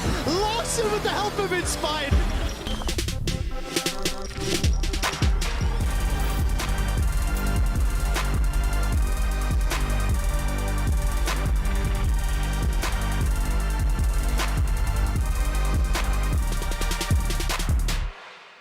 The planet and us are connected. We share its veins. We can continue to clog them, or do something about it. By using millions of recycled plastic bottles in our new generation of durable washer and washer-dryer tubs, we reduce plastic waste from leaking into nature's veins. Discover Beko Eco Tub washers and washer-dryers for healthy living on a healthy planet.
Welcome back to the LEC studio after Rogue destroyed Schalke 04 in less than 24 minutes. Not the fastest win this summer, but still a very convincing win. Trimby, thank you very much for joining me. I often ask players, what can they learn through difficult games or maybe losses? But what do you learn actually after a game like this?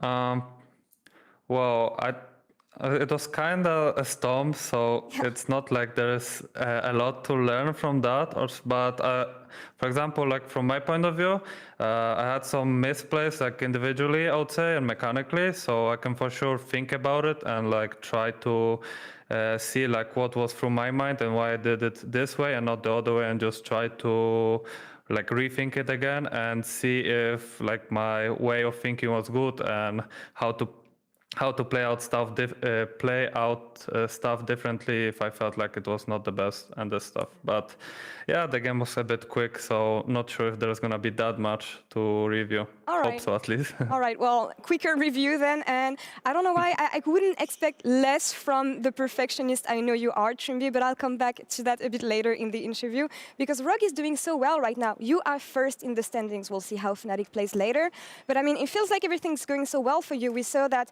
you tried to experiment in your playstyle, playing more for the top lane than for the bot lane, getting some new picks, trying some new strategies.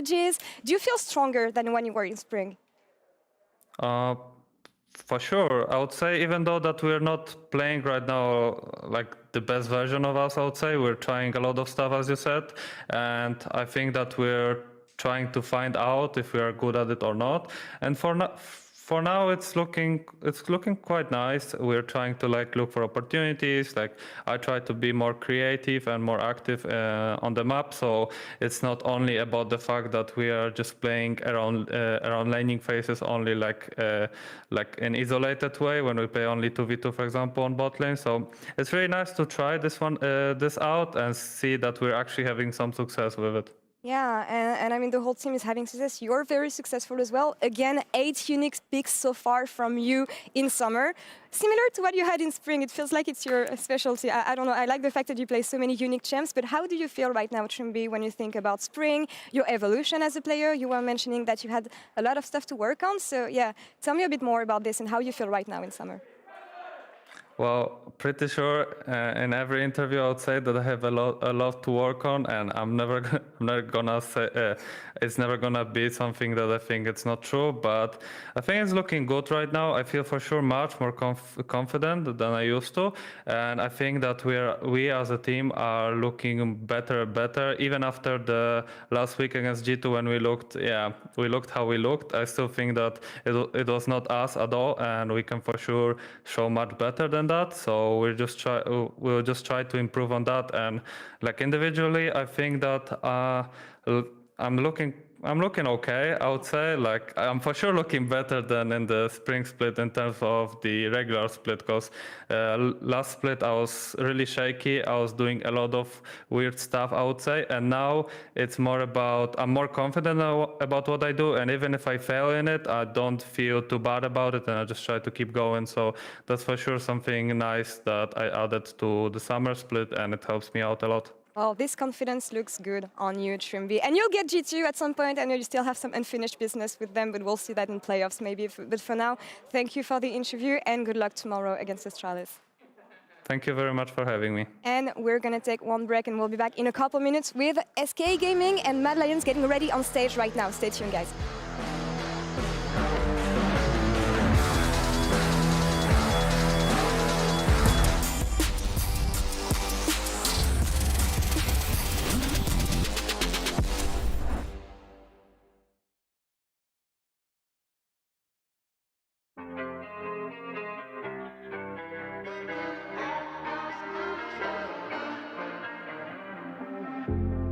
Baby, come on, don't claim that I love you, never let me feel I should've known, 'cause you brought nothing real. Come on, be a man about it, you won't die. I ain't got no more tears to cry, and I can't take this no more. You know I gotta let it go. And you know I'm out of love, set me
kind of love.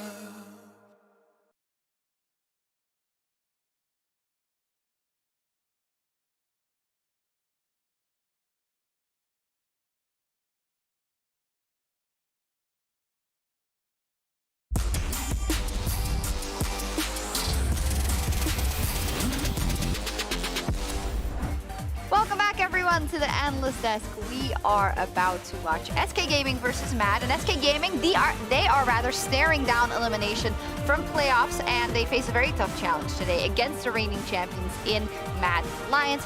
For SK, yeah, the water is up to here. They are about to drown, unfortunately, so they need to start winning games. They have only won 2 so far, and they only have 7 games left. I'm just going to look at the strength of schedule, so the teams that they're facing in the next 4. Mad right now, then Excel, G2, and Fnatic in their next 4 games, Cadril. Oof. Yeah, oof. And especially when 8 wins doesn't even make you into playoffs. Talking from experience here, 8 wins is not a magic number, it's 9, and they have 2 wins already. So maths just tells me that they have to win every single game if they want to be guaranteed into playoffs. Worst case, with 6 wins, they're going to go into a tiebreaker. But still, you want to feel comfortable, and right now, it's looking grim. It's looking dire, and honestly, I don't think that much has been working for SK Gaming. They did get 1 win last week. The boss, now that is so necessary for them to really start winning games, I think we have to go to you and ask for kind of your expertise out of the depths of solo queue. What kind of strats can they start using if they really need to get this best of 1 wins?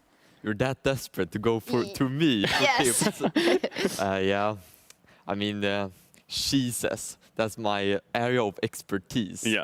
And Kato was talking a little bit like one-trick picks. Yeah. Talking to me with Katarina, Malzar. Talon. Yeah, Talon. Is that really the way to go? Well, what do you think? I don't think it first? would be bad, you know, catching them off guard a little bit. But I want to talk a little bit more about one special strategy, and that would be proxy farming. Okay, I love proxy farming. Now, we saw a lot of proxy farming before, but just talking about these champions, quick hit. They are solo queue champions. They're very difficult to pull off. They lose the lane phase, and we'll see what happens with those picks. If they do opt into it, they're very high in solo queue, but this is proxy farming. This is what you want to talk about. Right. Now, proxy farming, you farm between the turrets, and you just kind of trading farm with your opponent. And enemy jungler gets so frustrated because they're scared. Why is he so far up, you know? But yeah, I remember this one game, Worlds quarterfinals versus top esports. Fnatic is playing. Whippo pulls out the Singed, and he starts proxying.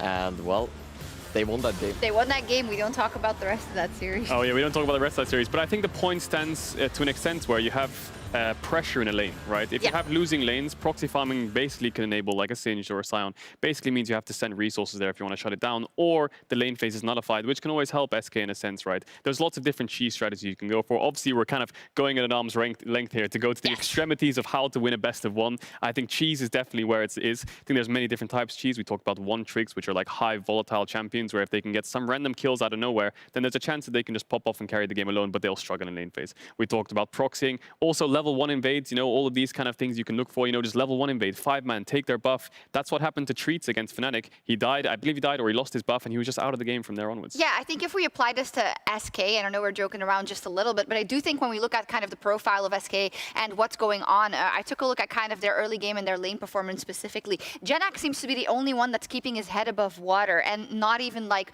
with flying colors. The rest of the lanes seem to just be going down without being able to keep up in CS, without being able to keep up in gold, and that is detrimental to them. So something that can get them going should work, but I guess the eternal question then is, do you invest in a level 1?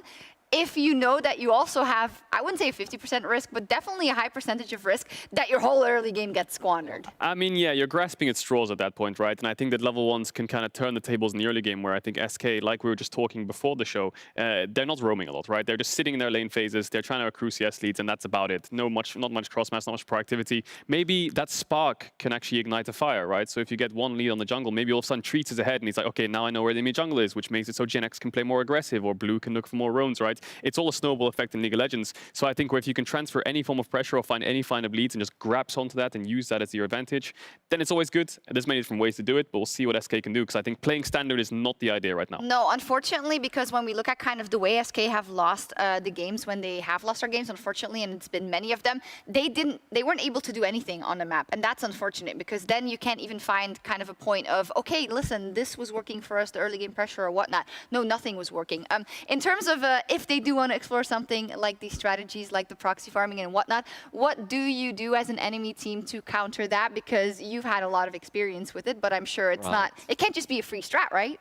Yeah, I mean, there's obviously counterplay to every strategy in the game. Otherwise, you know, it wouldn't be a strategy.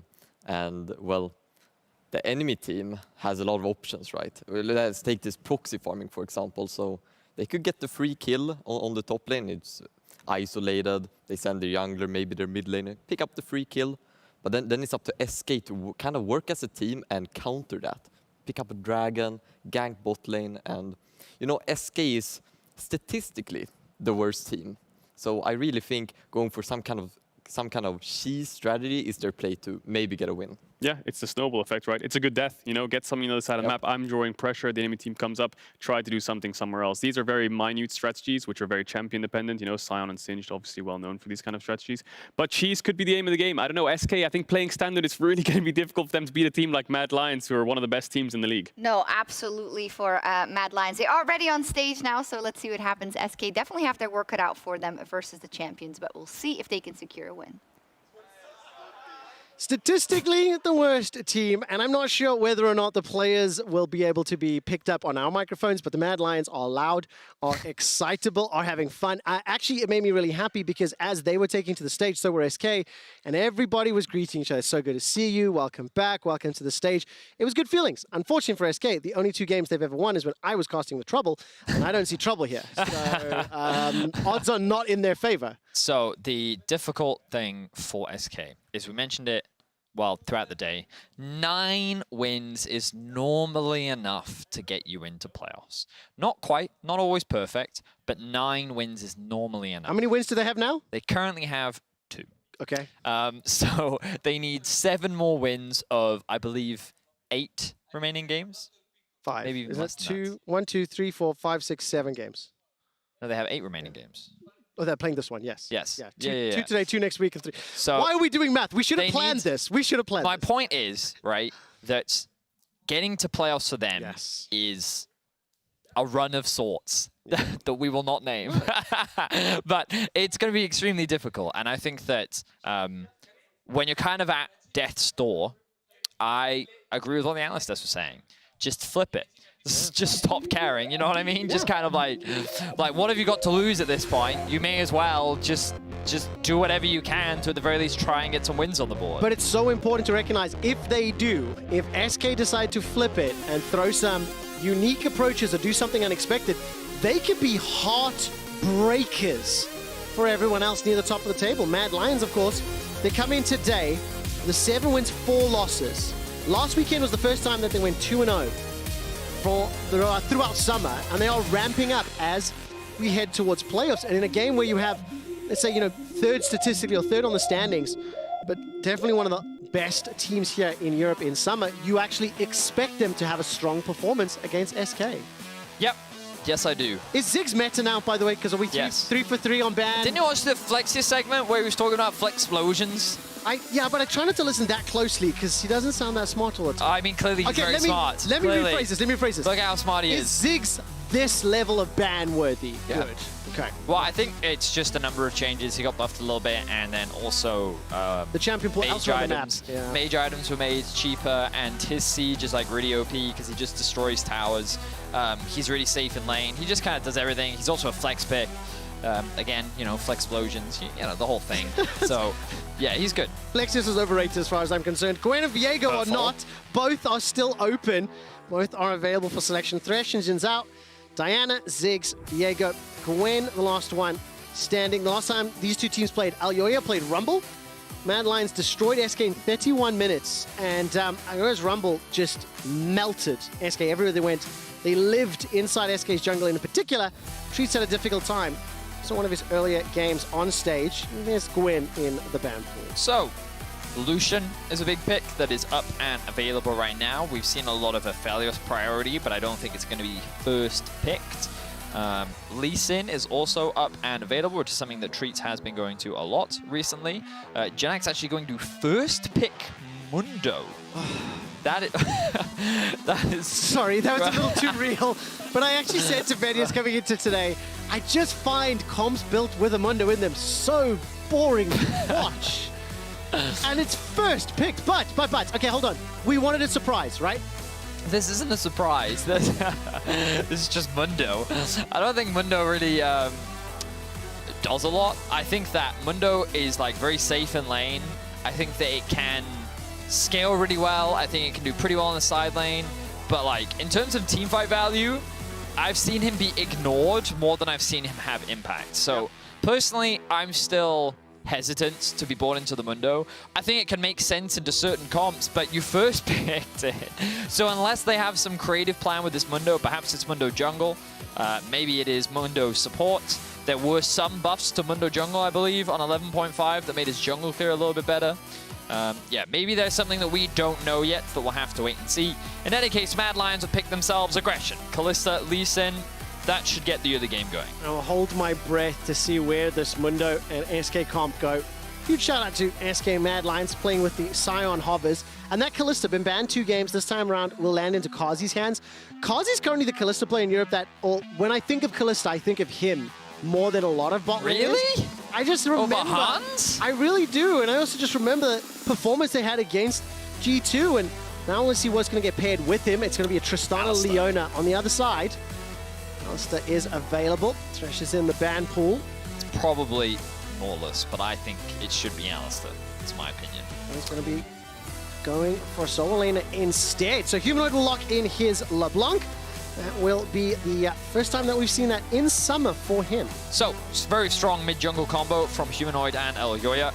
There are very few things that can stop a LeBlanc, I believe, on the current patch. There are definitely a couple things, depending on how skilled you are as an individual, but we'll have to wait and see whether or not Blue has anything in his back pocket. For now, in terms of early aggression, Mad Lions is all about that.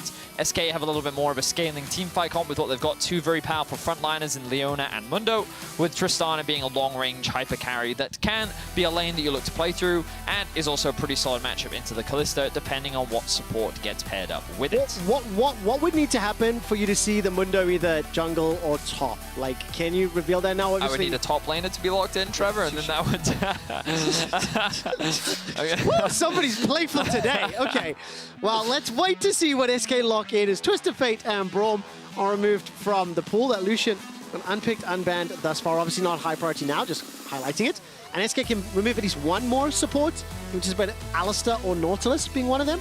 Actually, that Lucian will be banned out. Yeah, I think Lucian is one of the few that can go toe-to-toe with LeBlanc, mainly because while LeBlanc does have strong burst in lane and a very powerful rotation, Lucian can deal damage with his auto attack. So in the cooldown windows, Lucian can be hyper aggressive and LeBlanc has to be a lot more respectful. So good ban.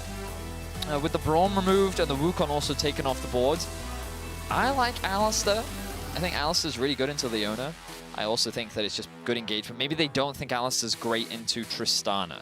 So I wonder if he's just going to go for the Nautilus instead. But I do think that Leona's pretty good in Nautilus. We're going to find out. I mean, Kaiser's champion pool this summer, he's played 6 games of Leona and then 1 for Braum, Karma, Galio, Nautilus, Alistair, and it will be the Nautilus locked in. His second time played, lost his first time around. And now I get to have the question answered of what top laner or jungler is secured here for SK and what they're actually planning or trying to do with this Mundo. Because much like Vedius, and much why I had a really, really honest sigh earlier on, I do tend to feel that Mundos just get ignored, the rest of the team gets killed, and then he's the last one standing. That's not a top laner, by the way. No, those mids, Jason to LeBlanc, thanks for... They need AP right now. They need AP. But if they do need AP, then I wouldn't be surprised to see something like... Lilia in the jungle. Rise is kind of speaking to me right now.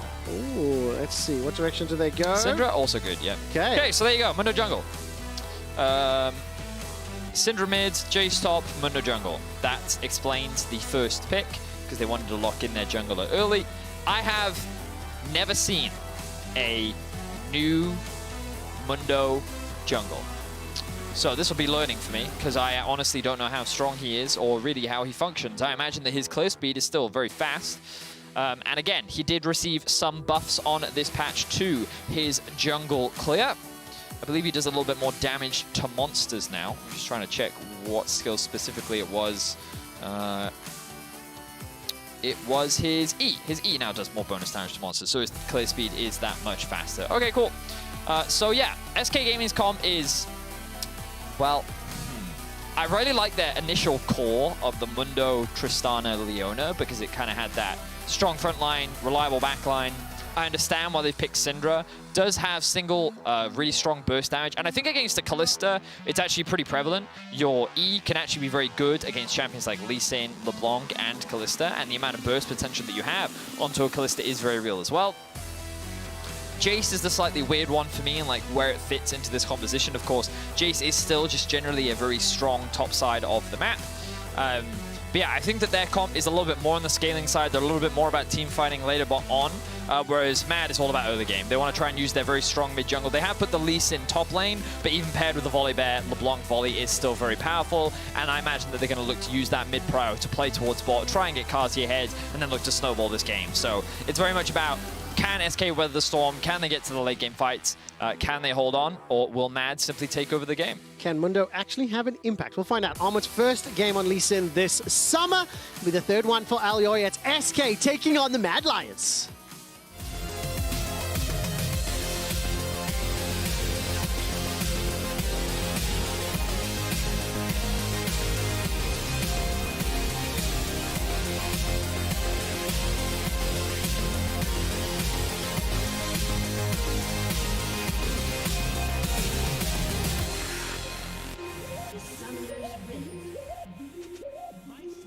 Moment before we jump onto the Rift, because I have Mac with me, and I want to ask about the Mundo pick. First pick from SK. Did you expect it to go in the jungle, and how does this champion work actually? Vedius was asking also. Yeah, I mean, we were pretty sure that it was going to go jungle when they first picked it. We've seen some Mundo flex this week, so it wasn't exactly a big surprise. It's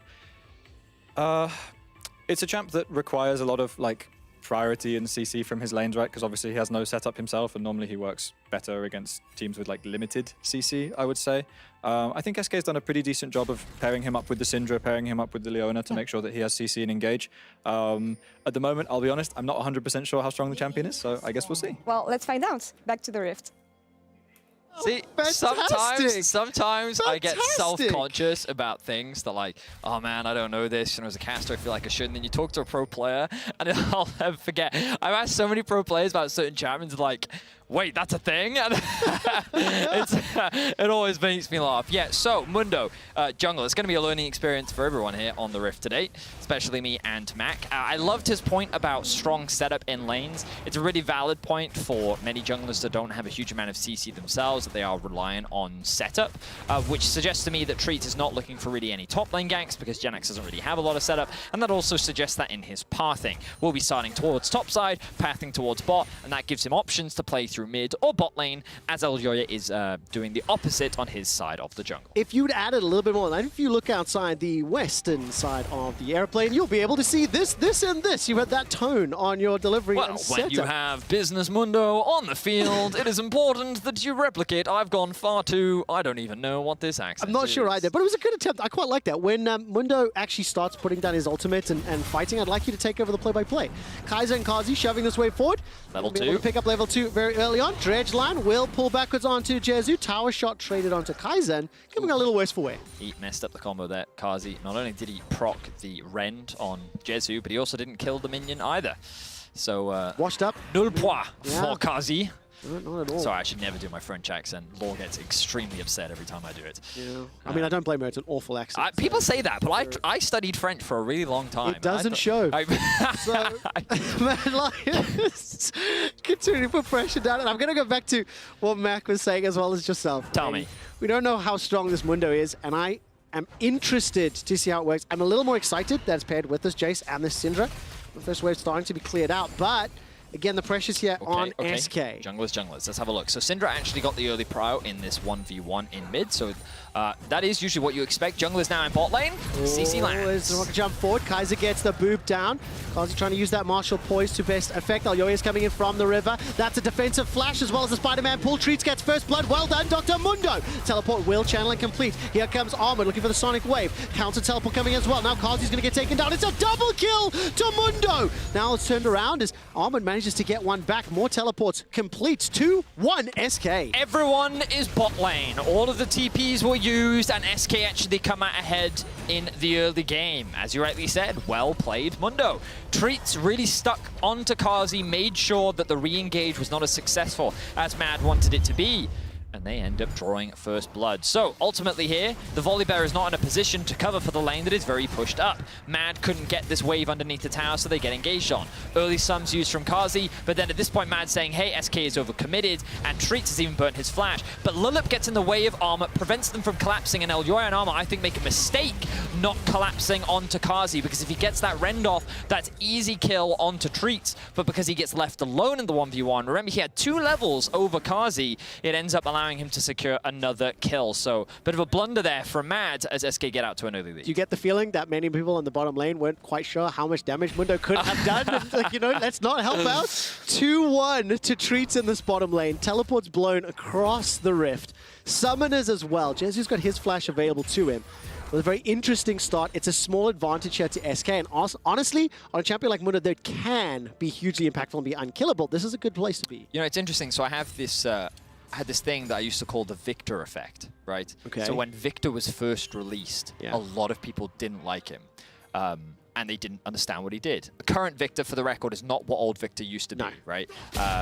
He used to have this weird passive where you bought an item and it changed your abilities, whatever, right? So what I would do is when I played Victor, people were confused and didn't understand what you were doing or how this champion actually works. And we've even heard comms from pros saying, what does this champ do? How am I supposed to play against this? And I'm not saying that that's what the comms were, but that could have very well been a situation where Elyoya and Armut were like, hey, Kazi's got that. I don't need to go and help him. Yeah. And then they realized, oh wait, no, yeah, exactly. Did not have that. So yeah, it's a fun. I used to call that the Victor effect, but I should probably find a new name for it now. I think it would be a bit like the theory's really good, but I think you can make it a lot more condescending and offensive. You know, the ignorance effect, the unawareness. I'm not sure. I mean, I think the Gwen effect is good, where you think you win and then you don't. That works too.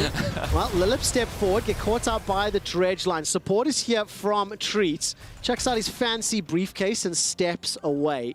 It's going to be enough to dissuade the re-engage. Now, Lilip has been a little bit of a breath of fresh air here for Jesu as well as SK. I think every game I've seen him play, he's very bold. He's very willing to jump into the faces of his enemies. This time it didn't pay off or get punished, but definitely a man to keep your eyes on as this game plays out. And Humanoid, we've not seen Humanoid Blue other than the TP, just farming as you would expect in this mid lane, both getting level 6, so burst damage is now available to you. Very slight CS lead right now, but it's not going to mean a lot the moment Blue clears out this wave. He tried to set up a freeze, but I wasn't really a fan of it because the wave was just a little too big. I think he needed to thin it out a little bit more if he really wanted to set up a good freeze, because the problem for him now is that it's hard for him to rotate round to assist with this Drake. But perhaps an opportunity for Libit. Lilip hasn't been spotted yet. Very, very cheeky. Scout of the week doesn't find the stun, but the Zenith Blade just might. Flash is available. Predicts it! Lilip, you beauty. Treats gets the kill. It will be a dragon secured for the Mad Lions, but very nicely done. Yeah, very nicely done from Lilip. He did predict the flash, and they're able to get a big kill onto Humanoid. And now they're looking to answer back. Hook lands. Edge line will be a dead Blue. Easy hop, skip, and a jump. That just feels bad. That animation is so broad. Nautilus mechanic. So broad. It's like, you know, you curve the bullet, man. It's a Nautilus mechanic. I like that, yeah. Angelina Jolie here. Kaiser chucking out those dredge lines. Bends the anchor. Does bend the anchor. It is kill secured by Kazi's Callista. Very valuable for Mad Lions. Jesu will be able to pick up at least one plate as Lilip clears out the ward. And it's still advantage here to SK. Again, I want to commend the fact that they were the ones that roamed. Were able to jump on and punish Humanoid in the mid lane. But it's Treats that's a recipient of all of the gold so far. It's a good place to be for SK, a team that has had, like, okay-ish early games. Do you remember last split at all. Oh, this is going to be scary. Okay, do you remember Tinks when he played Jungle Mundo? Yes. Do you remember in that one fight where he got a quadra kill? Yeah. Do you remember the result of that game? I do. Schalke won the game. So when you sit there and say that this 3-0 Mundo, yeah, I'll believe that that is good when I see it. Okay, but, okay. Ever the pessimist. I mean, to be fair, we both were starting this one up, right? It's just one of those things where, like, a Fed tank, you know, I think I'd rather have my Tristana be 3-0 rather than the Mundo. Yep, I agree with that. But, you know, I'm not going to count the chickens before they've hatched. Drop a book on its head. Is that the other? Is that the other? I wish I knew more Norwegian sayings from Evan. We'll see whether or not SK can put some more butter on the fat with additional kills. They've still got that's the 1,000 gold up. Yeah, I've definitely completely butchered it and misused it. But the reason I do think it is very important here for SK, remember the only 2 wins they've picked up. It happened in the last couple of weeks, but the likelihood of playoffs is very, very slim. And you were right, by the way. They have 7 games left, including this one. I know I was. I didn't want to make fun of it. I know, it's but fine. I appreciate Math isn't my strong suit. It.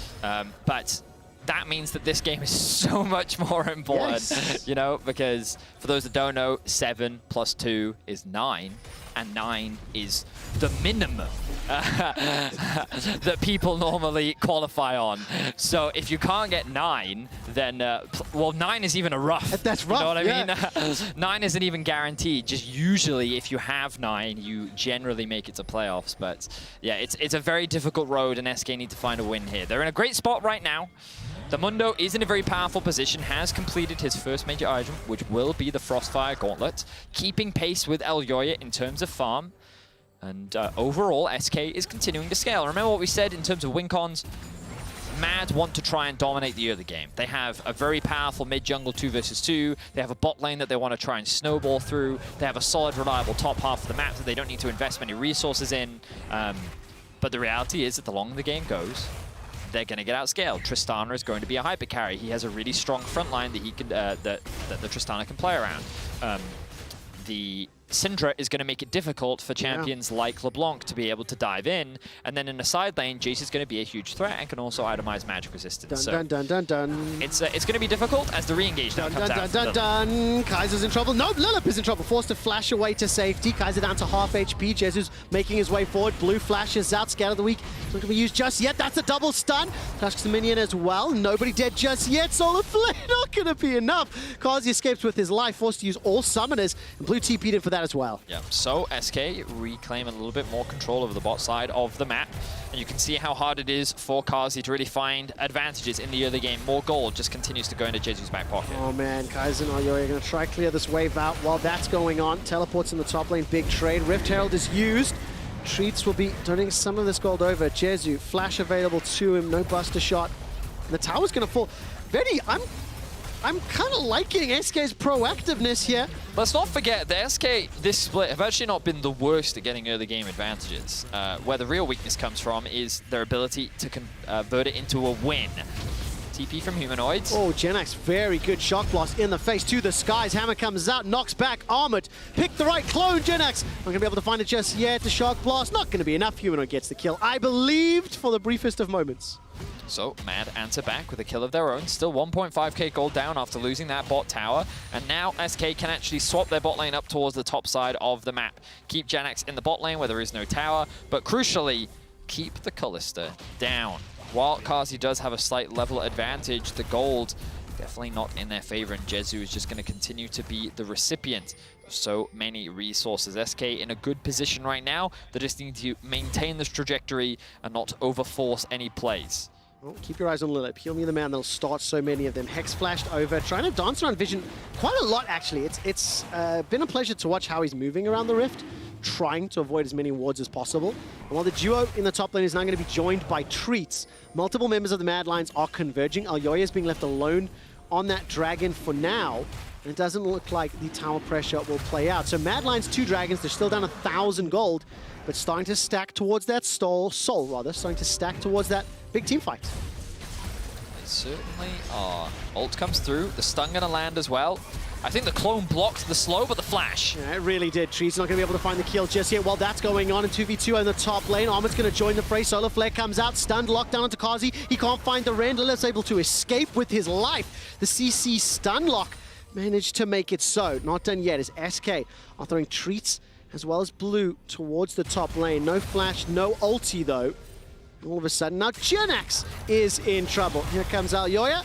We'll be able to take a big bite out of Genex. Humanoid jumping in as well. There's more potential for combat in the top lane as Humanoid picks up his second kill of the game. And the tower is under pressure. It's an interesting passage of play here, Mr. Yeah, A. it is a little weird, I will be honest. Mad are being spread a little thin right now as while they do answer the bot lane play, the wave was pushed all the way underneath the tower, so Blue is able to push in mid, get himself a little bit of gold, bit of extra farm as well. The way this game's playing out is not at all how I was expecting it, nor is it with the jungle Mundo. So I'm going to ask you and everyone at home, do you think SK will win this game? Spam in chat, yes or no. I didn't get to do my last vote check-in, so I'll be able to check it in a little bit of time. SK, 1,000 gold up. SK, I'd like to say being more proactive, shall we say? Looking to initiate plays, move around the map. But it's been a little messy. So that's why Mad Lions have got multiple kills, and the cross maps are in Mad's favor. If I'm SK, I am, in the wise words of the Bouse, chillin'. You know? Because I have a better scaling comp. Oh, it means chilling. Oh! It literally just dawned. I didn't understand why everyone was like, we're shilling, because when you say we're shilling, it means you're selling things. That's not like the word. No, it means chilling. It's because of his accent. You know, sometimes he says, you know. I got those letters. Cool. I understood those letters, but I didn't understand that sh was CH. Thank you. So, SK or shilling? SK a shilling, yep. Of course, I don't have a Swedish accent, so I don't do it as cool as he does. But the idea is that SK is comfortable right now. They but the fans. Yep. So oh my word, I'm like, okay guys, so SK have a better scaling comp, and they're like, yup. SK have a 1k gold lead. Yup. SK have a really strong front line, and while they're down in Drakes, they can set up for the next, and like everything is going well. Strong engage, strong So by line, that logic, you think that they can win, right? Absolutely not. It's that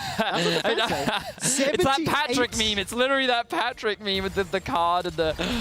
Oh man, poor SK. 78% of the votes do not think that SK can. We're 2 minutes away from the next Dragon fight. Rift Herald's up, and we're looking to set up. So Vedius, how do you think this fight will play out? Well, admittedly, this sets me up for my next point. I think that Mad is one of, if not the best team-fighting team in the league. So even if they have a composition that is relying on getting ahead in the early game, they still find ways of coming out ahead in 5v5 fights. And that is ultimately what won them last split. Oh man, look at the stun. The CC, the dash is forward. Now all of a sudden Lilip gets pulled back. This will stop the Rift Herald. There is support coming from Genex in the mid lane. Rift Herald now 2,000 HP. Mad Lions fancying a shot. Kazi's making his way forward, and even though he's not going to be able to find any more CC, SK brute force their way onto the second Rift Herald. Fans at home, you were voting no. Yep. SK have got another tool in their kit. To be able to break down this mid tower, which could be crucial for them. Humanoid didn't have his flash available, but was forced to disengage. Kaiser did lose his flash. And that was all because Humanoid was sitting in a brush that he thought was safe. And I don't even think there was any vision in there.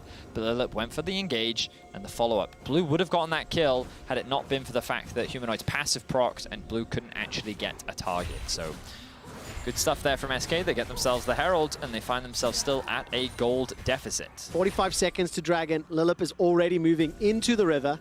Got a couple of control wards in his inventory. There's not many members of Mad around because Mad have been very good at cross-mapping. Every time there is some pressure or some movement elsewhere, Mad picked up 2 dragons. Genex has tried to clear out as many of these minions as possible. He's got teleport available to him. And there's already a TP into the mid lane here from Blue, while Treats and Lilip are pushing Vision into Mad Lions. We're setting up for a dragon fight. Yep, but I think that Mad is so late to the play that they're not really going to be able to contest it because they decided to make the cross map happen. They got themselves their first tower of the game, and as a result of that, SK have stolen away the blue. And I think that actually Alyoya did exactly the same thing on the other side. So pretty much just a trade across the boards. SK going to push in one more wave in mid, convert that into another objective as they also drop the Herald. So clean stuff overall from SK, and it only really costs them a tower. I'm going to try this really quickly. So Mad Lions are now shilling. Right? No, they're not. Mad Lions are stressed. Okay, they're stressed. Okay. Because again, their composition is very much about using early leads to then snowball, right? And again, when you kind of look at front-to-back team fights, I think that SK's comp is just better at it. Because like, let's play a scenario out in your head, right? Humanoid tries to dash in, gets slapped by a Syndra E. Kazi tries to get close, gets hit by a Syndra ultimate. If you're not getting hit by one of those, you're getting hit by either a Mundo or you're getting hit by a Leona, which means that you're reliant on finding a flank if you're humanoid. So what do you do if you're SK? Well, you ward your flanks. And so like you can now start to see how much harder it becomes for Mad to actually find a successful fight. And on top of that, Tristana, the reason why Tristana outscales Kalista is, well, number one, Kalista really sucks generally against tanks. She can build a lot of Ren stacks, but she doesn't apparently do a lot of damage. The opposite is true for Tristana. Tristana only gets more range as the game progresses. You're going to be building Infinity Edge as a third item. You're going to be hitting people really hard with a literal cannon in your hands. So, yeah, that's why I think SK scale better. The thing is, while everything you said is 100% true, you also have to look at the people piloting said champions and the expertise and the experience, you know. Yeah, I know. We can say it, Trevor. SK has grief this split, okay? It's not the support role. You can just be honest, quick shot. You can just say it. Can you not throw me under the bus right now? I mean, you literally said it. Let's also think about the people piloting it, okay? So I was going to be more elegant here. And Vedius, I'm going to ask you to answer that question. Do you think SK can win this? I mean, as an analyst, I think that they're in a great position right now, and they are in the winning position. That is my analytical opinion. I want you then to keep tracking vision here for me, right? Let's look at warding the flanks to prevent Humanoid Armor trying to set anything up, right? Because, of course, if Jezu or Blue go down, things get a little bit scarier. This mid-outer turret was still standing. I'm very upset right now. Yep, disappointing play all around. And, of course, we are getting now to Baron in a moment. 2 towers to 1. 3 minutes till the next dragon. And Lilip so far leading the way when it does come to warding, when it comes to initiations. For SK, it's now deliver, right? Show that you can actually win some of these mid-game team fights, set yourself up for success, where they have faltered. Because like you said, they have actually had a track record of picking up advantages, or at least being competitive during the early game. Treats in the first half of the split was actually one of the best early game junglers in the league. It was kind of nuts.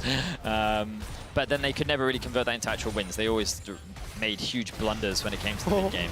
They are going to start this Baron. There are 0 wards and 4 members of Mad are in the bot lane. I think Mad is actually making a huge mistake right now.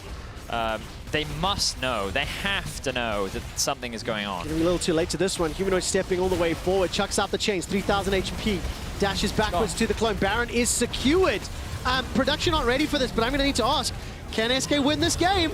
I'm going to be asking chat, yes or no. We'll be able to run that in a moment or two. Lilip is going to be able to find the engage. Survives long enough for Blue to arrive. Teleport now brings Armor to the fray. Dragon's Rage, Sonic Wave, Resonating Strike. Lilip escapes with his life, but for how long? Sound the alarms. It's the sound of the police as Elyoya is making his way to the bottom lane. Has the Stormbringer available to him, and SK have escaped. Fate's Call is used, a multi-man stun prevents further follow-up, and that is exactly what Vedius has been talking about over and over again, the power of Syndra. Flash, hit him with the briefcase, Treats. Mad Lion's now running away. This is the longest fight of nothing happening I've ever cast. Press R, and it is Treats that picks up the kill onto Humanoid. Elyoya gets tagged by the Bone Claw, flashes over the wall. Treats chucks it on the briefcase, and it's SK, they get the kill. They get the Baron, they maintain control. That was just a massive, massive, massive mistake from Mads. They committed 4 members to the bot side of the map. They had absolutely no respect of the possibility of SK being able to do that Baron, and so they just gave it away completely for free. And then they tried to find a team fight immediately afterwards, and then lo and behold, they couldn't get an engage because of exactly what we were talking about earlier. So, yeah, let's have a look back. So the Baron drops. You can see all this vision invested towards the bot side of the map. The TP comes through from the Lee Sin. They're trying to find themselves a pick. But then a good flash out from Lilip, and the support from the team then comes to assist him, and they try to walk him out. Tristana has reset on the map, and ultimately SK is like, let's not fight until the Tristana comes. 3-man stun. Oh, so good. Exactly what the Syndra does in this composition, and then Kazi realizes, uh-oh, I am not in a good position right now. And then the chase comes down. Mundo very good at chasing champions. Humanoid, 1-shot. Yeah, so there you go. I can't believe Treats has picked up all of the kills on SK. 4-1 on this Dr. Mundo.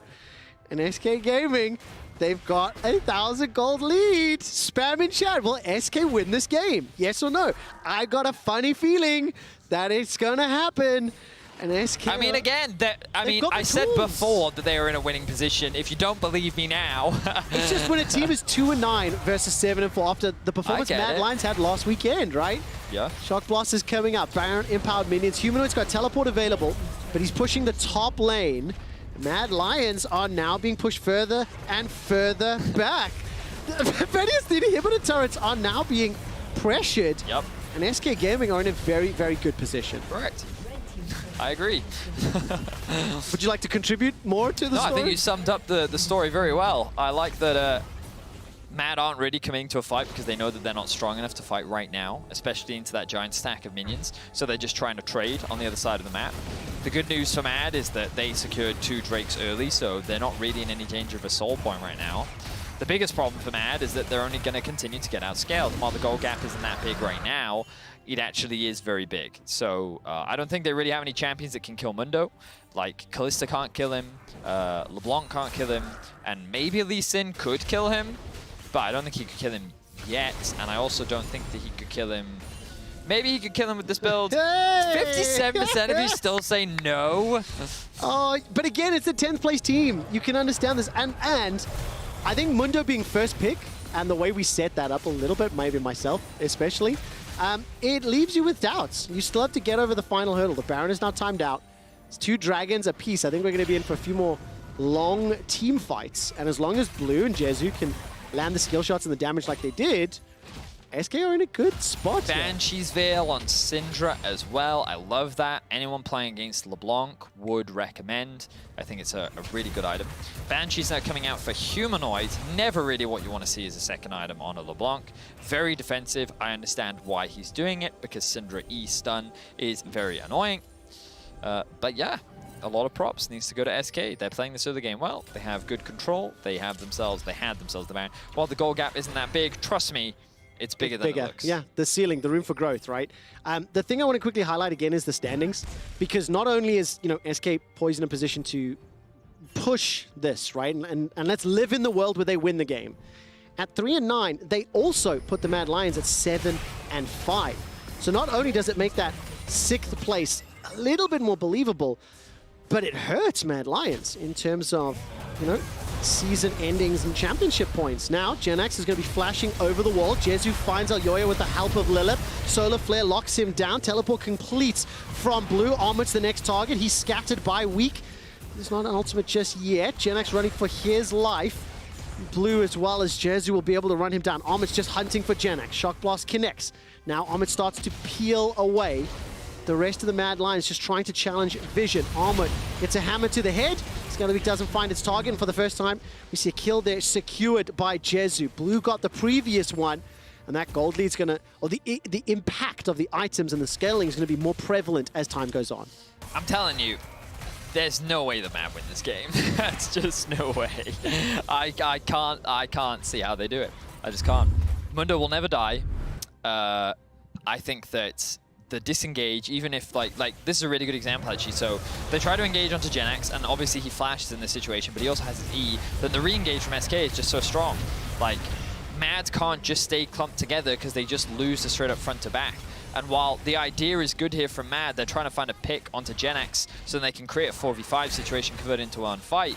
The second things go wrong, everyone immediately has to disengage. So yeah, I just, with the comps, like SK big brain. Mundo first pick. I can't believe it worked out. I apologize, Treats and SK. I threw Mundo under the bus, but you guys had a game in plans? our defense, we sat there and said we weren't sure. Okay. Oh, I was way more negative. Well, so obviously at the very start of the draft, we were a little skeptical around whether or not Mundo was going to be played, because I thought it was Mundo top. That was my first instinct, right? Which is why I was so critical initially. But then we did discuss it. We did explore. Maybe it's in the jungle. Maybe it's better than we thought. Maybe the buffs actually made a big difference. And we then openly said that we didn't know how strong it is. And when you kind of look at the comp that they're playing it, admittedly though, this is more Mad Lions' fault, because they then picked everything into the Mundo. But then it comes back to what Mac was saying, where like, okay, he's probably learned a valuable lesson here, which is that when you see a Mundo in the jungle, perhaps you need a hyper carry to deal with it. And also combo that with the fact that the very first sequence of plays was that bottom lane team fight where Treats got a double kill, right? Where Mad Lions could have potentially focused down Treats' Mundo and didn't. And of course, Mundo was able to play through the race. Now, I don't want to discount the rest of the moves by Blue, Jezu, and Lilip in particular again. I think he has been one of the influential players across the Rift, top, middle, starting all of the fights here. And now SK, Baron is up, 40 seconds till the next Dragon. It's a 3,000 gold lead. Vision had been established inside Mad Lion's jungle, so Mad Lions have to puncture the darkness. Scatter the Weak actually didn't catch Kaiser. Doesn't look like it really mattered. He literally waddles away to safety. And that was a lot of burst damage, and how difficult it is for Mad to regain footing in their own jungle. Yep. Armor is sitting on a ward right now. Look at Lilip's flank position. Blue will lose his... Ooh, hang on. Good damage. So much damage. Alioya needs to use the Stormbringer defensively. Fate's Call as well as Flash from Kazi. They'll re-engage. Is there enough damage? They'll keep your eyes on Treats. Remains relatively unscathed. Defensively backing away. SK pick up a kill onto Kaiser. Humanoids jumping in with those sigils and not going to find the damage. Baron has been stopped though. Best team fighting team in the LEC. Mad is nuts. I don't even know how they found that fight, but like, the wombo combo that they just got off there was ridiculous. The fact that they didn't get more kills is what surprises me, but all the summoners are just gone. Blue flash, Jezu flash, Lilith flash, they immediately had to disengage, and that fight should not have gone like that. And I know a lot of you are going to sit there and criticize SK, but that was actually just so insane from Mad, how they were able to pull that whole thing off. 55% of the fans at home do not think SK will win this game. So just watch Kazi and Kaiser here. These are the two I really want you to pay attention to, and then Armored. So first of all, right, Kaiser's basically going to get stunned up. Kazi pulls him back into a 3-man knockup, and then watch Armored here. Q into, I think it's a flash kick, and then the LeBlanc comes in and does huge AoE damage. And they just don't quite have enough. Kazi sidesteps all the skill shots as well, and then they get this kill. Like, that was so crazy that they were able to do that. SK Gaming have been promoted to Platinum Frequent Flyer status for the amount of airtime Mad Lions donated. But ultimately, with the composition they have, with the lead that they have, taking advantage of the timing, Mad Lions committed to Dragon number 3. Yeah. They picked that up. And on the recall, SK punished that timing window by securing Baron for themselves. Yeah. Well, we got a game. It's one of those things where, like, on paper, this game is in the bag for SK. It's really hard for them to lose because you have to, like, the criticism I would give SK was the fact that Jezu jumped into melee range thinking that Kazi was just dead, and he completely forgot about the Fate's Call and what it could do. So the fact that he then got knocked up and chain CC'd and then bursted by Humanoid and the rest of Mad Lions is where I think that initial mistake came from. But the fact that Mad were able to respond so well, like, that's the thing. You give them an inch, they'll take a mile. So it's still, this game could go either way. I give you a chance to change your vote because you're not allowed to say could go either way because you said there's no way that I think SK still win this game. Right, that's what I wanted to check. And it's up to SK to execute, right? If they make the mistakes, then it can go all right. Now, Mad Lions did show the ability to fight. Shock Blast catches out Kazi. Dredge Line will land onto one. Solar Flare goes forward. So does Lilip. Scatter the Weak. Holds Kazi in place. He's already dead. Jezu will get the respin. He hops out to safety. That's the second kill. Traded back just for Genax. The inhibitor will fall as Humanoid's running for his life. He's already flashed to safety. And Treats is just waddling into the base.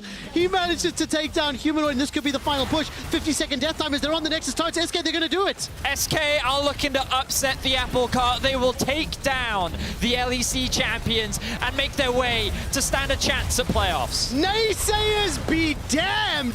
SK take down the Mad Lions. It was a weird and wonderful game, but it doesn't matter because it's a win for SK.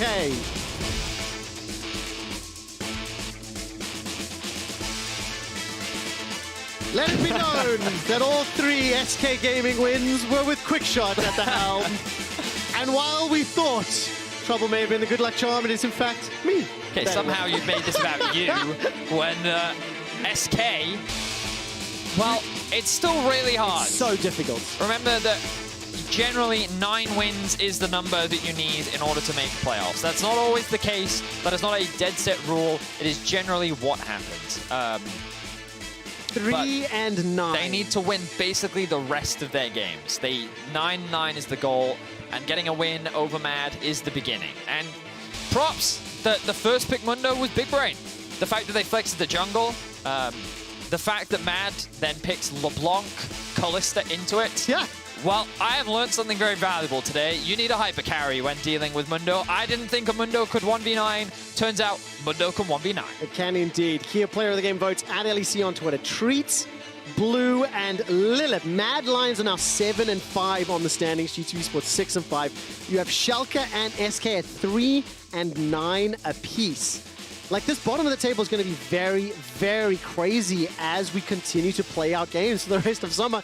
And if you want to have a shot at high seeding for championship points looking at playoffs, you cannot afford to drop games like this for a team like Mad Lions. This could be very influential in 3 weeks' time. Who does Mad play tomorrow? Do you know? Oh, we'll find out for you right now. Mad Lions play Vitality tomorrow. Then next week they play Astralis and Rogue. The reason why I bring that up is because Mad always go 1-1. So sorry, Vitality, unlucky. Also, if they lose to Vitality, all of a sudden Mad Lions are one step closer to that battle for 6th.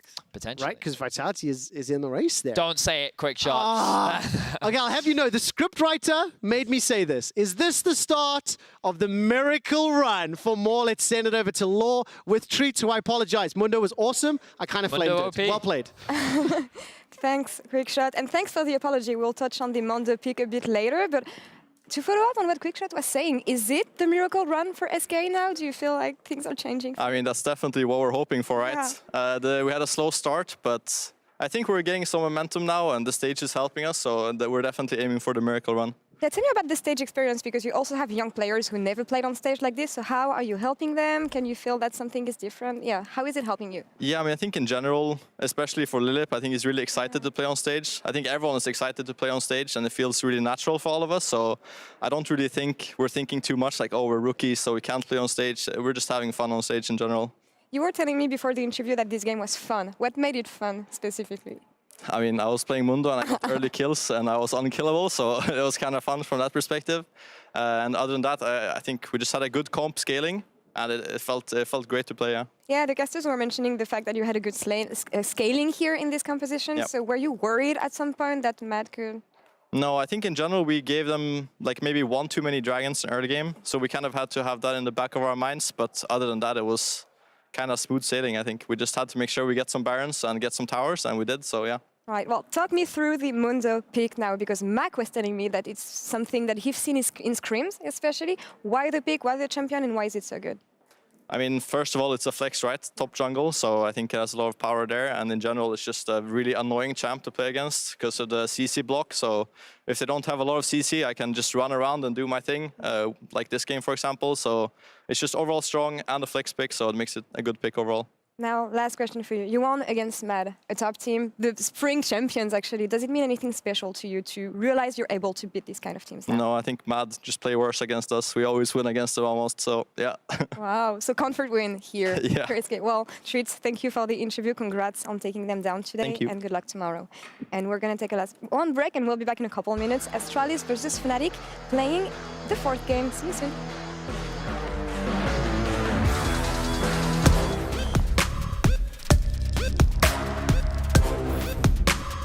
Last split was kind of sad, the way it ended. Yeah, I'm happy that I'm putting in the work and it's paying off. Yeah, I mean, I'm happy to be on the top of my form.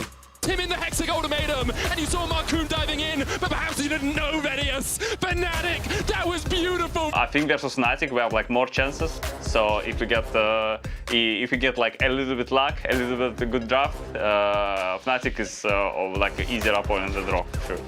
Is he going to take the game right out of Misfit's grasp? He's almost killed off VTO. Here comes Vanda. Magic Felix still doing it. The Solar Flare gets the stun, but Magic Felix takes the win.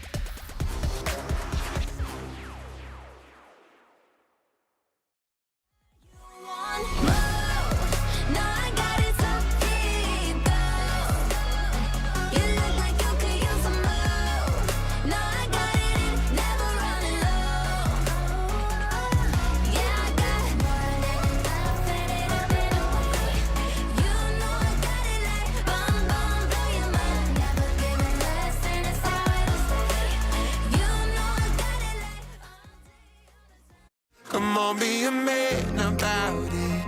You won't die. I ain't got no more tears to cry, and I can't take this no more. You know I gotta let it go. And you know I'm out of love. Set me free and let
bot.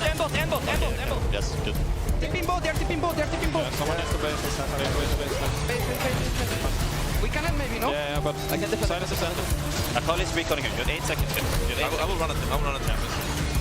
Akali is in the base. Akali is up the base.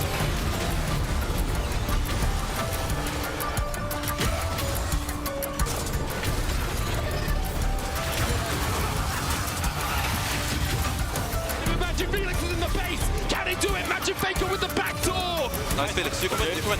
And then you win, Felix. You got this. I'm coming. Go in. I'm coming through, Akali. Magic Felix, is he going to take the game right out of Misfits' grasp? He's almost killed off VTO. Here comes Vanda. Magic Felix still doing it. The Solar Flare gets the stun. Magic Felix takes the win.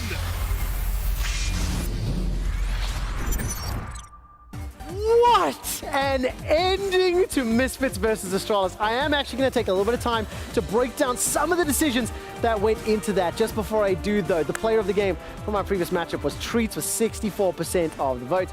I humbly bow to your superior Mundo jungle, but also think Mad Lions disrespected the damage a little bit in the bottom lane.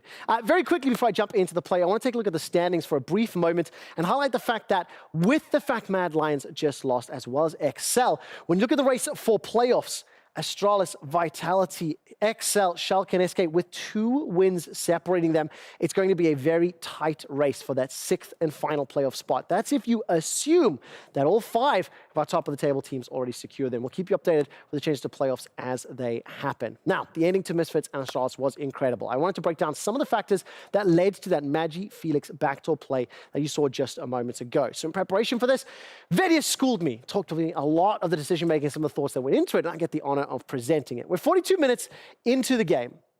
And the first thing that I'd like to highlight, as soon as I can get my drawing tools activated, is that Misfits and Astralis are dead even. 42 minutes in, 77,000 gold. And leading up to this push, Misfits had won a team fight inside the river. Astralis, however, were able to pick up the soul. So as they continue to push through, Misfits commit for the fight. I'm going to pause very briefly right here, as my pause button is not working. If I could get some support from production, there we go. Oh no, this is why I don't do these things. All right, we'll pause that very briefly and we'll back up just a little. As Misfits were trying to end the game, Astralis decided to push for the win. We'll actually try this pause properly this time around. And keep your eyes on Vander and Cobby. They're going to blow everything, right? All they engage around this inhibits the turret, while Astralis will then decide to commit for the fight. As Vander and Cobby blow all of their abilities, VTO, Hirit, and Razork are chunked down and they're forced away from the fight. These are the abilities that I was talking about just a moment ago. With no Solar Flare, with Misfits split up, Jessica decides to push in for the fight. Now keep your eyes, as all of a sudden Cobby is shut down, and with half the damage removed, Astralis now start to focus out. Vander can do absolutely nothing, no abilities anyway. Razork out of position, and we will see both Hirit and VTO putting damage back, and Jessica crucially gets insta-gib.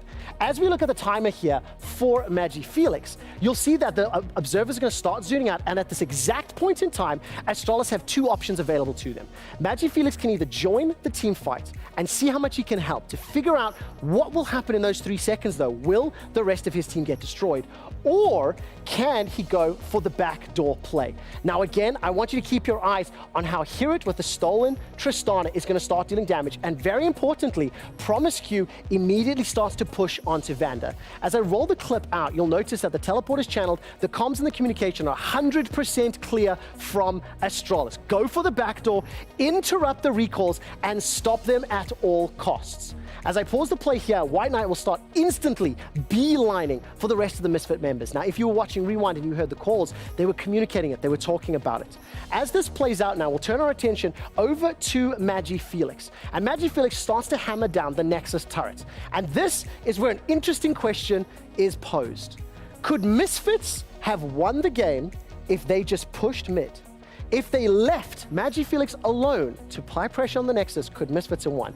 We'll never know that answer because the call was to return, to try to stop Magi Felix, to prevent him. Now, crucially, as this plays out in slow motion, Magi Felix will dodge 2 skill shots there from VTO, preventing all the damage. And notice, just as he gets chunked down by the 5-point shuriken, how much damage Magi Felix takes. Had he not avoided those abilities, he may have been taken out. Vander was unable to stop him. And ultimately, once you see Misfits pushing onto the Nexus, it ends up being a Magi Felix win. Take a brief second to celebrate Magi Felix. It was called Magi Faker just moments before Magic Peke, if you are old enough player. Fantastic stats, fantastic performance. It keeps Astralis' hopes alive. A little bit of a shaky start to that segment, but hopefully we close that out well. And we'll see if Astralis can continue their successes as they take on Fnatic after the break. That pause button didn't work for me. It really didn't. No, it's all on me.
Welcome back to the caster desk for Astralis vs Fnatic.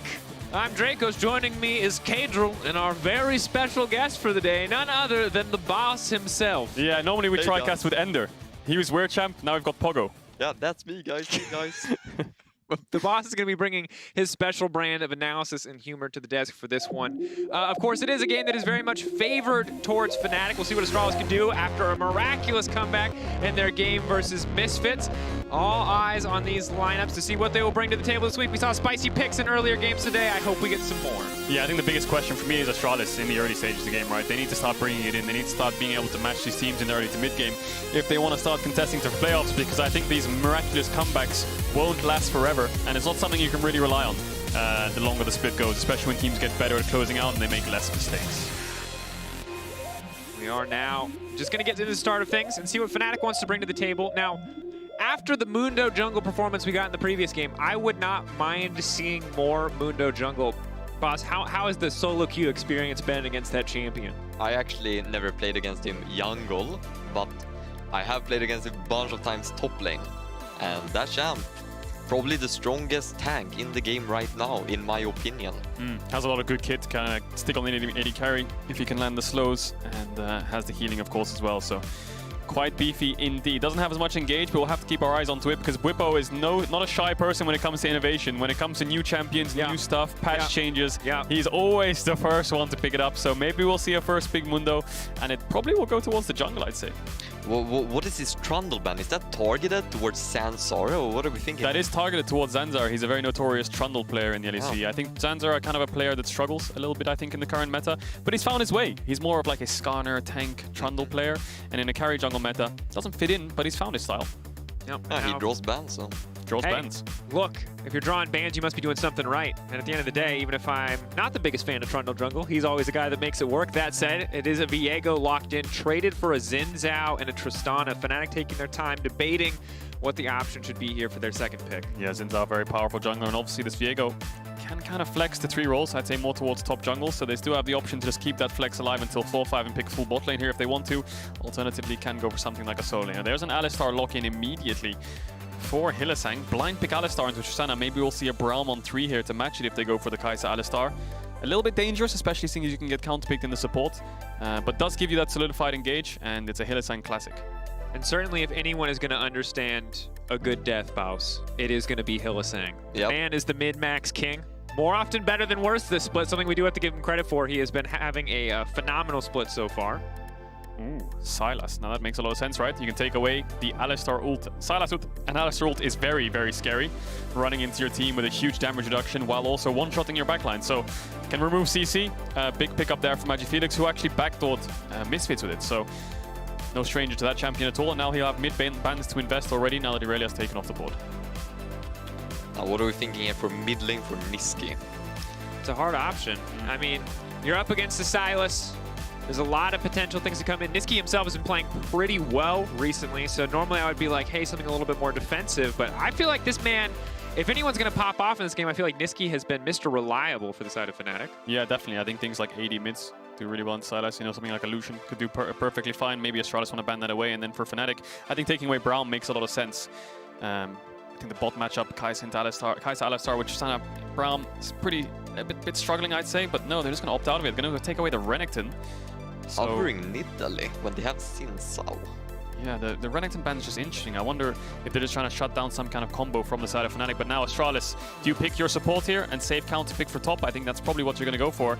And it's going to be a Taric for Promiscuous. So not going to go for the Braum for lane. Going to go for more of a team fight orientated champion in terms of just when the enemy team engages.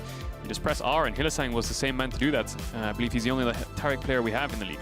Taric so far. Slowly rising in popularity overall. A champion that in general we keep our eyes on 3 games before this game, so has been picked up a few times. Not very successful. Hylissang the only successful Taric so far, and we'll see if that changes today with Promiscuous getting his hands on the champion. But we wanted to know what Nisqy was going to bring to the table, and Cassio is the answer. That's one I have not seen in a long time. My personal take, Cassio, the hardest champion in League of Legends to play, to learn and master. You need mechanics of a god to play the champion. There's a lot of min-maxing on Cassio. You know, you have to hit Qs to get the E damage. You miss the Q, you have no kit. And you also have to dodge away from spells because you're very immobile. The ultimate's like a mind game of dodging away on the enemy team side, so making sure you time that perfectly is great. Or it's very important at least. But we're out going to see the Viego go jungle. Set's going to go top lane here, and that's going to be a last pick Mundo for White Knight in the top side. Matching it into the Set. So we've got a bit of a sort of wet noodle fight there in the top side. Set obviously should have the push. But both these teams, a lot of team fight. A lot of engage on the side of Fnatic and DPS follow-up, and then a lot of counter-engage and things like the Sylas taking the Alistar ult, the Xin Zhao jumping in on the side of Astralis. And frankly, that's exactly what you want to see from Fnatic. When they've been winning, they've been so incredibly scrappy in the early game. That said, Boss, I'd love to get your take on the top lane matchup, where it's the Boss, literally in this case, versus Dr. Mundo. How do you feel about this matchup in general? Who do you think should have the edge? Right. I saw the Wunder game when Wunder played the Mundo, and I don't remember who played the Set, but basically Wunder embarrassed his opponent and started laughing in the middle of the game just because he gapped so hard. So I don't know if that's like a winning matchup, but I do believe White Knight has the upper edge. But then Adam has been proven again and again that he can do stuff. So Yeah, Adam's like that reliable engagement for Fnatic. We'll have to keep our eyes on that top matchup. I think that set very difficult into a full tank, obviously, because you don't have that percent HP damage unless you opt in for an itemization to do so. And then you lose the kind of tankiness that you need for the fight, so your Kai'Sa can follow up. But a lot of scrappiness on these champions. We got a lot of melee champions. It's a meta classic. And it's time for Fnatic versus Astralis. Game 4 of the day. Let's get it started.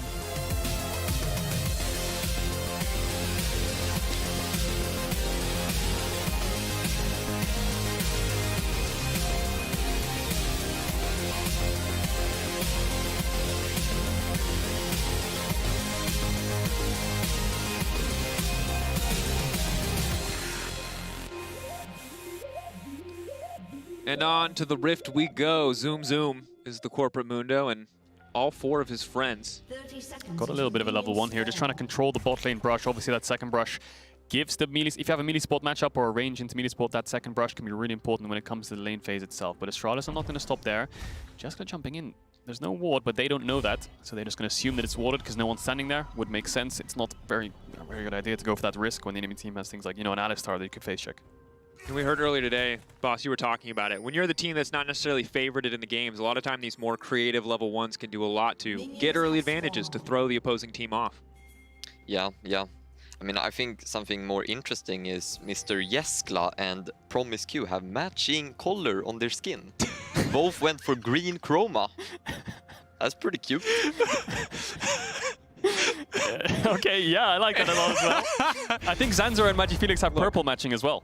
And that kind of synergy is important. And I don't want to say, you know, that we have a conclusive answer as to why Jessica's DPM is so high now. But matching skins, Kadril, could be a part of the equation that allows this man to top the charts when he and his support are so perfectly in sync. Could be. It could be, you know, it could give a little bit of a hidden damage buff, you never know. But I think Jessica has been one of the standout performances in Astralis. Not so much in lane phase or anything like this, but just in pure team fights. The damage is obviously inflated by playing poke champions like Ezreal, but if you look at the context of their games itself, Jessica's the one dishing out the most damage in the fights. His positioning's been pretty good. Aphelios, you know, things like Tristana and Ezreal specifically. Great team fighting, and I think that's what you need, just reliable team fighting, especially when your team's losing the game. The fact that you can win these fights is just impressive in itself. And regardless of the raw damage numbers, the damage share showing us that he is often the biggest carry threat on this team, at least when it comes to team fighting. It makes sense. Has the opportunity potentially to do so in this matchup on the Tristana. That said, checking in on the top side, Adam seems to be pretty comfortable in this lane matchup, given that he started Cole. Cool start, yeah. So what do you think of that cool start, just to help him with the scaling, because maybe he knows he's going to win the lane phase anyway? Yeah, apparently, like, that is very brave. It's going to have an earlier, I guess, gold spike in the mid game, which might come in handy. Yeah, definitely. We'll have to keep our eyes on that, but for now it looks like the Mundo can't free trade with the set as expected. I mean, set in the early stages in a melee matchup is pretty much, you know, untradeable into, unless you're something like a Fiora level 3. Maybe you can W some kind of spell and then look for an all-in. But for now, set has the push, and that should help out Fnatic with in terms of information. Adam going to go for actually a cheater recall here on the third wave, but I think White Knight with the ward should be able to stop him. And both junglers, interesting, pathing towards the bot side, so this bot crab is going to be the next point of contest. Whippo's going to be there first, and he has Smite. Zanzara is not too far behind him, but it looks like from the minimap, the Fnatic have the push in mid and bot, so they should be able to be first to answer. Priority in lanes. Oh, goes in. A little bit of trade there. It's not going to be fired back. Full stacks. Not going to be able to proc by Hylissang. Would have loved to land that empowered auto. But Fnatic now backing away. Priority in the bot lane does mean, as called out there, that Whippo's going to be able to grab that Scrab. Scrab. That's the Scrab. The Crab. That's the one I was looking for. Gonna be double Scrab here. Looks like it. It's going to be a double Scrab. Oh, all in bots. Hylissang. Big flash. Good reaction speed there. Promisq trying to land up the timing perfectly, but Hylissang was ready with the flash. Adam with the pull back. Good damage, good follow-up, and there he goes. Huge play from Fnatic. Not only is it mechanics, but it's the punish as well. Hylissang predicts Promisq's flash, flashes away from the stun, and then Adam's already TPing in the second the flash is committed. Really good execution there. I don't think Adam will lose too much in the top lane, but there's going to be a 2v2 in mid. I just feel like the stun. Stun going to come over the wall, and Iski instantly going to try and turn this one. Easy, quick kill pickup. Fnatic already off to an incredible start. The leap in from Whippo. He's got the second E-cast if he wants it. The minions tries to get tricky with the smite to land it, but Zanzara with the clean side step. Observers, if we could look towards top wave now, I think it's just crashing. White Knight should be able to catch it, but he's actually going to TP behind them, so there could be another fight. It's going to be a 3v3. Whippo has no flash. It's double TP committed. Zanzara gets taken out. Oh, the Viego's going to be powerful in this one. If he can keep getting resets, he's going to start to take off, but Whippo's going to get burned down, but no, he's going to turn right back in. Hylissang on the way in. Whippo will not die. My God, it's an absolute absolute slaughter. No way. No flash on Promiscu. I think it's going to be a quadra kill. He should have to E up soon. The Q misses. Whoa. Can he get him? Nisqy picks him up with the Q. 6 kills in 5 minutes for Fnatic. Astralis 3,000 gold behind. Wow. Wow. All right. Boss, you got to break this one down. Yeah, I mean, this is a disaster. What happened here? It's just a slap in the face, really, from Promiscu here. He died twice within 1 minute. And then, of course, unfortunate for MagiFelix, he barely got the kill on Whippo. And once Whippo gets the first kill, he keeps getting resets. And that's a game changer. Yeah, and I think if you just watch that there again, I think Zanzar is just commuting way too early. He's flashing in when his team is just finishing the TPs. They're a little bit away. I think waiting 2 or 3 seconds there could have changed the entire fight, because him going in early means he dies, means Whippo gets the actual Xin Zhao, and then he manages to just survive through the damage and gets a second reset onto the Sylas. So misplay there from Zanzar, I have to say, but really good capitalization there from Fnatic to punish them. Oh, that's so cute. Yeah, the only person that Whippo is not beating right now is that dog. Okay. He is an absolute monster on the Rift. MagiFelix is living a nightmare. I'm going to be honest.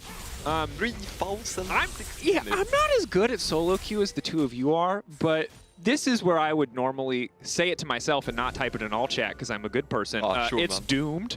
It's doomed. That's a classic. But now MagiFelix has no flash. Adam does. If he wants to gap close it, he can. Nisqy has the flash to follow up. Zanzar is behind him, but Whippo's also there. MagiFelix just going to dash away. And Adam, he's losing a lot of creeps for this, I think. He lost a lot of creeps for the TP down towards bot, but he's just roaming around to try and get his team ahead. Yeah. And right now, Fnatic absolutely taking off. Remember, Fnatic right now tied in first, neck and neck. Now, we're tied in first at the start of the day. I should say Rogue are now technically ahead of them, but if they win here, they will tie it up again, and you can see why. Fnatic's incredibly dominant early game. Slightly different than the kind of early game that Rogue brings to the table, but certainly just as explosive. This is the first time I've seen a 700 goal shutdown in 7 minutes. What? True. 4-0-1 on the Viego, level 6. He's just so far ahead compared to Zanzar, and now you have to just kind of wonder for Astralis. What's the play? I mean, the enemy jungle's so far ahead, he can match every single lane. Mid lane's just pushing non-stop. MagiFelix has no flash to respond. Bot lane keeps pushing and moving towards mid. Everything's kind of fallen apart for them at this point, and there's really not much they can do other than go towards the top lane. MagiFelix hovering around, can try to take an ultimate away. It's going to be difficult, but as mentioned, going towards the top side of the map, White Knight slowly but surely running Adam down. By a bit more time with the shield if he wants to, but Adam waiting on all those cooldowns. Good sidestep on the wind becomes lightning, means he can walk away from that one. Yeah, but Fnatic's just zoning away MagiFelix from his tier 1. He's just forced back to tier 2 already, so good play from Astralis to get the flash out. Adam's going to have to base, and maybe using White Knight's pressure top to translate into mid can help out the map. But still, Fnatic so far ahead in its early stages, and I think that if you look at Astralis, their early games are poor, I have to say. And you can see that they're struggling in these early games. But look, I mean, this is a small exception in a way, because it's 7 minutes in and you're already like 3,000 or 4,000 gold down. But just in essence, the fact they managed to win a game against Misfits when they get aced in bot lane at minute 5 or minute 6, and now in this game again here, they're getting aced in mid lane at minute 5, minute 6. There's a possibility they could still turn it around, but it's really hard. And there's one thing that I will say. MagiFelix, notorious solo queue god, played every role, has climbed his way up. He was known for never giving up. I have heard many pro players tell me stories of games they wish MagiFelix had surrendered, but that man never gives up. The fact that he managed to get a backdoor last week is such an iconic moment for him as Adam. Now going to step a little bit forward. Whippo leaping in. The damage going to be blocked there initially by the Xin Zhao ultimate. Zanzar running for the hills. White Knight might be in trouble. Can block the first form of CC though, so it doesn't have to be too stared. Now Whippo going to find that one. Can get the reset once he gets out of tower range. Meanwhile on the bottom side of the map, oh, it's a 2-for-1 special. Helisag now going in. Promised you the sidestep. No one's going to get stunned. He just can't land anything. Kaisa grabs a kill. Fnatic absolutely massacring Astralis across the map. Yeah, Whippo does end up falling in that, so it's a trade-off at least for Astralis, but almost 4,000 gold now. Pushing bot, pushing top. The only person who's relieved from this play is MagiFelix can finally push out mid. I mean, I'm gonna be real, like, the only one with the kill on Astralis is Mundo, right? So that's their strong point. But then you look at the enemy team. We have Divine Sundero Viego, basically a tank killer. Cassiopeia, always been a tank killer. And then Set and Kaisa also has like % health damage in their kit. How's the tank gonna carry this? Yeah, you're completely right. I mean, having the resource on the front line is not good when the enemy team has an anti-frontline comp. Maybe it's not something they specifically opted into in the draft, but it just works for lanes. But flash in mid, Niski. Niski flash out, the stolen ultimate not going to work. Niski going to try to turn a bird, he's going to get the double stun, but it's not going to work on the Mundo. He still might be able to get one back onto Magic Felix. It's a 1-for-1, but Bwipo, oh, he's ready to kill some tanks. I think you can see it. It's the Blade of the Rune King, but Business Mundo is not about this business. Just melts through White Knight, and Astralis, props to them. You have to use your winning lane to translate it into mid. White Knight tried to do so, but in the end they lost fight in bot. Clean headbutt back from Hylissang, finds a bit more space for Upset to work with. He's walking forward, now the invulnerability about to fade. That's the stun, no room for Jessica to maneuver, and again, Fnatic just absolutely massacring Astralis. Promisecue forced to back away as Bwipo taking the form of Jessica. Normally, Dracos, we have games where it's a kill a minute, but at this point, Fnatic have themselves more than a kill a minute. Up until this game, the record for kills at 15 minutes was 5. It was held by Bwipo. The new record is 6, also held by Bwipo. Might get some more here though, but it's past 10. All right, going forward, it was for 15 by the way, 15. So it's got a lot of time. It's 12-2, it's a massive gold lead. This is a massacre. Yeah. I think Magic Felix mental definitely needs to come in here. They need to stay strong and weather the storm of Fnatic, but it's almost a 6,000 gold deficit in 10 minutes. Ooh. 0-4-0 for Promisecue. Is that a slap in the face? It's It's tough. rough. It's really rough. It is most certainly rough. It's definitely rough. It all came from that level 3 all-in bot. Yes. Goes for the play, gets TP'd on behind, and then everything just kind of fell apart. Well, yeah. And I think, gentlemen, the difficulty of casting a game like this is on the one hand, we have a funeral. Sadly, right now, that funeral's for Astralis. On the other side, we have a party. And the man leading that party is Bwipo. But one big piece of that party, let's say the guy who brought the cake, is none other than Niski. This man has been having an incredible split. He was, I think he had an okay spring. He had some standout moments, but it wasn't the, maybe it wasn't the best split. But this season, he has been absolutely taking off on one of the most mechanically demanding champions, or at least in this game. Yeah, and I think if you think of Niski in seasons past, he's more of a supportive player, right? He plays things like Galio, TF, side laners if he needs to. We never really thought of him as a carry, but this split looks a whole lot different on things like the Sylas. Adam, though, is in a 1v2. Suplex back, has the Haymaker, could do good damage on his Zanzara, tries to sidestep on that one. Adam should get taken down here, but Adam's still rocking! Ooh, just barely healing up there. Triumph clutch for Zanzara. Almost turned around and got the solo bolo boss. Yeah, but I mean, they keep going on Adam, right? But it's so close every time. Yeah, and they end up getting it now. Yeah, and then look at the other side of the map, right? Mid's pushed in, bots pushed in, you're losing resources across the map. So investing resource into White Knight makes sense because it's your only winning lane. But look at Jeskla, he's your carry. He can't even enter his own blue side jungle. And he can't even farm under his own bot tower. So yes, your tank's slightly ahead. He's a level up, he's 30 CS up, he's got a kill. He might get a few plates, but the tank shredders are getting fed. Yep. Yeah. Not the dragon. Oh, man. Again, the phrase that keeps coming to mind is insult to injury here. Double Dragon, 5k gold lead, 12 minutes into the game. Niski very strong. Magic Felix barely can step into lane here. They're starting a Herald here, but I think Fnatic can be there in time to contest. For Astralis, I guess they just got to fish for something, got to look for something as Bwipo steps forward and might just take it as a leash here to try to grab the objective for himself. If he grabs it fast enough, he can grab a few tower plates and just further extend his gold lead in the early game. It's a complete slaughter, really. But how do you come back from this? Well, you're gonna have to get a miracle. I think Astralis had one before with the backdoor, but I think there might be a 14-plate game here. There's only a minute left, but mid tower should fall. They have Herald for top if they want to use it. Hylissang's contesting red. Hylissang one level behind Zanzara right now, rushing into the enemy jungle, and as predicted, Herald is going to crash mid lane, break down that last plate. Magic Felix is going to grab what he can here in terms of farm, but Bwipo's already in the enemy jungle, taking camps away. Massive individual lead for him, even before you take into account the 6 kills. Okay, Promiscue's hiding in the alcove, doing a little bit of alcove gaming, but his team is nowhere to be seen. Yeah, well, what is he going to do? He's cancelled the recall now. Maybe he's calling his team to come. Magic Felix has TP to join. It's only him and White Knight. Yeah, it's only him and White Knight. Adam has flash and ult. He won't be spotted though. Maybe they can make a play here, but the rest of the members of Fnatic are quite close. Stun coming out of the bush. The second he attaches to White Knight, he'll reveal himself. He's taking his time. It's the long con. Yeah, I think you have to go for plays like He's these, on a right? ward. You have to make some kind of clutch play. They're gonna find Adam now. Stun, gonna connect. Adam is gonna be in big trouble here. Can try to suplex Promisecue back. Now big stun, big follow-up damage. Promisecue may be in trouble here. The dunk back down. Can he finish him off? Auto forward! Oh, ho, ho. Is that a solo bolo? That is a solo bolo, isn't it? Yep. Follow-up now coming in. Bwipo for a bit more, and Promisecue, I guess, fishing for something, looking for absolutely anything to find at this stage of the game, but there was just nothing there for him. Dive top. Sang now with the follow-up upset immediately onto the back line. Pretty easy for him to pick these ones up, but Kathy and Rain raining down hell. Niski going in. Magic Felix quick use the outer ult. Maybe he can turn and get one back, but Whippo right back out, turns right back into Magic Felix and makes it out to safety. Oh, run, White Knight, run! Oh, he's gonna get chased down. What's the play here? Not the cannon minions. Is he gonna die? He's gonna try and execute, I think. He's trying to wait and buy a little bit more time. We'll see. Get out of there, man. White Knight. Ooh. No. I think he was around a second off there. That's a bummer. He was around a second off, and just going back in time a little bit, Adam getting that 1v2 and getting Promiscu. That's all good and dandy and getting that solo bolo, but he only got 140 gold for it. Promiscu is obviously not worth that much, but still worth it for Astralis. But then the dive comes in, and yeah, there's really not much to say. There's almost a 10,000 gold lead here at 15 minutes. Every single tower's fallen. This is unbelievable. It's a rough one. I mean, yeah, it's a lipstick on a pig kind of angle. We got to sugarcoat it. You never heard that? So no. Putting lipstick on a pig. In this case, Dracos, what do you do in your free time? No, why? What do you want me to sound with? Dang, I don't come out. There's no follow-up. Jungle fight indeed. TP coming in. That's Niski. Invulnerable for 2.5 seconds. Now he's just going to get shredded. Okay, well, how's Astralis getting out of this one then? Zanzara and Magi Felix on the run. Follow up. Zanzara, wind becomes lightning.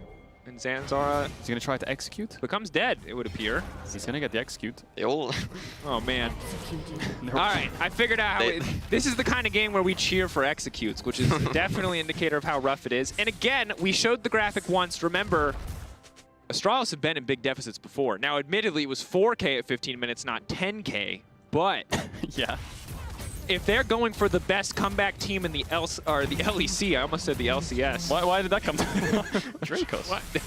Making a lot of slips today. LCS, right? that's later. We'll see.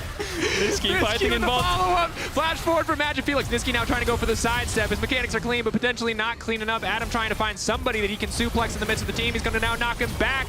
Adam with a big haymaker. Upset now on the way in. Magic Felix and White Knight running for the hills. And ooh, those Tank Shredder champions having some clean performances here. Red buff coming in. Magic Felix wants to leap over the wall, but that's a double for Upset. What can you say, really? Fnatic's first to every play with numbers advantage, with insane gold leads, with tank shredding damage. Jeskla doesn't even have a mythic item at this point, and Upset almost has like 3 at this when he bases. Jeskla, top turret, he gonna Krugs twice, bunch of waves. Look at his recall. He's gonna have 3 items. Okay, you're calling it already? Yeah, Jeskla is the carry. Well, we'll see after this replay, because Niski does get a little bit cocky, we'll say, over pushing in bot, but he has TP, he has Upset around. In the end, it's a 3v1, and they do get the shutdown onto him. 700 gold going on to Magi Felix, but then everyone else on Astralis dies. As you can see in the bottom left of your screen, the dragon actually died. So 3 dragons for Fnatic right now. Huge gold lead. Upset using the ultimate smart here to gap close onto Magi Felix because he had to stack onto White Knight, and then it just means that he can finish him off. 3 dragons for Fnatic, and it's going to be 4 minutes, 40 seconds until the soul, but Baron's up in 2, and I think that Baron is pretty much one-shot. Certainly should be with this amount of percentage health shred. It was mostly really good against the Mundo, but now it's going to look pretty good against everything when you have this big of a lead. 2 items already for Niski, 2.5 items there for Upset, so has the Q evolve, and life is hard for a poor boy like Jeskla. The rest of the team, they got a lot of defensive tools. He is going to be a man all on his own in these fights trying to survive. He is indeed, and we'll see what happens. I mean, Fnatic's just going to put vision towards the top side, push in every lane. Astralis have to look for a miracle play, so I think what you'll see Astralis do, and the only thing they can do is just kind of group up, put numbers into one lane, like they did onto Niski, commit 4 numbers into mid, 4 numbers into top, try to make a pick, and then salvage the fight with just pure numbers advantage, because you can't beat it. You can't beat Fnatic with just firepower in a sense, so getting a bit desperate here. Niski has no TP. Taric ult can be a game changer, you know. If you get a big one, Upset ults in, goes for the kill, and then the Taric ult comes in. That could be a game changer, you know. Could be. We'll see how well Promiscu times it. Yeah, definitely a lot of pressure on him to kind of turn around what has been a difficult early game. Of course, first few deaths, maybe he can look back on after that. It's such a deficit that you can't blame him for trying for some of these more aggressive plays. That said, when they go wrong, it puts you further in the hole. Again, about 20 minutes into the game, 10K gold difference, 3 Drakes. We are minutes away from Soul. This does feel pretty much done and dusted, but maybe, just maybe, it's a Taric ultimate play. Maybe some kind of turnaround here, but even with the Taric ultimate, 2.5 seconds might not be enough time for Astralis to take a fight. If this was a solo queue game, Muddy Felix presses no, by the way. Yeah. Yeah, I agree. I mean, yeah. As people who have played in that environment, probably with him, is this a characteristic you appreciate of his, or is this something where you guys would be frustrated? I respect it. Obviously, we'll talk about solo queue game context, obviously, because in competitive, always keep playing. In a solo queue context, yeah, this game would look pretty done. But I think having a positive mentality is very good, and then that's why he's such a successful solo queue player, and he's always top 10. Everyone respects him. Everyone respects him solo queue. Yeah, he has, I think, 5 or 6 accounts in the top 10 of solo queue. That just shows how much he grinds. And yeah, every game is winnable. It's not over till the Nexus explodes, Dracos, okay? All right. Okay. All right, let's see what Astralis can do with that. That mentality. I don't know if it's going to outweigh $10,000, but small loan. It's something.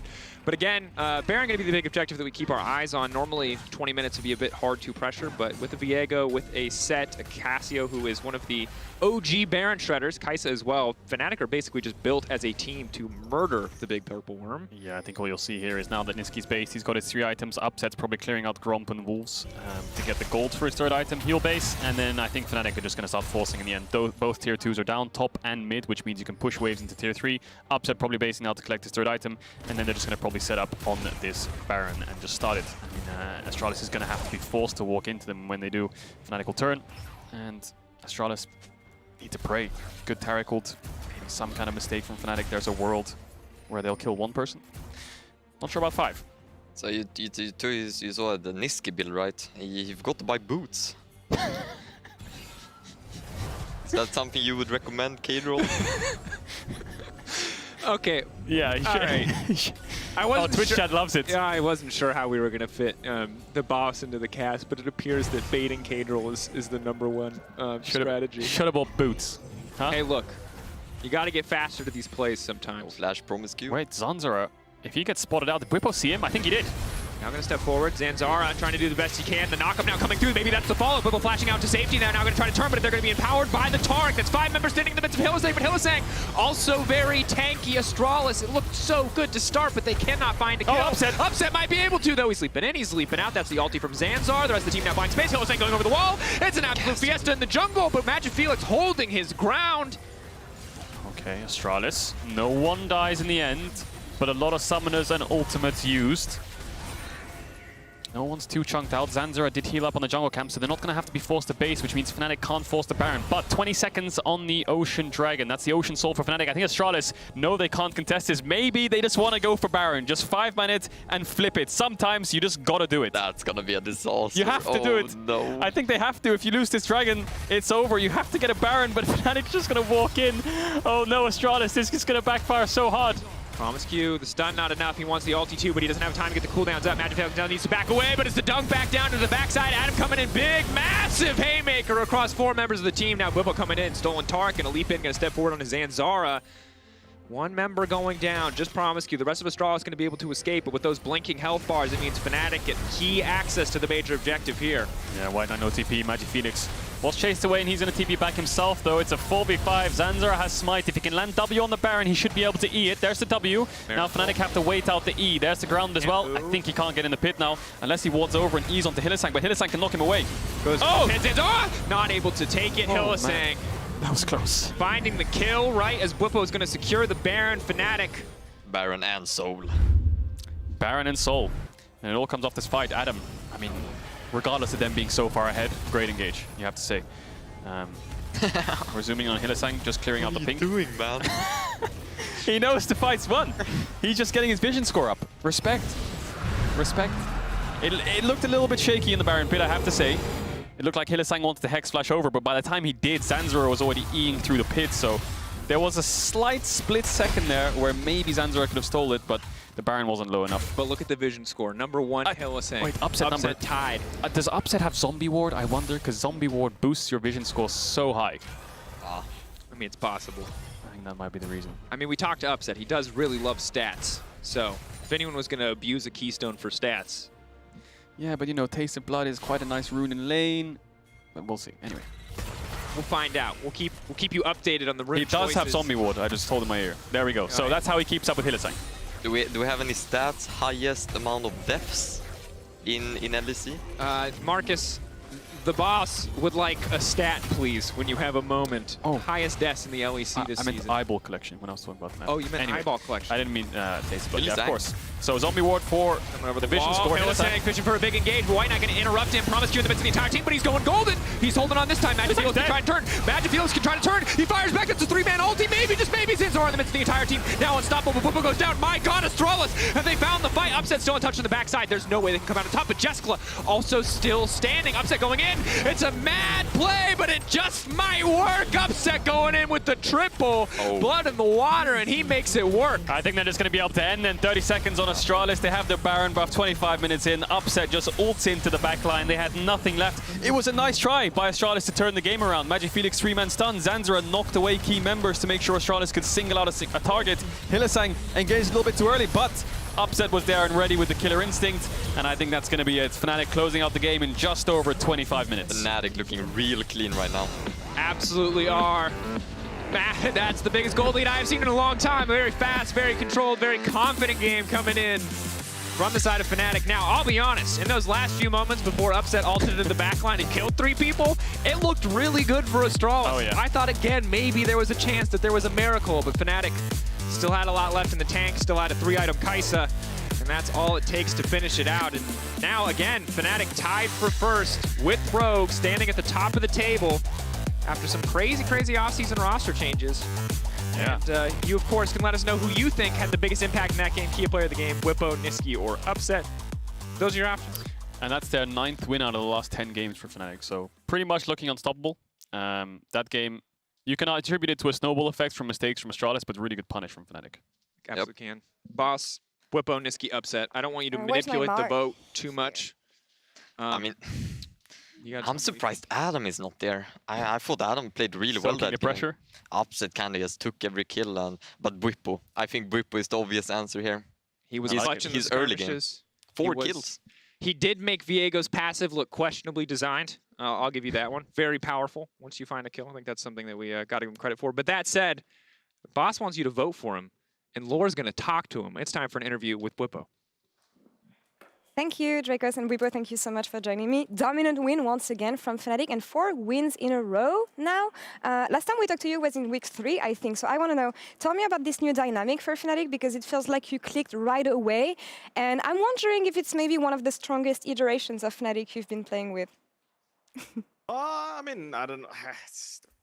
It'll all be made clear when we make playoffs, of course. For me, I'd like to not get too far ahead of myself and ourselves. So ultimately, I think it's very important for us to make sure that we stay level-headed. We stay ahead of the competition, I suppose, because we're first place. And I think all of us have some pretty bad memories from last split. So we want to make sure that this one's a really good one. So it's hard to say whether we're the best or this is the best iteration I've played on or one of the best. So far, we're looking pretty hot, and I'd like to carry that momentum into the playoffs for sure. All right. Well, how strong do you feel then compared maybe to spring, when you were still playing top lane, actually? And yeah, compared to the other teams in the LEC, maybe? I mean, again, I feel like we have a deserved spot at the top, whether we're first, second, or third. I think it's always, you know, in best of ones, things can go your way, they can go the opposite way. You know, maybe we could have had a little more wins. We also could have lost some games to some small stuff going wrong or going right. And I think that's the story of best of one. And that's why you just try to be at the top of the ranking. And that's what you try to, you know, focus on. Just try to get as many wins as you can. And by the end of the split, you get to see. That said, I feel like I feel very confident in my team. And I feel very confident that we can beat anyone in the LEC and even contest for the title. So I would say, yeah, I mean, it's better I guess my jungle career, it's looking bright. Well, tell me more about this jungle career, Bwipo, because you got the Kia player of the game here. You got it many times this split. But yeah, tell me, how has it been playing in the jungle? And do you actually prefer the jungle from the top lane? It has its ups and downs, right? I think that one thing I've learned is that I think I'm much smarter about the game now that I've played jungle. I think that gaining perspective on other roles and understanding what's going on in the game is really important. And I think that like having a view that consists of like the whole game rather than just your lane or your situation in the jungle is really important. And I'm very grateful that I got the opportunity to play jungle, because I do think in the long run, it has made me a much better player overall and much smarter. when it comes to in-game decisions. And that said, I mean, it's nice to be player of the game, but honestly, I have some really talented players on my team, and every single time this split so far, at least, I've never felt like I had to carry a game by myself. Like I've never had to like really put the team on my back and make shock, like basically start to finish carry a game. Always I've had 2 or 3, pretty much the whole team always, but the minimum 3 people on my team that were just carrying the game for me, and all I had to do was make sure they were safe. Like for example, this game, Adam gave up his early game completely to make sure that the rest of the team could just dominate the game, and I think that selflessness is something that everyone in our team has, and everyone's willing to give themselves up to give the others a chance to carry, and everyone that gets a chance to carry always delivers, and I think that that's a beautiful thing, and that's why I have so much confidence in our team right now. And that is what makes a strong team in the end. You mentioned Adam, so I have to follow up on this. How has it been working with him? What do you think about his progression in the LEC? And yeah, tell me about how you're working together. Adam's been great, honestly. Like he's been very, very aware of his situation and very understanding. Like again, when you're coming in as a rookie, you were praised to be the best LEC, like EU Masters, one of the best EU Masters players. You come into the LEC, you get put on Fnatic. All of a sudden, your job is to farm creeps under your tower because your jungler will run to Upset's lane. But despite that, he's really owned it, and you can really see how much he invests towards Niski, towards our bot lane. He TP'd bot this game, roamed mid several times, and you can really see that he's finding his place in a working system. He's not trying to pull me away from what's working for us, and he's really making sure that he's integrating himself in the team rather than forcing us to adjust to him. And I think that's one of the most important skills for any pro player, and it's very reassuring to see that Adam has immediately managed to pull this off. I'm very glad to hear that, and very glad to hear that everything's going well for Fnatic. You will be playing Match of the Week tomorrow, so that's a wrap for the moment in this interview, but good luck against G2 tomorrow.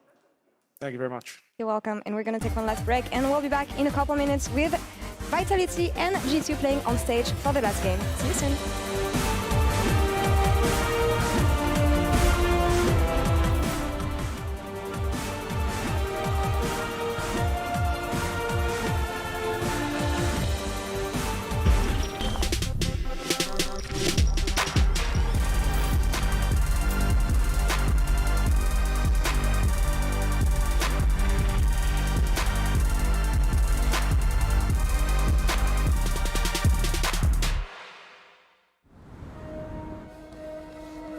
They are out there, waiting to be discovered. Some of them are big, and some of them are small. But that's the thing with ideas. They don't just come to you. To find them, you have to move. Kia, movement that inspires.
Now being in the LEC, I feel like I've gotten a proper shot.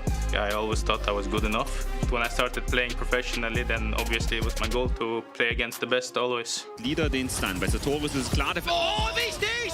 3 Leute, zack, den einen schmeißt mal komplett rüber. Leader rasiert, das ist grausam. I won EM Masters in 2019 spring split. It was supposed to happen, so it was not like I was surprised or anything.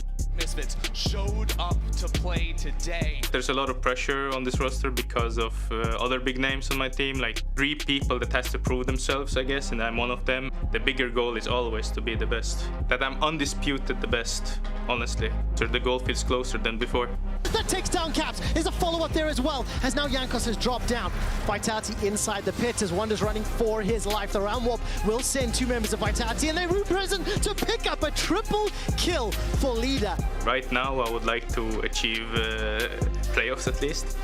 And then I want to go to Worlds. Vitality have just dominated G2. You can always win. The game is always winnable, so it's not like it's hopeless or anything. So I just see what I can improve on personally and try to make the most out of it and try to play better tomorrow.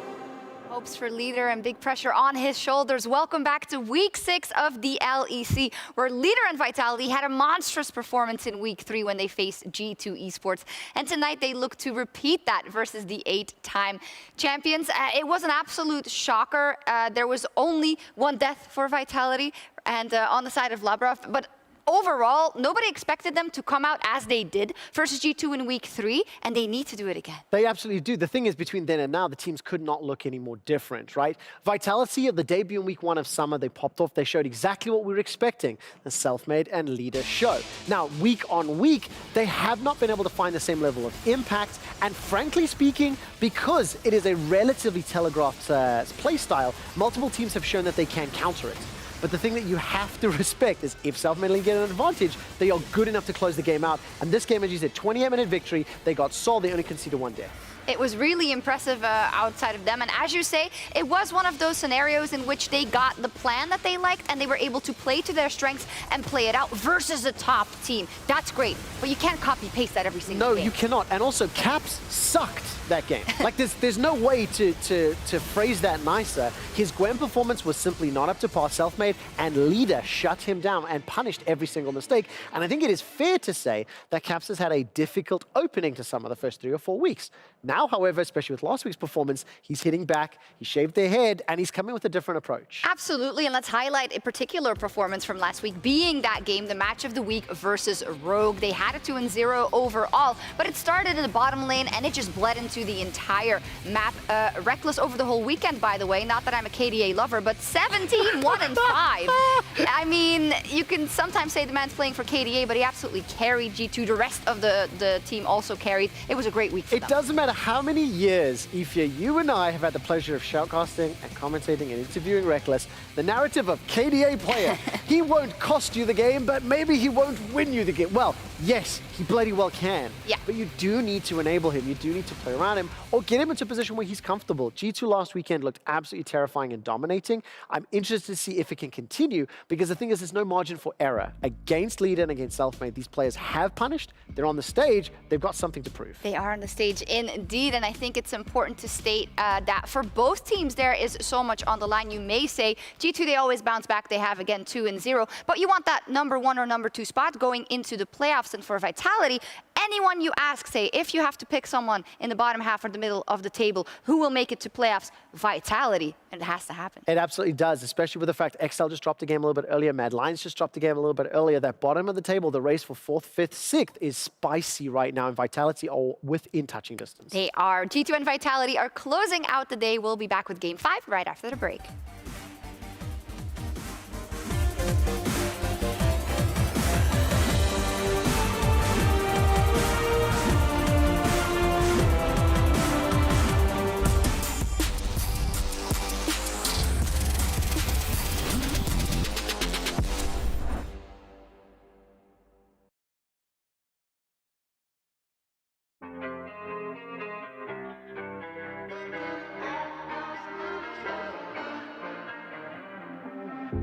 Now baby, come on, don't claim that I love you, never let me feel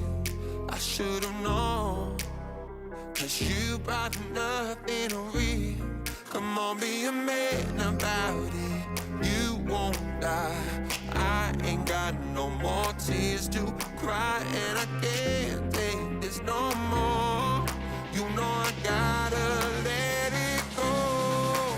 And you know I'm out of love. Set me free and let me out this misery. Just show me the way to get my life again. 'Cause you can't handle me. Said I'm out of love.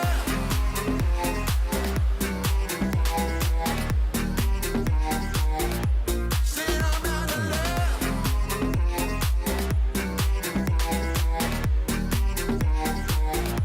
Said I'm out of love.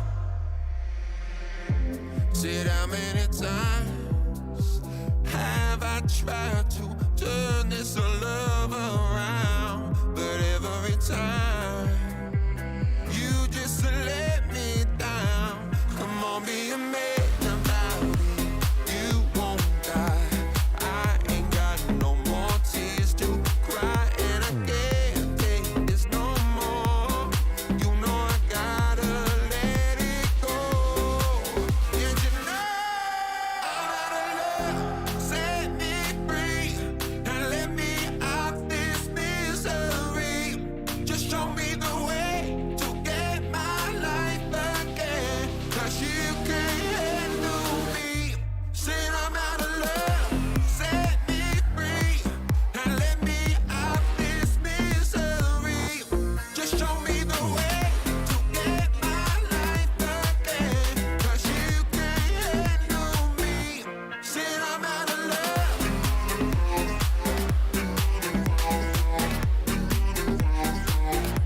Said I'm out of love.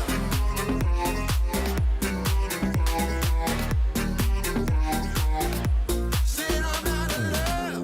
Can you see, baby, that you gotta set me free? I'm out of love.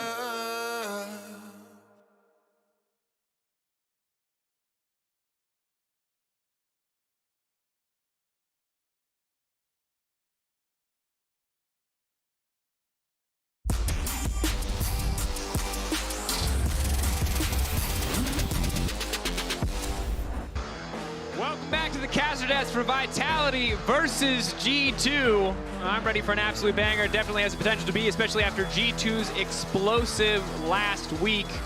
But I imagine, boss, you have to be feeling pretty good because I think G2, now that you're a caster, see G2 are trying to convert you to being biased by offering to pick Sion. But I can't help but feel like you are excited about the potential of a Sion pick. My favorite team is sitting right there. No, boss, no, you can't. You can't call them your favorite team. You mean you? But say I, the boss, love all teams equally. Yeah. That's the one. I, the boss, love every team. Okay, we all do. We all certainly do. Go It's about time. Let's go G2. It's about time for picks and bans. Cajal, you're going to need to represent Vitality in this one. We'll have Boss represent G2, and we'll balance the entire cast out. But it is time for picks and bans. There you go. Okay, yeah, we're about to get into draft, and I think draft will play a big part in this game, especially when you look at the last time these two teams faced. I can hear Jankos through the soundproof headphones. He's shouting so loudly. Anyway, last time these two teams faced, Vitality got the better hand, you know? Mid-jungle, especially down towards the bot side of the map. It was all Vitality favored. And coming into the draft, we've seen a lot of different things. We haven't seen the Tahm Kench yet that's been reworked, but we've seen a reworked Lilia, we've seen a buffed Mundo, and we've seen a buffed Irelia. So a lot of these champions have been changing up on the most recent patch, which is to be understood because there was a lot of big changes. Threshban obviously targeting the Aphelios, and Lucian is such a powerful mid laner in this meta, especially with things like Diana. Certainly has been incredibly strong. Tristana, Lucian, Thresh. Now the Viego is going to get banned away too. Remember last time these teams played, they highlighted it already, but it was the massive Rise pop-off performance from Leader. See if he can get another good mid lane matchup. Yeah, I'm gonna be looking at the, you were talking about the Irelia buff. Well, Leader, best Irelia EU West, probably. There's one trick who can maybe be on the same level, yep. But Leader is pretty known for his Irelia. Definitely, and pairing that with an AP jungle would be really good. Akali obviously got nerfed this patch. She did get a little bit of tweaks to her damage, I believe, but I think the biggest hit on Akali was the E2. Now you can't cast Q while you're flipping in the air on the damage burst, so you can't burst him as hard. So I've heard from a couple of pro players, in mid laners especially, that Akali just feels a little bit clunky. So I'm not sure if we'll see that one come out just yet, but there's a Varus first pick for Vitality. Crown shot. Do it. Well, Let's go for the Draven. Oh, they might go for the Kalista though. I think something lane oppressive would work for them, and that's going to get instantly locked in. We'll see if they counterpick support as well, because that makes the most sense on red side, and that's exactly what they're going to do. That leads him probably going towards the jungle. Now seeing Kalista locked in for Reckless. This was historically the least Reckless champion of all time, right there next to Draven, actually. So excited to see what Reckless's take on the Kalista does look like going up against Varus. These are two incredibly powerful early game bot laners. I'm gonna be real, I've never seen Reckless Kalista. I don't know where they're going with this. I personally don't like it, but maybe he's been practicing it. Yeah, I think I saw him playing it a little bit in solo queue, and I think Reckless has always said that he wants to expand this pool in a sense, because this narrative around him playing very few champions is kind of stuck, you know, comfort of Sivir Jhin, but something really aggressive now for G2. We'll see if they play around it, because resources are very necessary. And now that's going to be a Rumble jungle for Selfmade and a set flex for Labrov and Shigenda, which makes a lot of sense. I'm expecting it to go more towards the top lane, and G2 don't want to pick their support just here. You could go for Nautilus, but I think things like the counter pick on 4-5 could be a little bit more value. LeBlanc caps, that's huge. Caps LeBlanc. He's crazy on this champion. Certainly one of the people who can make a massive difference. Of course, blind picking in this matchup always a bit tenuous, but now he does have the luxury of banning away two potential champions or anything that could cause him a difficult time. Occasionally, this is something we've talked about a lot. Lee Sin, LeBlanc together. I mean, solo queue or professional play. This is kind of a miserable duo to play against. Yeah, Lee Sin LeBlanc always has, you know, really powerful setup in terms of ganks. 2v2 is very powerful, even after level 6. So when you have that mid-jungle priority, you want to use it to translate it into another lane. I think having a Kalista is a lane that you want to translate into. So a lot of aggression, early game aggression, especially coming out of G2 here. And like you said, Baus, Irelia banned away. Maybe Caps wants to look at Sylas ban, maybe perhaps to deny leader some more champions. Yeah, the Irelia ban. Smart move. Yeah, and I think then G2 maybe looking to counterpick support on 5, you'd expect. Maybe the set's a little bit obvious that it's going towards the top side. Varus set into Kalista. Not sure how that one will go. We'll have to see. It's team vitality. AP jungler, so leader can get these melee AD champions, you know? Yeah, and if we look at melee AD champions, not that many left unless he fancies himself something like a Zed. Irelia taken off the board. Imagine. It would be a bold strategy. Certainly for now, Vitality have a lot of good building blocks for the composition, a lot of engaged tools, a lot of solid team fighting, the poke from Lethality Varus, if, of course, they can make it through a Kalista laning phase unscathed.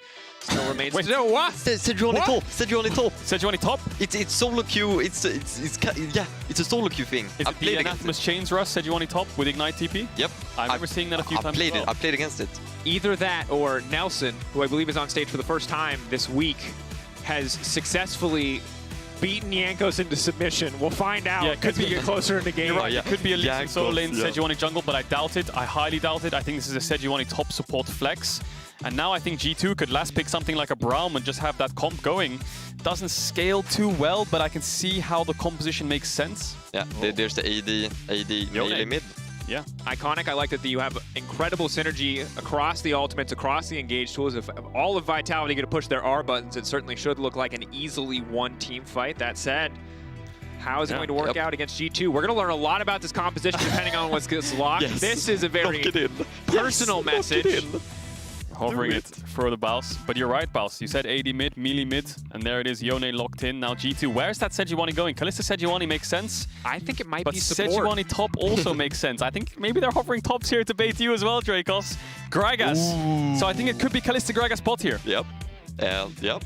And they're playing Gragas for the Baus, which is one of your notorious champions as well. Mickey is also notorious. He's probably one of the best on the server, except me, of course.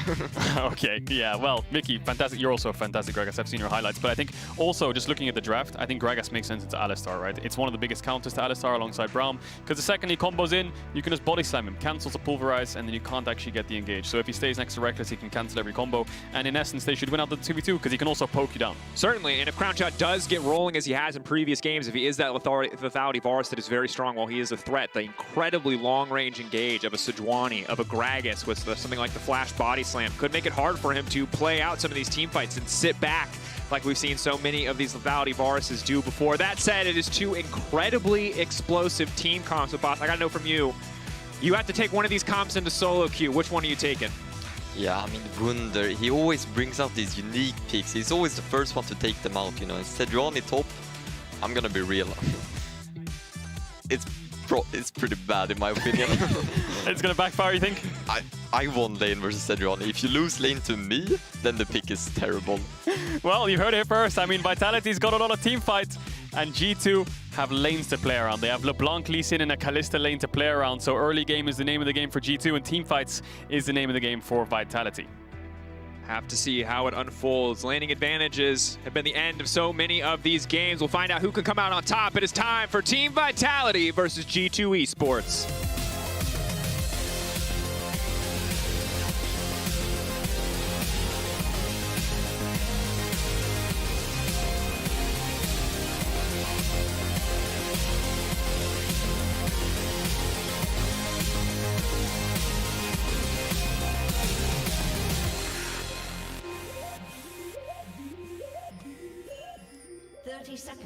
And there it is, Sejuani top with Ignite TP Aftershock.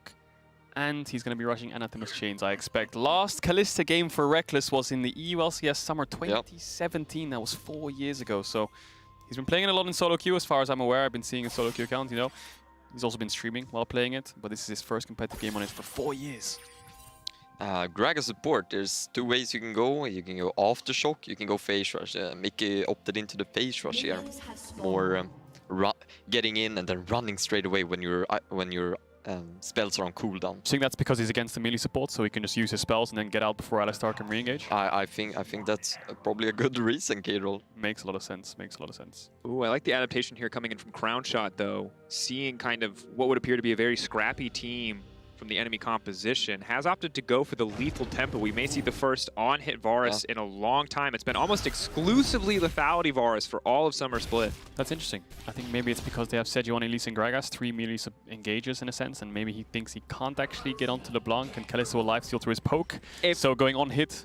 If I have to be honest, I think no matter how good you are, hitting a Varus Q on a Kalista or a LeBlanc, the only 2 squishy members of the enemy team, does sound not easy. Yeah, especially when they have mobility. Kalista will have the lifesteal, and LeBlanc always going to be really hard to hit. But like you said, Baus, Sejuani in lane not going to be the strongest. It makes a lot of sense. Already, it's just... It's really unlaneable, isn't it? Especially when you have no flash and the enemy jungle's pathing top and your jungler's pathing bot. So Wunder's definitely weak side for the rest of this game. Hang on a second. Shigenda trading aggressively. Does it get better at level 2? I can't imagine that it does. No, Sejuani's base damages are really low. She's not really built for 1v1s unless you're a jungler level 3 with a red buff perhaps. Then there's a chance that you can look for an all-in, but I think in just a pure lane phase, most melee champions, especially Set, should win out on the trade. So Wunder's going to be weak side this game. He's going to be rushing Anathema's Chains, and he's going to be a pure frontliner. So falling down in CS is not the end of the world if his mid-jungle can play and get this Kalista ahead. Now something that I do want to talk about, we'll hold that thought, as Leader gets a slightly positive train here against Caps. Very positive overall, even though he is getting pushed in for now. Caps, something changed about him in the last week. What was it? He shaved his head. Also, he played much better. Are those 2 things related? It's hotly debated, but... Rhyme. Bam, Rap God. Leader absolutely blasted him last time we saw this matchup. Ryze versus Gwen, it was not even close. Gwen looked like a very, much more balanced champion in that matchup than she has in a lot of others, and I'm wondering if Leader can kind of repeat the same success today. Well, we'll have to see, because I think this mid matchup looks like he's getting the push early and he has TP if he needs it. But like we talked about, jungle playing towards bot. G2 are going to look for a dive here. That's the body slam. Crown Shot's going to be in trouble. It's all out on the dive, but Mickey's going to get traded back now. Reckless still alive. LeBron potentially going to be in trouble here. Sonic Wave, they're now moving down. Leader, I didn't even see what happened there on the picture-in-picture. Where did Leader TP? Yeah, what was that? He didn't base. Did he try to TP bot? I think Leader tried to TP bot and he TP'd on the tier 2 mid by accident. We're going to need to get a quick replay of that one. But the worst part is he didn't even base either. So he must have been standing in lane. Leader, what are you doing? Okay, misplay there from Leader. Perhaps if he got the TP in, maybe he could have done something. But anyway, it's a 1-for-1 trade. Always going to be beneficial for G2 because you deny the wave from Crown Shot. Selfmade has to be careful here because Gragas, Sejuani, level 3 is quite strong. Forced the flash. And he's going to get himself out of that one. And gentlemen, I may not be one of the great detectives, Medi and Veti, but I do possibly believe that we had an accidental mini-map click that may have led to the tier 2 teleportation situation. Teleportation situation. There it is. I'm not trying, I swear, just so let's keep our eyes on Leader on the minimap. You can see he moved into the bush and then he starts channeling TP to tier 2. He must have misclicked on the minimap. Yeah, must have been a misclick. And then he quickly realized, wait a second, this is not bot lane. And thumbs up. Oh, he knows he made an oopsie. He made an oopsie indeed. It's not what you want to see. The good news is, right now, at least it hasn't cost him too much. He is able to go back. He buys another Doran's item just to set himself up for lane. Sucks to not be able to recall with those items or to keep that TP. But for now, G2, bit of an advantage on the bottom side of the map. That said, Sagenda still smashing in the top lane, and Caps with a Corrupting Potion and some boots, making it a lot harder for Leader to trade effectively. Yeah, this matchup looks pretty rough now that Leader actually has to waste TP and had to buy a Doran's Blade on his first base. That is unbelievable. It's unlucky, yeah. That's really unfortunate. Must have been a mistake there, 100%. But Jankos, like we talked about, with the strong mid jungle in the early game, is using Caps as push to help him get camp leads, get himself ahead and snowball this early game. And Boss, this is a matchup that we frequently talk about. Two junglers who are very frequently fighting at the top of the table, but I'd love to get your take on Selfmade versus Jankos as someone who's played against these guys for years in solo queue. Right. I actually have big respect for both of them, you know. As a streamer myself, they also stream. And I mean, I Selfmade maybe not as much, but Jankos especially, he puts on hours of stream. And that's really respectable being a pro player and a streamer, you know.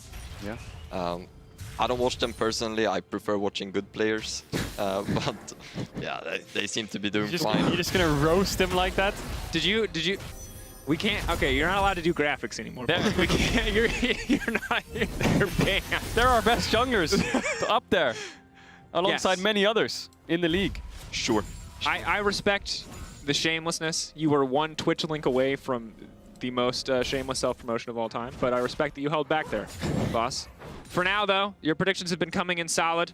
But I'd say that Jankos has been having a solid game. He is falling behind a bit. As solid is my word of the day. Self-made, pulling a bit ahead, but it's Sagenda who is still monstering here in the top lane matchup, and you can see it's hard for Wonder to do really anything at all. Yeah, and you expect Jankos, just going back to your point there, to be behind, because he went for that bot dive and used his tempo there. While Selfmade was farming, did manage to take a few camps away, but you can see what Jankos is doing. Every time he clears a camp, he's hovering around mid, make sure Caps has the push, and then maybe bring Caps with him, or use Caps' push to get a little bit of vision. Knock Reckless. up on Reckless, big damage now coming in. That's gonna be the charge arrow coming, but Crown Shot just barely hitting it on the edge there. Mickey, no real response, but Phase Rush proc, so he is able to just walk in and out of that one. Jankos, though, potentially ready for another dive on the bottom side. Sure if they have a wave to dive though. Reckless is really low, but he will be able to sort of lifesteal up a little bit on the wave. He has potions as well that he just used, so getting a little bit more healthy. And Leader gonna fight Caps here. Big damage from Caps. Back. Sadly for Leader, the matchup hasn't gotten too much better. Staying about even in CS though. Jankos coming out of the brush. Lebrov threatening with the stun here. Mickey very, very squishy. They're going to fire back. Reckless manages to grab that kill. Crown Shot now stepping forward. Self-made. Ulti not really where he wants it to go, but a flash from Crown Shot. That is confidence, and you've got to respect it. They must have had the timer on Mickey's flash. If you look at it right now, it's a couple of seconds until it's up. Reckless had heal as well. I'm not sure if he was in range to use it. But anyway, it's going to be a 1-for-1. Well played by Crown Shot, but also well played by Reckless to snipe out Lebrov. So this bot side is, it's lining up a bit. Very, very close. We haven't seen much from the mid lane so far. We've only seen like pressure and jungle invades, but they have not been a part of any kills so far. Well, this is often what we call the caster curse, because we talked so much about it and we had a graphic. We immediately doom it to not be the focal point of the game. We didn't have a Reckless graphic ready or a Crown Shot graphic ready, so naturally they're going to immediately pop off. This isn't, you'll get used to this as you cast more. You just, whatever you want to talk about. The opposite will always happen. Exactly. That's just how it is. That's how the caster curse works. Okay, I think G2 is going to lose. No, Boss, no. Boss, you can't buy it. You can't keep doing that. Okay. You just keep sneaking It's like it every other word. It's like sometimes I'm like, wow, that's the smartest thing you said. And sometimes it's like, wow, it's like, take your child to work day. Like, how are you not no more bias? Crown Shot face checking Mickey though. This is going to be difficult. Mickey going to be able to walk right out. That's the power of that phase rush. Crown Shot has ult. Reckless has ult. Nothing can happen here. Okay. Good call, Boss. Completely right. Yeah, Reckless could always ult out Mickey if Crown Shot tossed out the ultimate. And now the mid jungle again of G2 moving to side lanes. It's not going to be the Kalista lane this time around, but it's going to be up towards the top lane. Wunder was struggling in the early stages in this lane, but he's denying a massive wave, like you said. Jankos, they layer the CC perfectly, but he goes back, and now he's going to get the big go. Knockback on the Haymaker, buys a bit more time. Stun goes in, an easy follow-up, but Leader now going to find the knockup. Now going to get the ult, going to pull him back under tower, into the equalizer, goes right back out. That's the Power Rangers finish, baby. Self-made. Not going to be able to grab anything else, but respectable exchange. Gold dead even at 10 minutes into the game. Yeah, that was a really good play there from Vitality's mid jungle to be able to get to that play in time despite being behind in tempo. They managed to get there just about to get Wunder, trade it for a 1-for-1 and collect most of the wave. You can see Selfmade's level 8, Jankos level 6. That just goes to show how much time Jankos is spending on the map to help Caps push, to help him move around sides. He might get caught here though. Selfmade, now nice change. Change going to land. Easy kick follow-up. Yep. Sagenda, though, in the area, can go for the pullback here. Haymaker's going to be massive, but Caps just leaps out to safety, and Set's natural enemy, the wall, has stopped all fighting.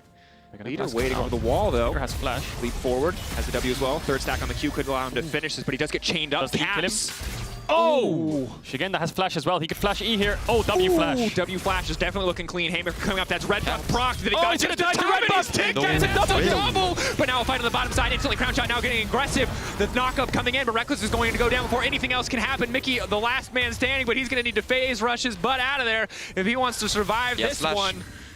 He's going to flash on Crown. He has flash. He has E as well. Will he go for the aggressive play? Wow. The last 30 seconds, we just saw 3 members of G2 fall, and Vitality winning out in top, winning out in bot. 2v2 kill for Vitality, despite Jankos spending so much time down towards his bot side. And now Vitality, all of a sudden, 2,000 gold up. Yeah, Sigenda, is that his name? Yeah, that's exactly right. That was clean. That was insane.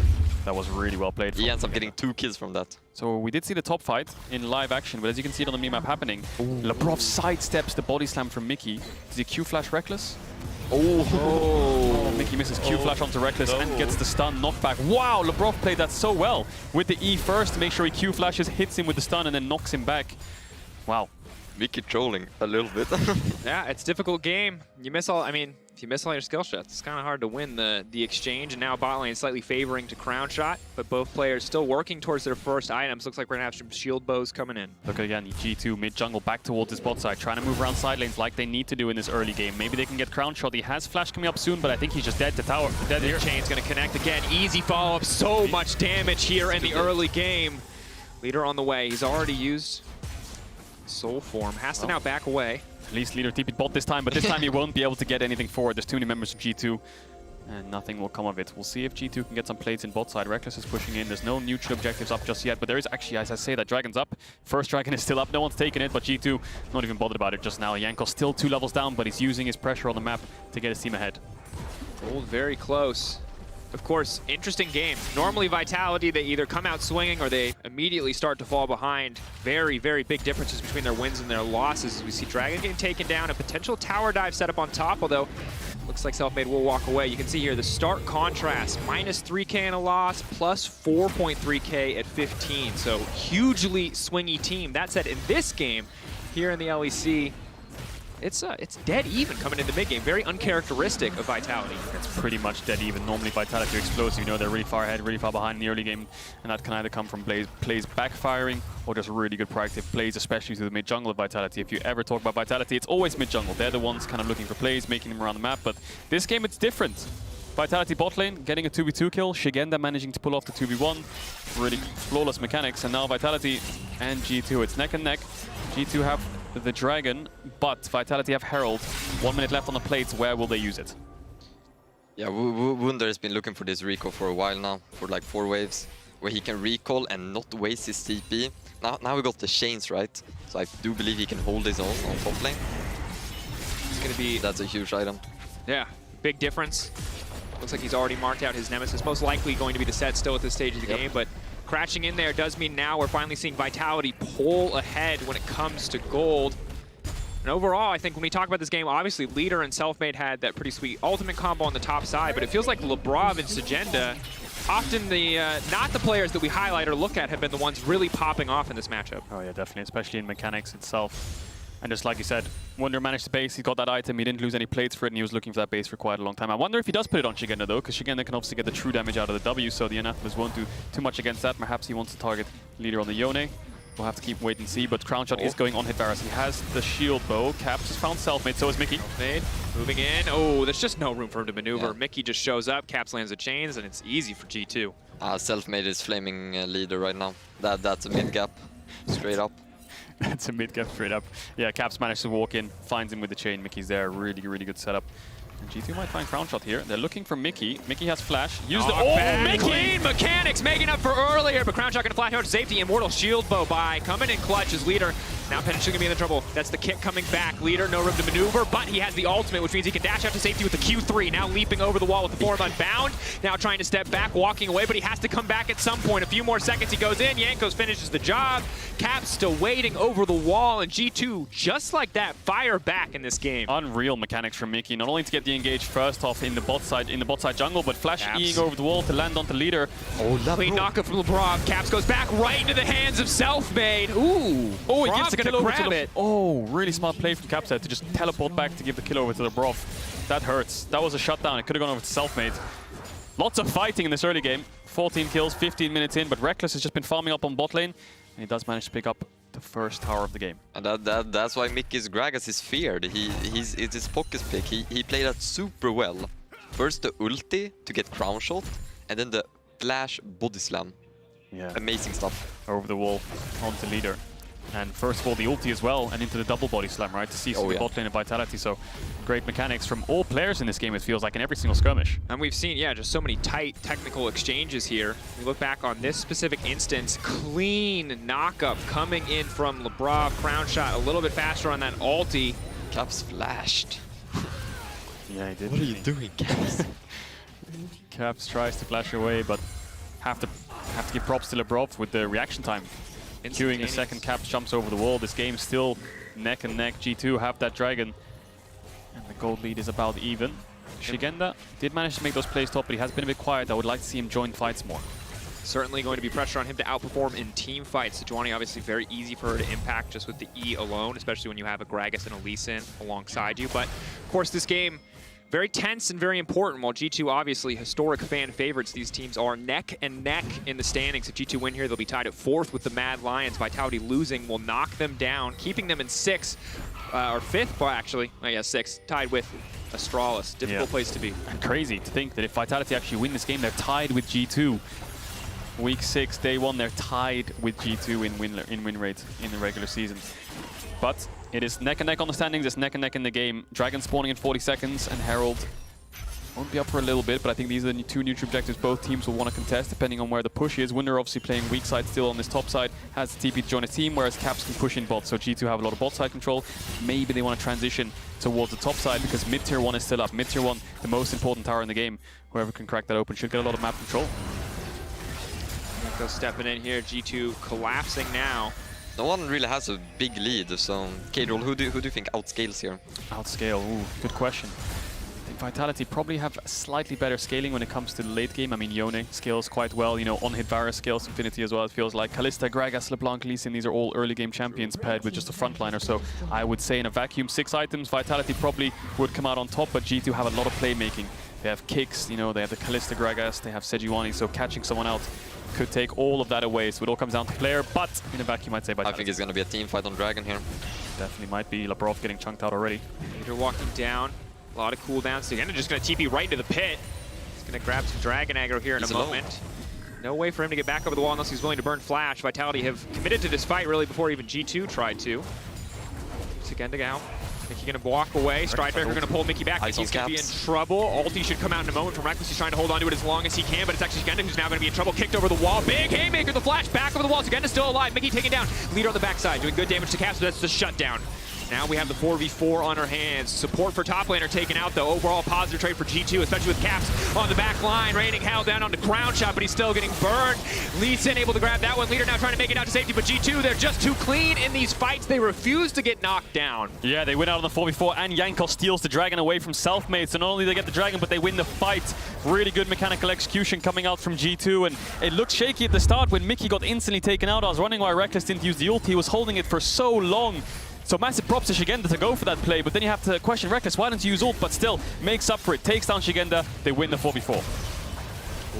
So clean to watch, so many excellent mechanical moments here, boss. Hard to pinpoint on it, but ultimately Yanko stealing away the Dragon feels like the biggest moment. Yeah, and it's huge as well, because it's an ocean soul and not a cloud soul, right? So the soul is also pretty big. So this Dragon was huge. Oh yeah, definitely. And it felt like Vitality, as soon as the Dragon died, they all kind of split up, and the call was probably just run. Everyone get out, and then G2 can just chase you down and pick you off one by one, isolated in the pit. And obviously, if you're running away, G2 have very, very good gap close on their champions to keep up to you. So, Dragon picked up. 3 minutes, 50 seconds on the next dragon, so he won't see a soul till around 26, 27 minutes in the game. And Cap's G2 really low on gold, actually.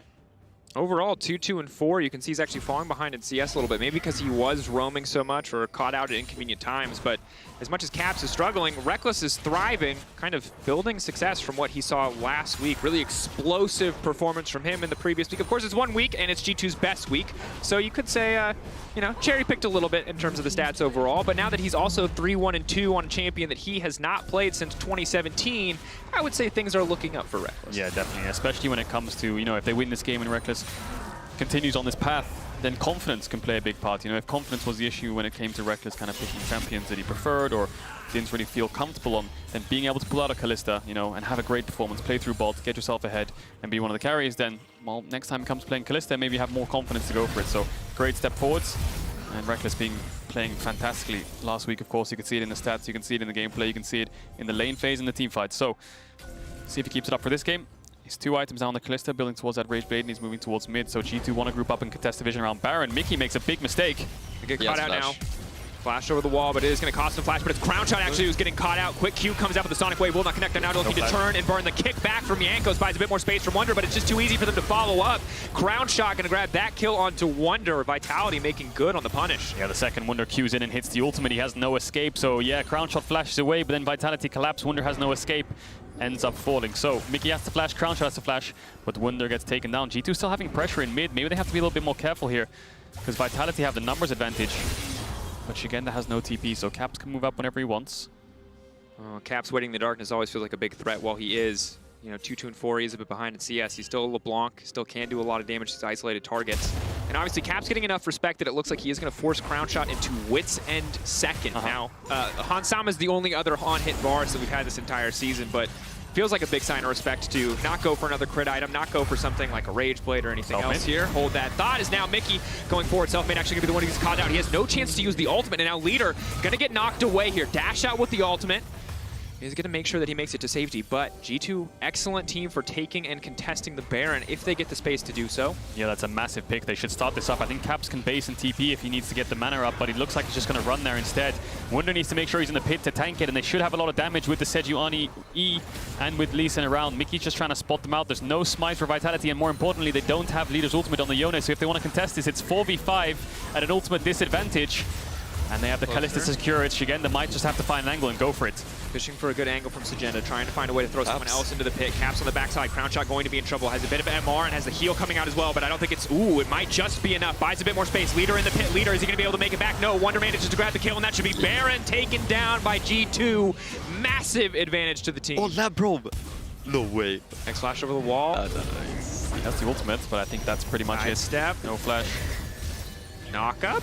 No phase rush for him. He's done. It's a long, slow goodbye, but Cap's going to grab the kill. Yeah, and G2 got Baron as well. 30 seconds on Ocean. They're going to base and run towards that Ocean Dragon. And when you watch that Baron fight, Cap zones away Crown Shot, and Jankos is the hero we need, it seems, for G2, because he kicked away Shigenda on the W. If that W landed, I think G2 would have really struggled in that fight, so massive, massive props to Jankos. So let's keep our eye on Caps initially, because he goes away onto Crown Shot and zones him. But then let's watch Jankos, the second Crown Shot's out the fight. Yeah, exactly like Bao said. Watch Jankos' kick. The second the set wants to use W onto Reckless after the stun, instantly kicked out. Massive problem. That would have been 800-900 true damage on Reckless. He would have died. Game changer. He would have died, yeah. And then G2 just chased it down from there. Labrov, no flash.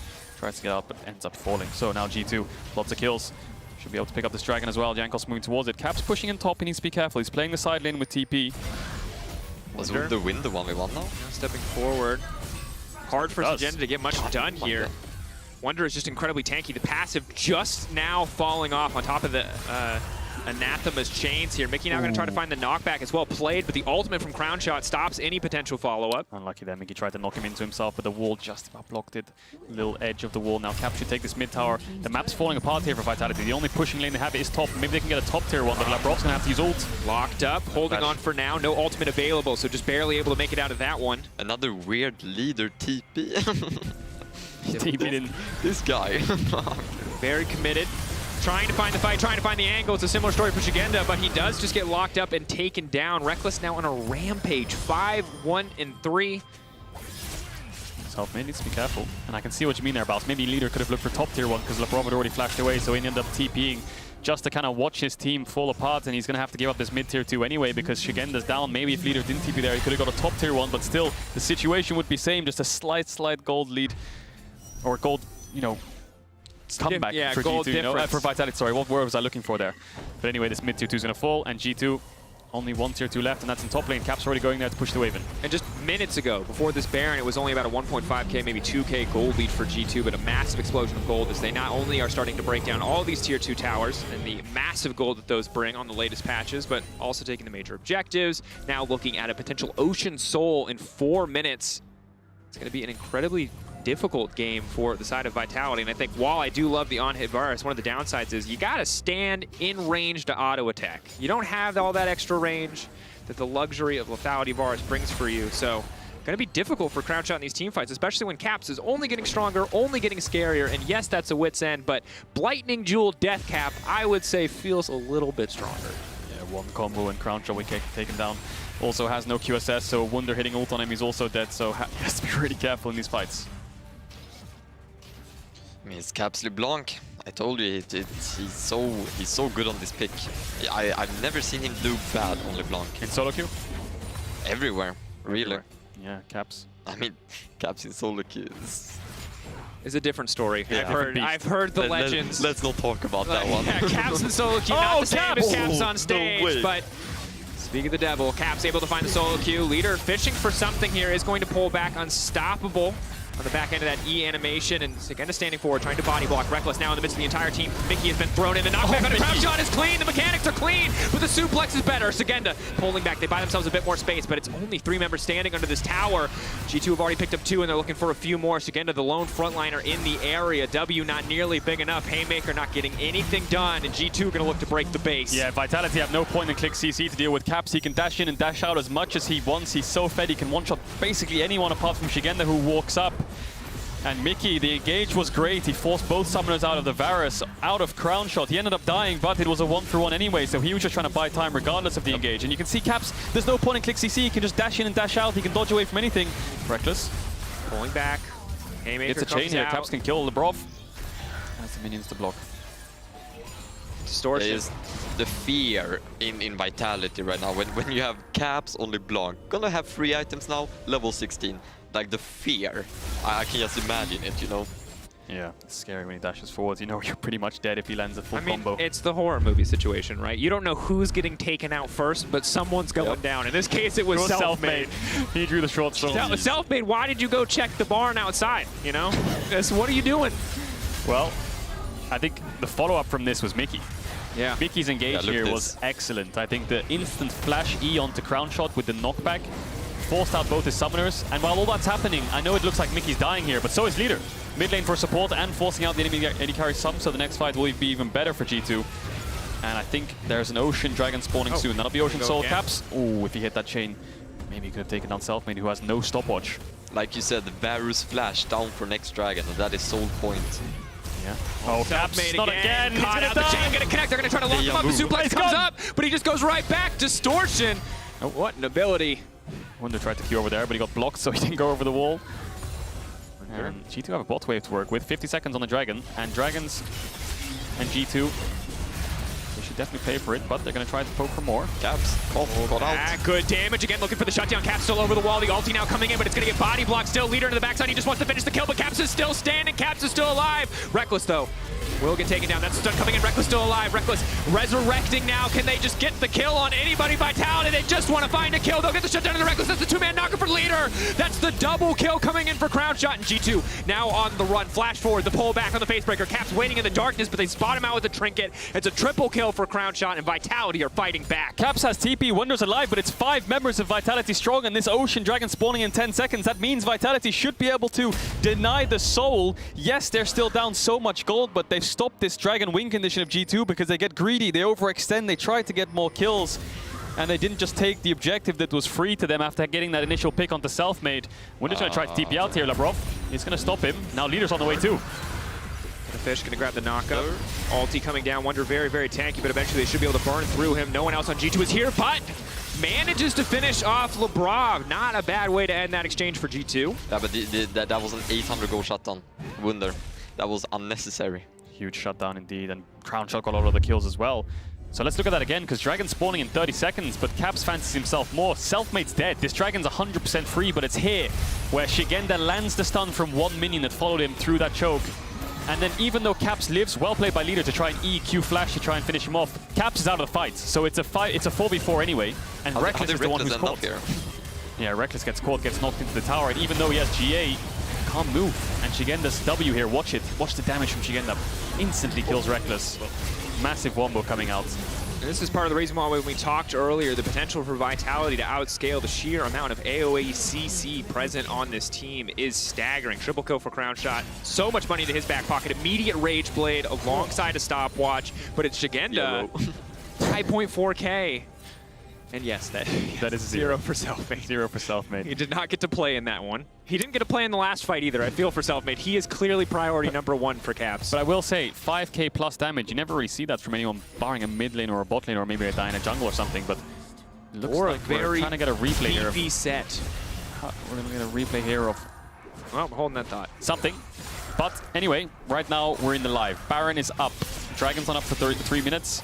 And now all of a sudden Crown Shot is sitting on 3 items and a stopwatch, and he has his summoners back. So G2 needs to be very careful. We talked about the scaling. And Vitality's front to back is always going to be stronger because Shigenda can buy a lot of time. He has TP as well to deal with inhibitor creep. So now all of a sudden Vitality, despite being almost 6,000 gold down, it feels like they can start to contest. On hit Varus, a Rumble alongside a Yone certainly could shred through the objective. And again, stakes are high. These two teams are neck and neck. It's the difference of G2 moving up to 4th or Vitality tying here for 5th. Leader stepping forward, good initial pick. He's gonna have to pull back here in a second. Mickey standing in the backside. Phase Rush has been activated. LeBron forced to use the ultimate. Continuing, LeBron's still there. Equalizer is clean. Crown Shot laying down some decent damage, but he's not in range to auto attack. The rest of the team now running. LeBron low. He has no ultimate available. Leader in the backside trying to do everything he can. Shigenda, massive haymaker, but Caps on a rampage. Caps though burning down. His Selfmade tries to get a bit of revenge, but it's not quite enough. Caps still alive. The flash forward. The auto, the shutdown. It's an absolute bloodbath. It's a back and forth, but for now, it is G2 an advantage. Crown Shot full health, but is he powerful enough to win this fight? On hit Varus, can he get the damage down? Big damage coming in for Crown Shot, but it's not enough. The CC is there. Mickey is there. Jankos is there. G2 is here, and G2 will take the fight. Yeah, it looks like Crown Shot's gonna die. They have a wave to end mid. That fight looked really, really confusing from Vitality. Labrov goes in, backs out. Leader goes in, backs out. Selfmade's 1v1 in Caps, and Crown Shot can't hit anyone, so it all falls apart for Vitality. The front to back is strong, but everyone's split up, and G2 just collapsed on them. They managed to win the fight, and they're all just dead. They're gonna be able to end the game. That is gonna be game, I believe. Labrov's up. Labrov, be a hero. 15 seconds still on Leader. Knocked back. G2. No ultimate, no aftershock. Leader in 10, Selfmade in 9. They have ultimates to try to buy time. One last tower. Reckless the only one that really matters. If he can hit it, him and Jankos, they just need to shred through this. They need to keep their focus. They split. Leader coming in, but he doesn't have an ultimate. Wonder, well-timed ult. There's nothing there. That's going to do it. Wonder, there's no way. There's no way they can hold on to this objective. They get cut down. G2 going to grab the game. G2 tying Mad Lions at 4th. Surprising though, it felt like Vitality could start to contest. They could start to win fights. They had the items on the right carries. But I think they were just way too split up around that entrance on the red buff. Trying to contest Baron Vision. One person wants to engage, one person didn't. G2 punish. So massive props to G2. But they did drop the ball a little bit there in bot lane. I think everyone started to wonder if it was winnable for Vitality, and perhaps it was, but 1 minute later, G2 win the fight. Class G2 throw, but they end up getting the win anyways. Congrats to them. Yeah, Caps now 3-0 with the haircut. Yes, the most important stat, I would say, Reckless's first Kalista game in a long time did look pretty good. 1 or 2 small hiccups. He did end up in some odd places in 1 or 2 of the team fights, but otherwise, an incredible scoreline. Vitality, neck and neck in the early game. Lost out on 1 or 2 big fights, fell behind, tried to find a way back in, and while Crown Shot and the team had some heroic moments, it was still G2 who took the day. Kia player of the game at LEC on Twitter is the place. Jankos, Caps, or Mickey X. I think Jankos had a great game. I think Jankos was, to me, the biggest carry of this game. Stealing dragons, making plays happen, using his laners to move around the map. His team fights were phenomenal. Massive props to Jankos. I would say Caps 100%. You maybe didn't see it, but Crown Shot couldn't team fight. He had to stay so far back just because Caps' presence was there. Yeah. Caps' presence versus Jankos. Let us know who comes out on top. Or Mickey X, because we're soon going to hear from Reckless with lore before a special guest joins us in the LEC post-game lobby. Don't go anywhere. Hint, it's Kadril. Kadril is our special guest. I'm the guest? Wait, who's the other guest then? I don't know. Wait, is that the... Gabriel? Maybe the boss is the other guest? Mystery guest?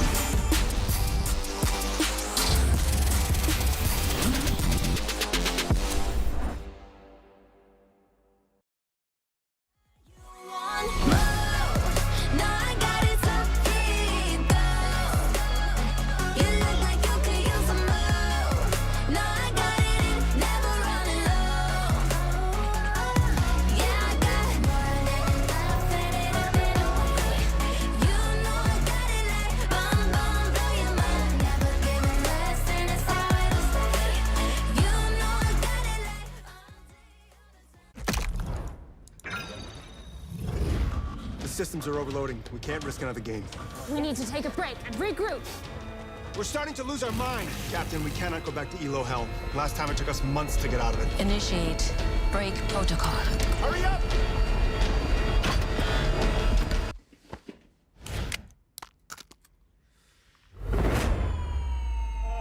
Yes! Yes! I did it!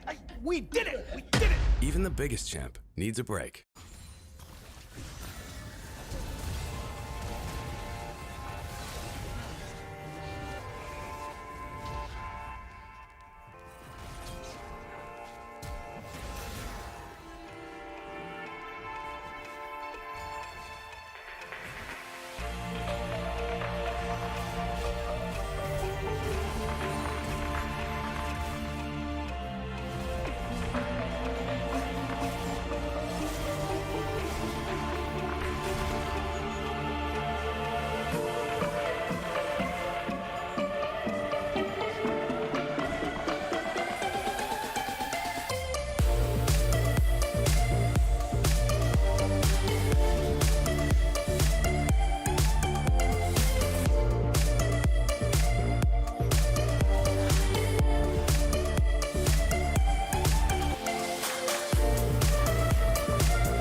Welcome back to the LEC stage.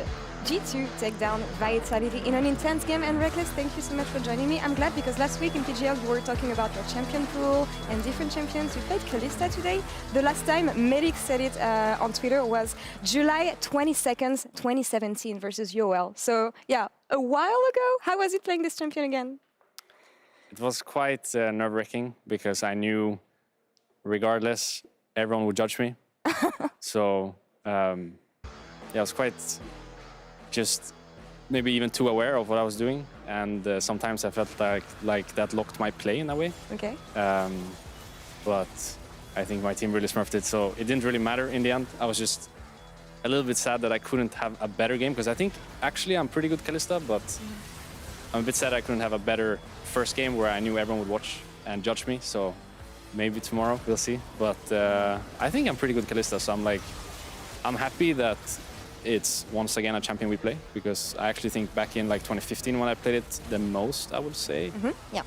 it was one of my better champs, so I want to use it more. How come you stopped playing the champion actually? Because we know that we have some Kalista masters in the LEC, we know that. So how come you dropped the champion?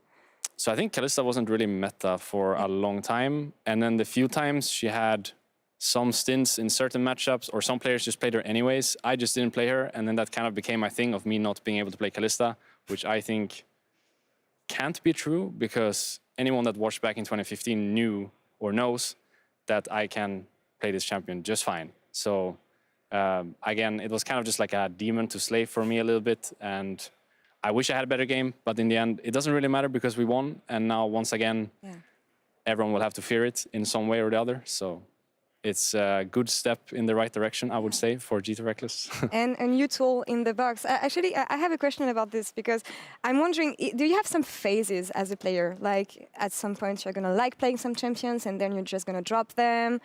Like phases in a way. I think for sure, but it's not necessarily that I want to play Kalista, let's say, in 2015 and now I don't. It's just I have my more favorite champions in general. So for example, I'm always going to love playing Tristana, Sivir, Vayne if I can, maybe some Saya, some Twitch. Those are like my, I think, best champions. And Kalista is not one of them, but I'm still willing to play whatever we need me to play to win.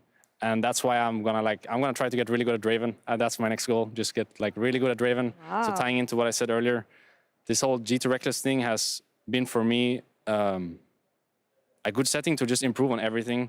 So today was a good step, for example. Learning to play Draven would be another good step. Just improve on all the things that I notoriously have been known for, I guess, not being able to do, so that no one can ever say, that guy can't do X or Y, but instead everyone is just going to be able to say, that guy plays everything, plays really well on everything.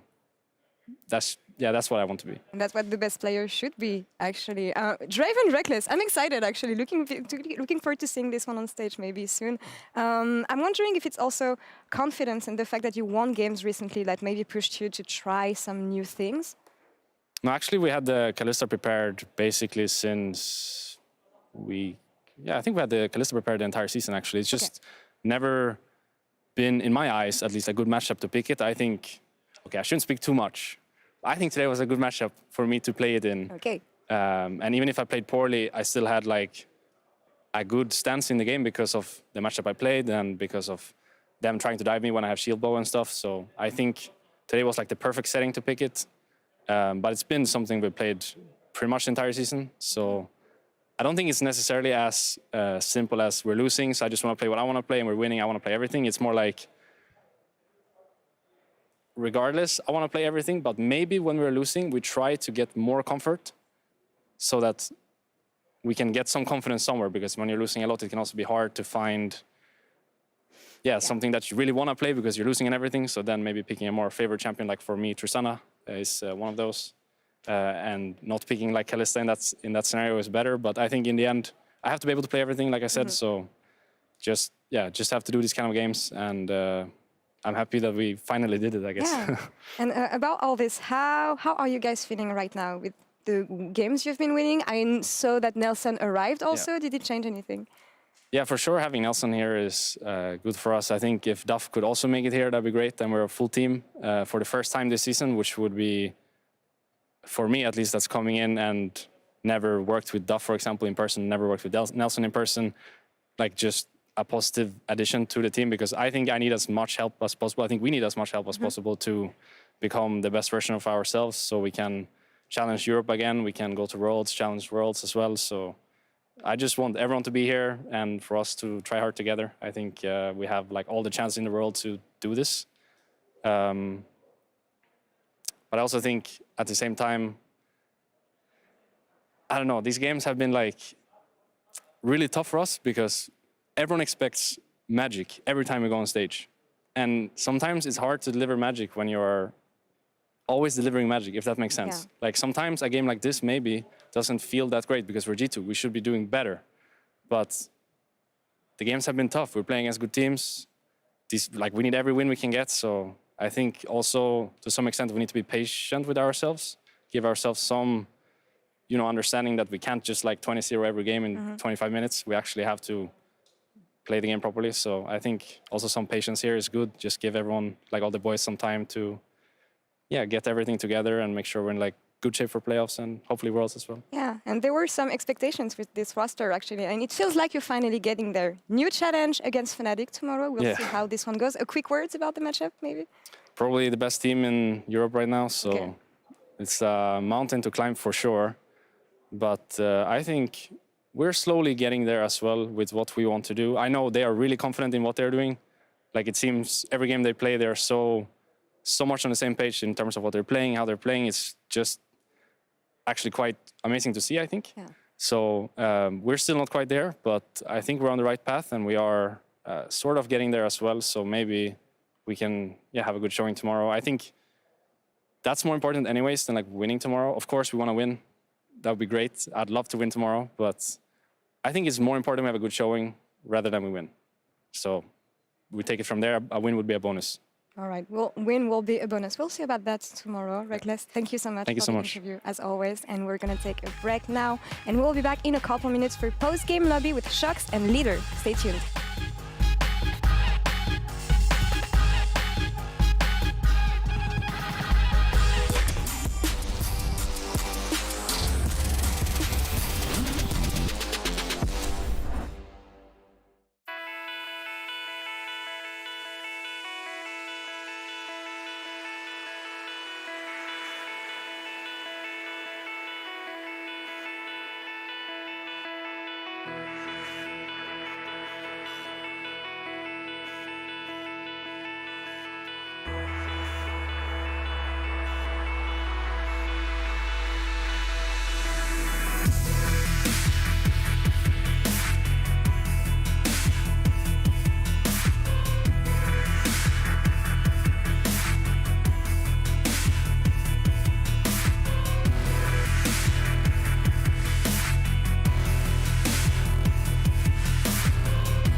Welcome everyone to the LEC postgame lobby. I am Shocked and I'm joined by Kadril and by Leader after a well-fought game versus G2. Unfortunately, not being able to pick up the win twice in a row. You smashed them last time, so I guess Leader, hopefully it doesn't hurt as bad that you couldn't close out this game. I was fine. I think we held on pretty good. We had a really good start to the game, I would say. And then we just let it slip out. Just one mistake and it just went out of our control. It felt like, because, I mean, G2 is really good when they get like one small mistake and they abuse it. So we just couldn't reestablish ourselves in the game. Yeah, it felt like after you guys got the 2v2 kill in bot, I think it's on the screen now, and then the double kill onto Shigenda in top, it felt like the early game storm was weathered and you guys were probably in the driver's seat. Where do you think the game was, I won't say lost, but you dropped the ball and, you know, G2 got ahead? I think when we didn't take control back in properly in bot lane and we were getting caught one by one, that's probably when we first lost control after like Herald, I think. We didn't play correctly from there on out, and then we, just like I said, we couldn't re-establish control after that. We couldn't just make the game stable. I don't want to kind of take this game in the context of all other games, because I think, as you said correctly, G2 is exceptionally difficult to fight against when they take those openings, right? And they keep snowballing from there. I do think that Vitality has had a bit of an issue this entire season already with having fantastic early game leads, getting the ball rolling, and then maybe around objectives or in certain skirmishes and team fights, kind of dropping the ball. Do you feel the same way? And is that a working point for Vitality? I think for sure, yeah. We, like you said, we usually get good early game leads, but we try to overreach sometimes. And when we overreach, we don't properly play from behind, like tempo, right? After we make a play and we don't reset together, or like before enemy spawns or something, we'll be behind in tempo, then they will make a play on us and we won't respect it. I think that's like our biggest issue. So when a play happens on either side, you feel like you don't have the time to recover as a team and actually match the next play, and you're just like that one step behind? I think it's just more like us as players, we always feel like we're ahead of, well, one step ahead instead of one step behind. So if we can properly put on the brakes, I think we'll do much better than we are right now. Yeah, what you seem to describe is also seeming to be kind of also a side effect of big new synergy, right? And new voices coming into this team, as well as then the top lane swap that's happened now again a couple of weeks ago. But the big question is, will it be fixed in time to get into the playoffs? Yeah, let me know. I mean, right now we have our toughest week, right? Like schedule-wise this week, we just played G2, we lost, even though I think we played like good, like, right, in early game. And tomorrow we have Mad Lions, and today they lost against SK. They're not looking that good, honestly. But then again, we're not looking that good as well. Like, we're shaky. So if it's like the game tomorrow is not really a difficult game, it's just a game that can kind of go both ways if we don't fix our issues in time. And then from there on out, I think we have Rogue, and then we have Astralis Excel and Schalke as opponents. So we just need to do our best these first 2 or 3 games. Yeah, and I think it only kind of gets easier for you guys, right? Like you said, I think that as the weeks progress, you can see week 7, week 8, XL, Schalke starts to get a little bit easier. So I think for a team like XL, when I looked at their strength of schedule, it was the opposite, right? This weekend they've got, I won't say easier games, but easier. It gets a little bit easier the week 7, but then towards week 8, they start facing G2 and Rogue and Mad Lions. So it's kind of like a race in a sense who can pick up the most wins. I think for Vitality, definitely also, if you ask anyone, and we've asked a lot of people that were guest analysts or like online or whatever, and everyone says Vitality is the team that actually should make it into the playoffs. If you look at all the teams in the middle and the bottom of the table, I think, you know, the possibility is absolutely there, but we will see, of course, how you perform in these next couple of games. I do want to call up one specific play. We checked with Leader beforehand, okay? But it was a teleport, and I would love to know what was going on in your mind and what you were outplayed by. Okay, so it was like a spontaneous teleport. I just took a quick look at bot lane and saw them getting dove. So I was like, holy shit, I need to teleport as well instantly. And then because of how my camera angle was, and like when I zoomed into the bot lane tower, my camera was next to my mini-map. So I just clicked on the tower in mid lane accidentally instead of the bot lane tower. So it just looked like I teleported for fun, basically. But then I just looked back at it and I was like, honestly, it's better. I wouldn't have gotten anything anyways. If I got teleported in, I would just be wasting more time. At least I got some XP back on mid lane. It wasn't the worst thing in the world. We'll call it a happy little accident, right? It happens from time to time. Everyone has these kind of moments. And I think you're right, right? If you actually got the TP off, you wouldn't have been able to do anything bot anyway. He was dead before he got there. No one was low HP. And luckily, he TP'd only to mid-tier 2, so Yeah. he could run back to the wave and just push it in time. So it wasn't the worst, just means he lost his TP. No, in the end. 5 had. He saw the action. He knew he was going to probably die down there and not get anything. He knew it would take some time for the minions to reach the tower. So he's just taking a stroll, right? That's the story we're going with. Yeah, just taking a stroll. Exactly. Wonderful. I would like to ask you something about your development and stuff, because we do this all the time with our storytelling about Vitality, but especially as to Vitality coming into the year and coming into this season specifically. The whole leader plays assassins in the mid lane, plays these insanely proactive champions that should carry the whole game, and then Selfmade does the same. Do you feel like you guys have shown enough to say that that isn't necessarily the case anymore, that Vitality has more paths to victory than just this one style? I think right now the meta is honestly really heavily solo lane oriented with power picks. So just power picks in solo lanes, and then there's a power pick in jungle. So it's like you kind of are automatically proactive just because of the champions you're playing. So so I would say like the meta hasn't changed at all, you know. So we're just doing the same thing that we are good at. So we don't even need to show anything else yet. And a lot of people talk about the meta and they say that these mini champions are kind of helping you out a lot, right? Things that you can play like Yone, you can play Sylas, Irelia, all these things that are buffed. Do you think that if it ever came to a control mage meta, that you'd be able to adapt to those kind of playstyles? Because I think a lot of people have strong opinions on that, where they're like, well, not too sure, he's an assassin player, maybe he'll just do it anyway. But after knowing you for a long time as a player and both as a person, I think you have the confidence to go for it. It's just whether you know, if the meta comes with the opportunity arise, would you do it? The thing is, right now, there are many new champions just getting released over and over again. And in one sense, it can even counter mages, just like mages can be good into them as well. But just like when mages arise, other counter picks that are even melee, like Echo, for example, into Syndra, has just been a famous matchup all around the world. Whenever someone looks in Syndra, you match it with Echo, or you just play control mage, you know. It just depends on what you want to do as a team. And honestly, it depends on how strong the champion is. So if a champion is overtuned, you kind of either have to ban it or match it with an equally as good overtuned champion, or you have to pick something that is good against it. And usually control mages will always be fine, right? Because it has range, it has damage, wave clear, so it will always be in a good spot, let's say. So I don't know, honestly. Like, you just have to see. I don't really want to think too much about it. I just want to do everything step by step and cross the bridge when I get to it. No, absolutely. I think there's the exception, I guess, if Azir is super overtuned, then he just always gets picked. But Yeah. your thinking is basically, in a normal scenario, you could always make the choice, and it's up to you as a player to be like, no, I'll take the matchup that is riskier to play, but could also net me a bigger advantage. I like that a lot. Yeah, definitely. Especially, I think that applies to all roles, right? Just kind of bringing a different sense of innovation to things, where people like tunnel visioning on Orianna, Syndra, Azir, and then you just bring your own flavor to the table, and all of a sudden that player may not have played against it, or it just does really well into team comp, or the lane matchup can be good, or you outscale, and you find another way around it. And leaders play is always entertaining because of that, so that's cool. The player of the game here, the Kia player of the game rather, Jankos, 59% of the votes. Kadril, you know, if G2 recovers, that means Jankos recovers, because he's always at the center of that. Yeah, and I think Jankos has been having fantastic games, even in their losses. I feel like Jankos, with what he has in those games, is doing the best he can to juggle, you know, the lane states or however the game is going. In this game specifically, I think his Lee Sin was fantastic, although Caps was like the flashy one, you know, getting all the one-shots and being able to pick up picks before the fights even start.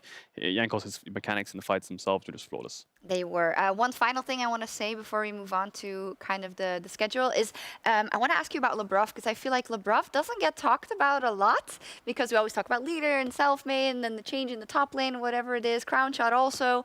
And Lebroff has quietly actually been smurfing it, I think, for quite some time. You know, what do you feel about his development and what he can bring to the team? I think ever since he was in the ERLs, I always thought about him as a really good player. I think he got put in a not the best team, I would say, with a team that was not doing that well on stage. Maybe they were smurfing on in scrims or something. And now I would say he got more competent players on his team, even though like we're having our like going downhill a little bit and going uphill and whatever, right? I think he's always been good. I think in reviews or whatever, talking to him as a player and his work ethic, it's really good. He has his view on the game. He's sure about his view on the game, and I can see he's really good. Like honestly, just talking to him and seeing him play. So I think in a few years' time, that guy will probably be, honestly, top 2 or even top 1 support in EU. Yeah, and I think from the outside, you can kind of see remnants of that, where he has 2 solo queue accounts in the top 5, I think rank 2, rank 3.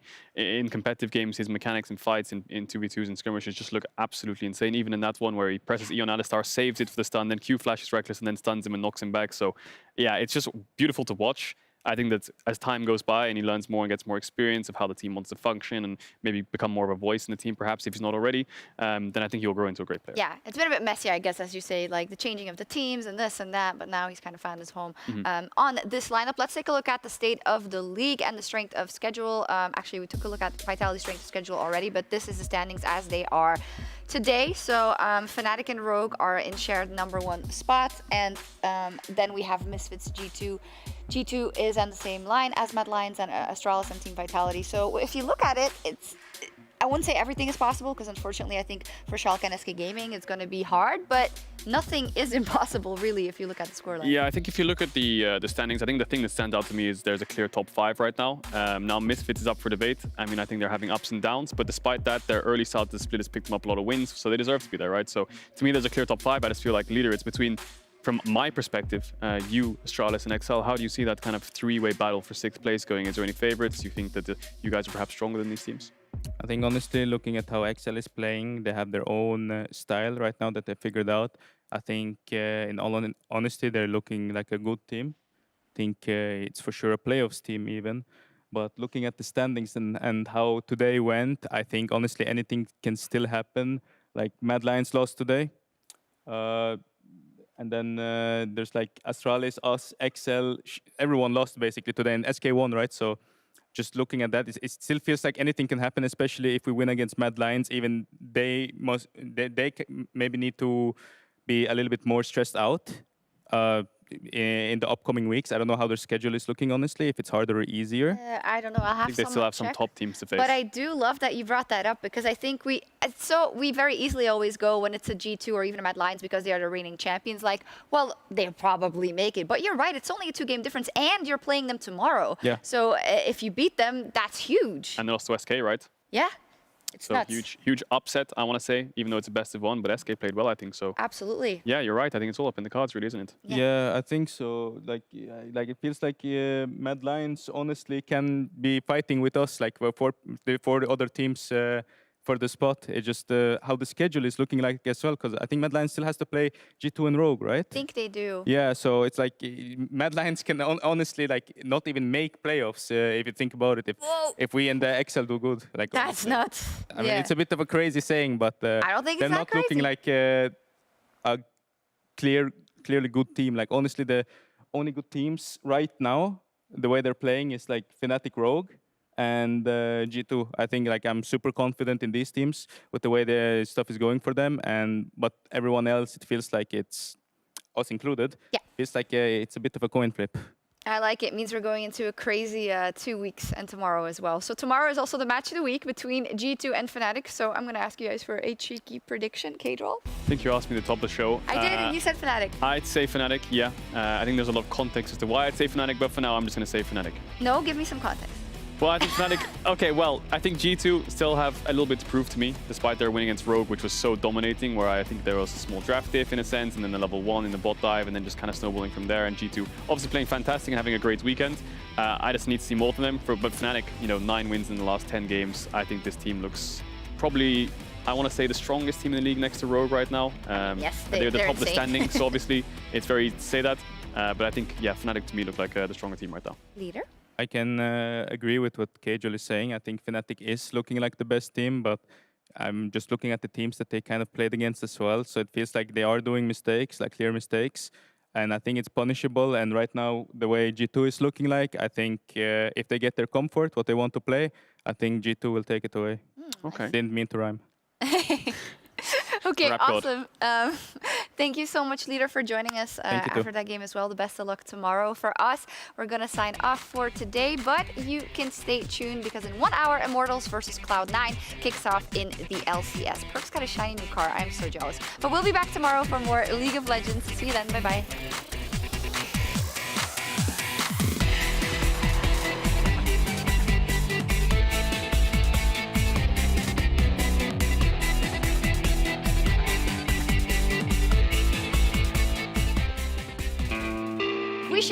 Sola Bolo, welcome to Berlin, Germany, home of the LEC. Good reaction speed there, Promise Q trying to land up the timing perfectly. But Millicent is ready with the flash. Adam with the pullback, good damage, good follow-up, and there he goes! That is a good death.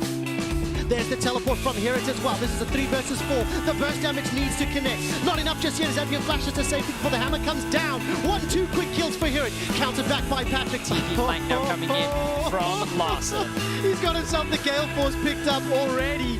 Broken Blade's not going to be able to find the flawless duet. And Larson literally just ducks and dives through everything Schalke throwing in.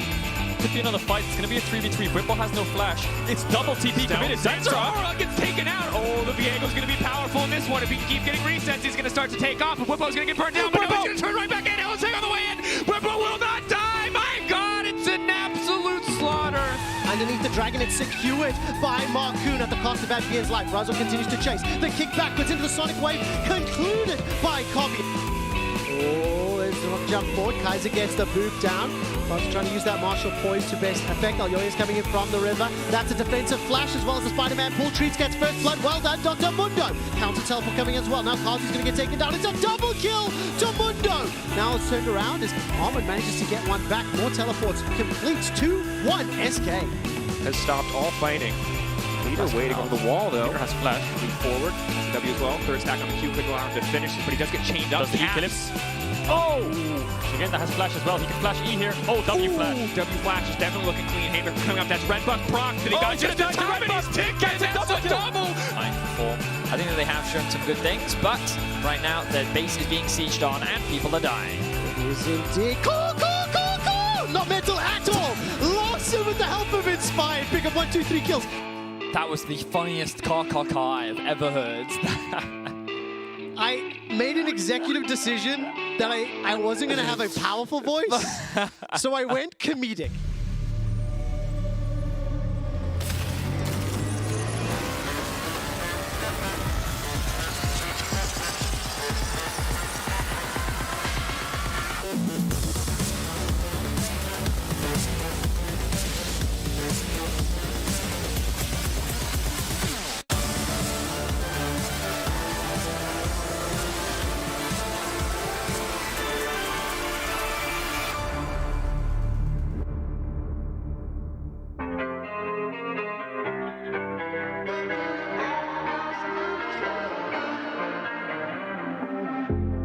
Baby, come on. Don't claim that I love you. Never let me feel I should have known. 'Cause you brought nothing real. Come on, be a man about it. You won't die.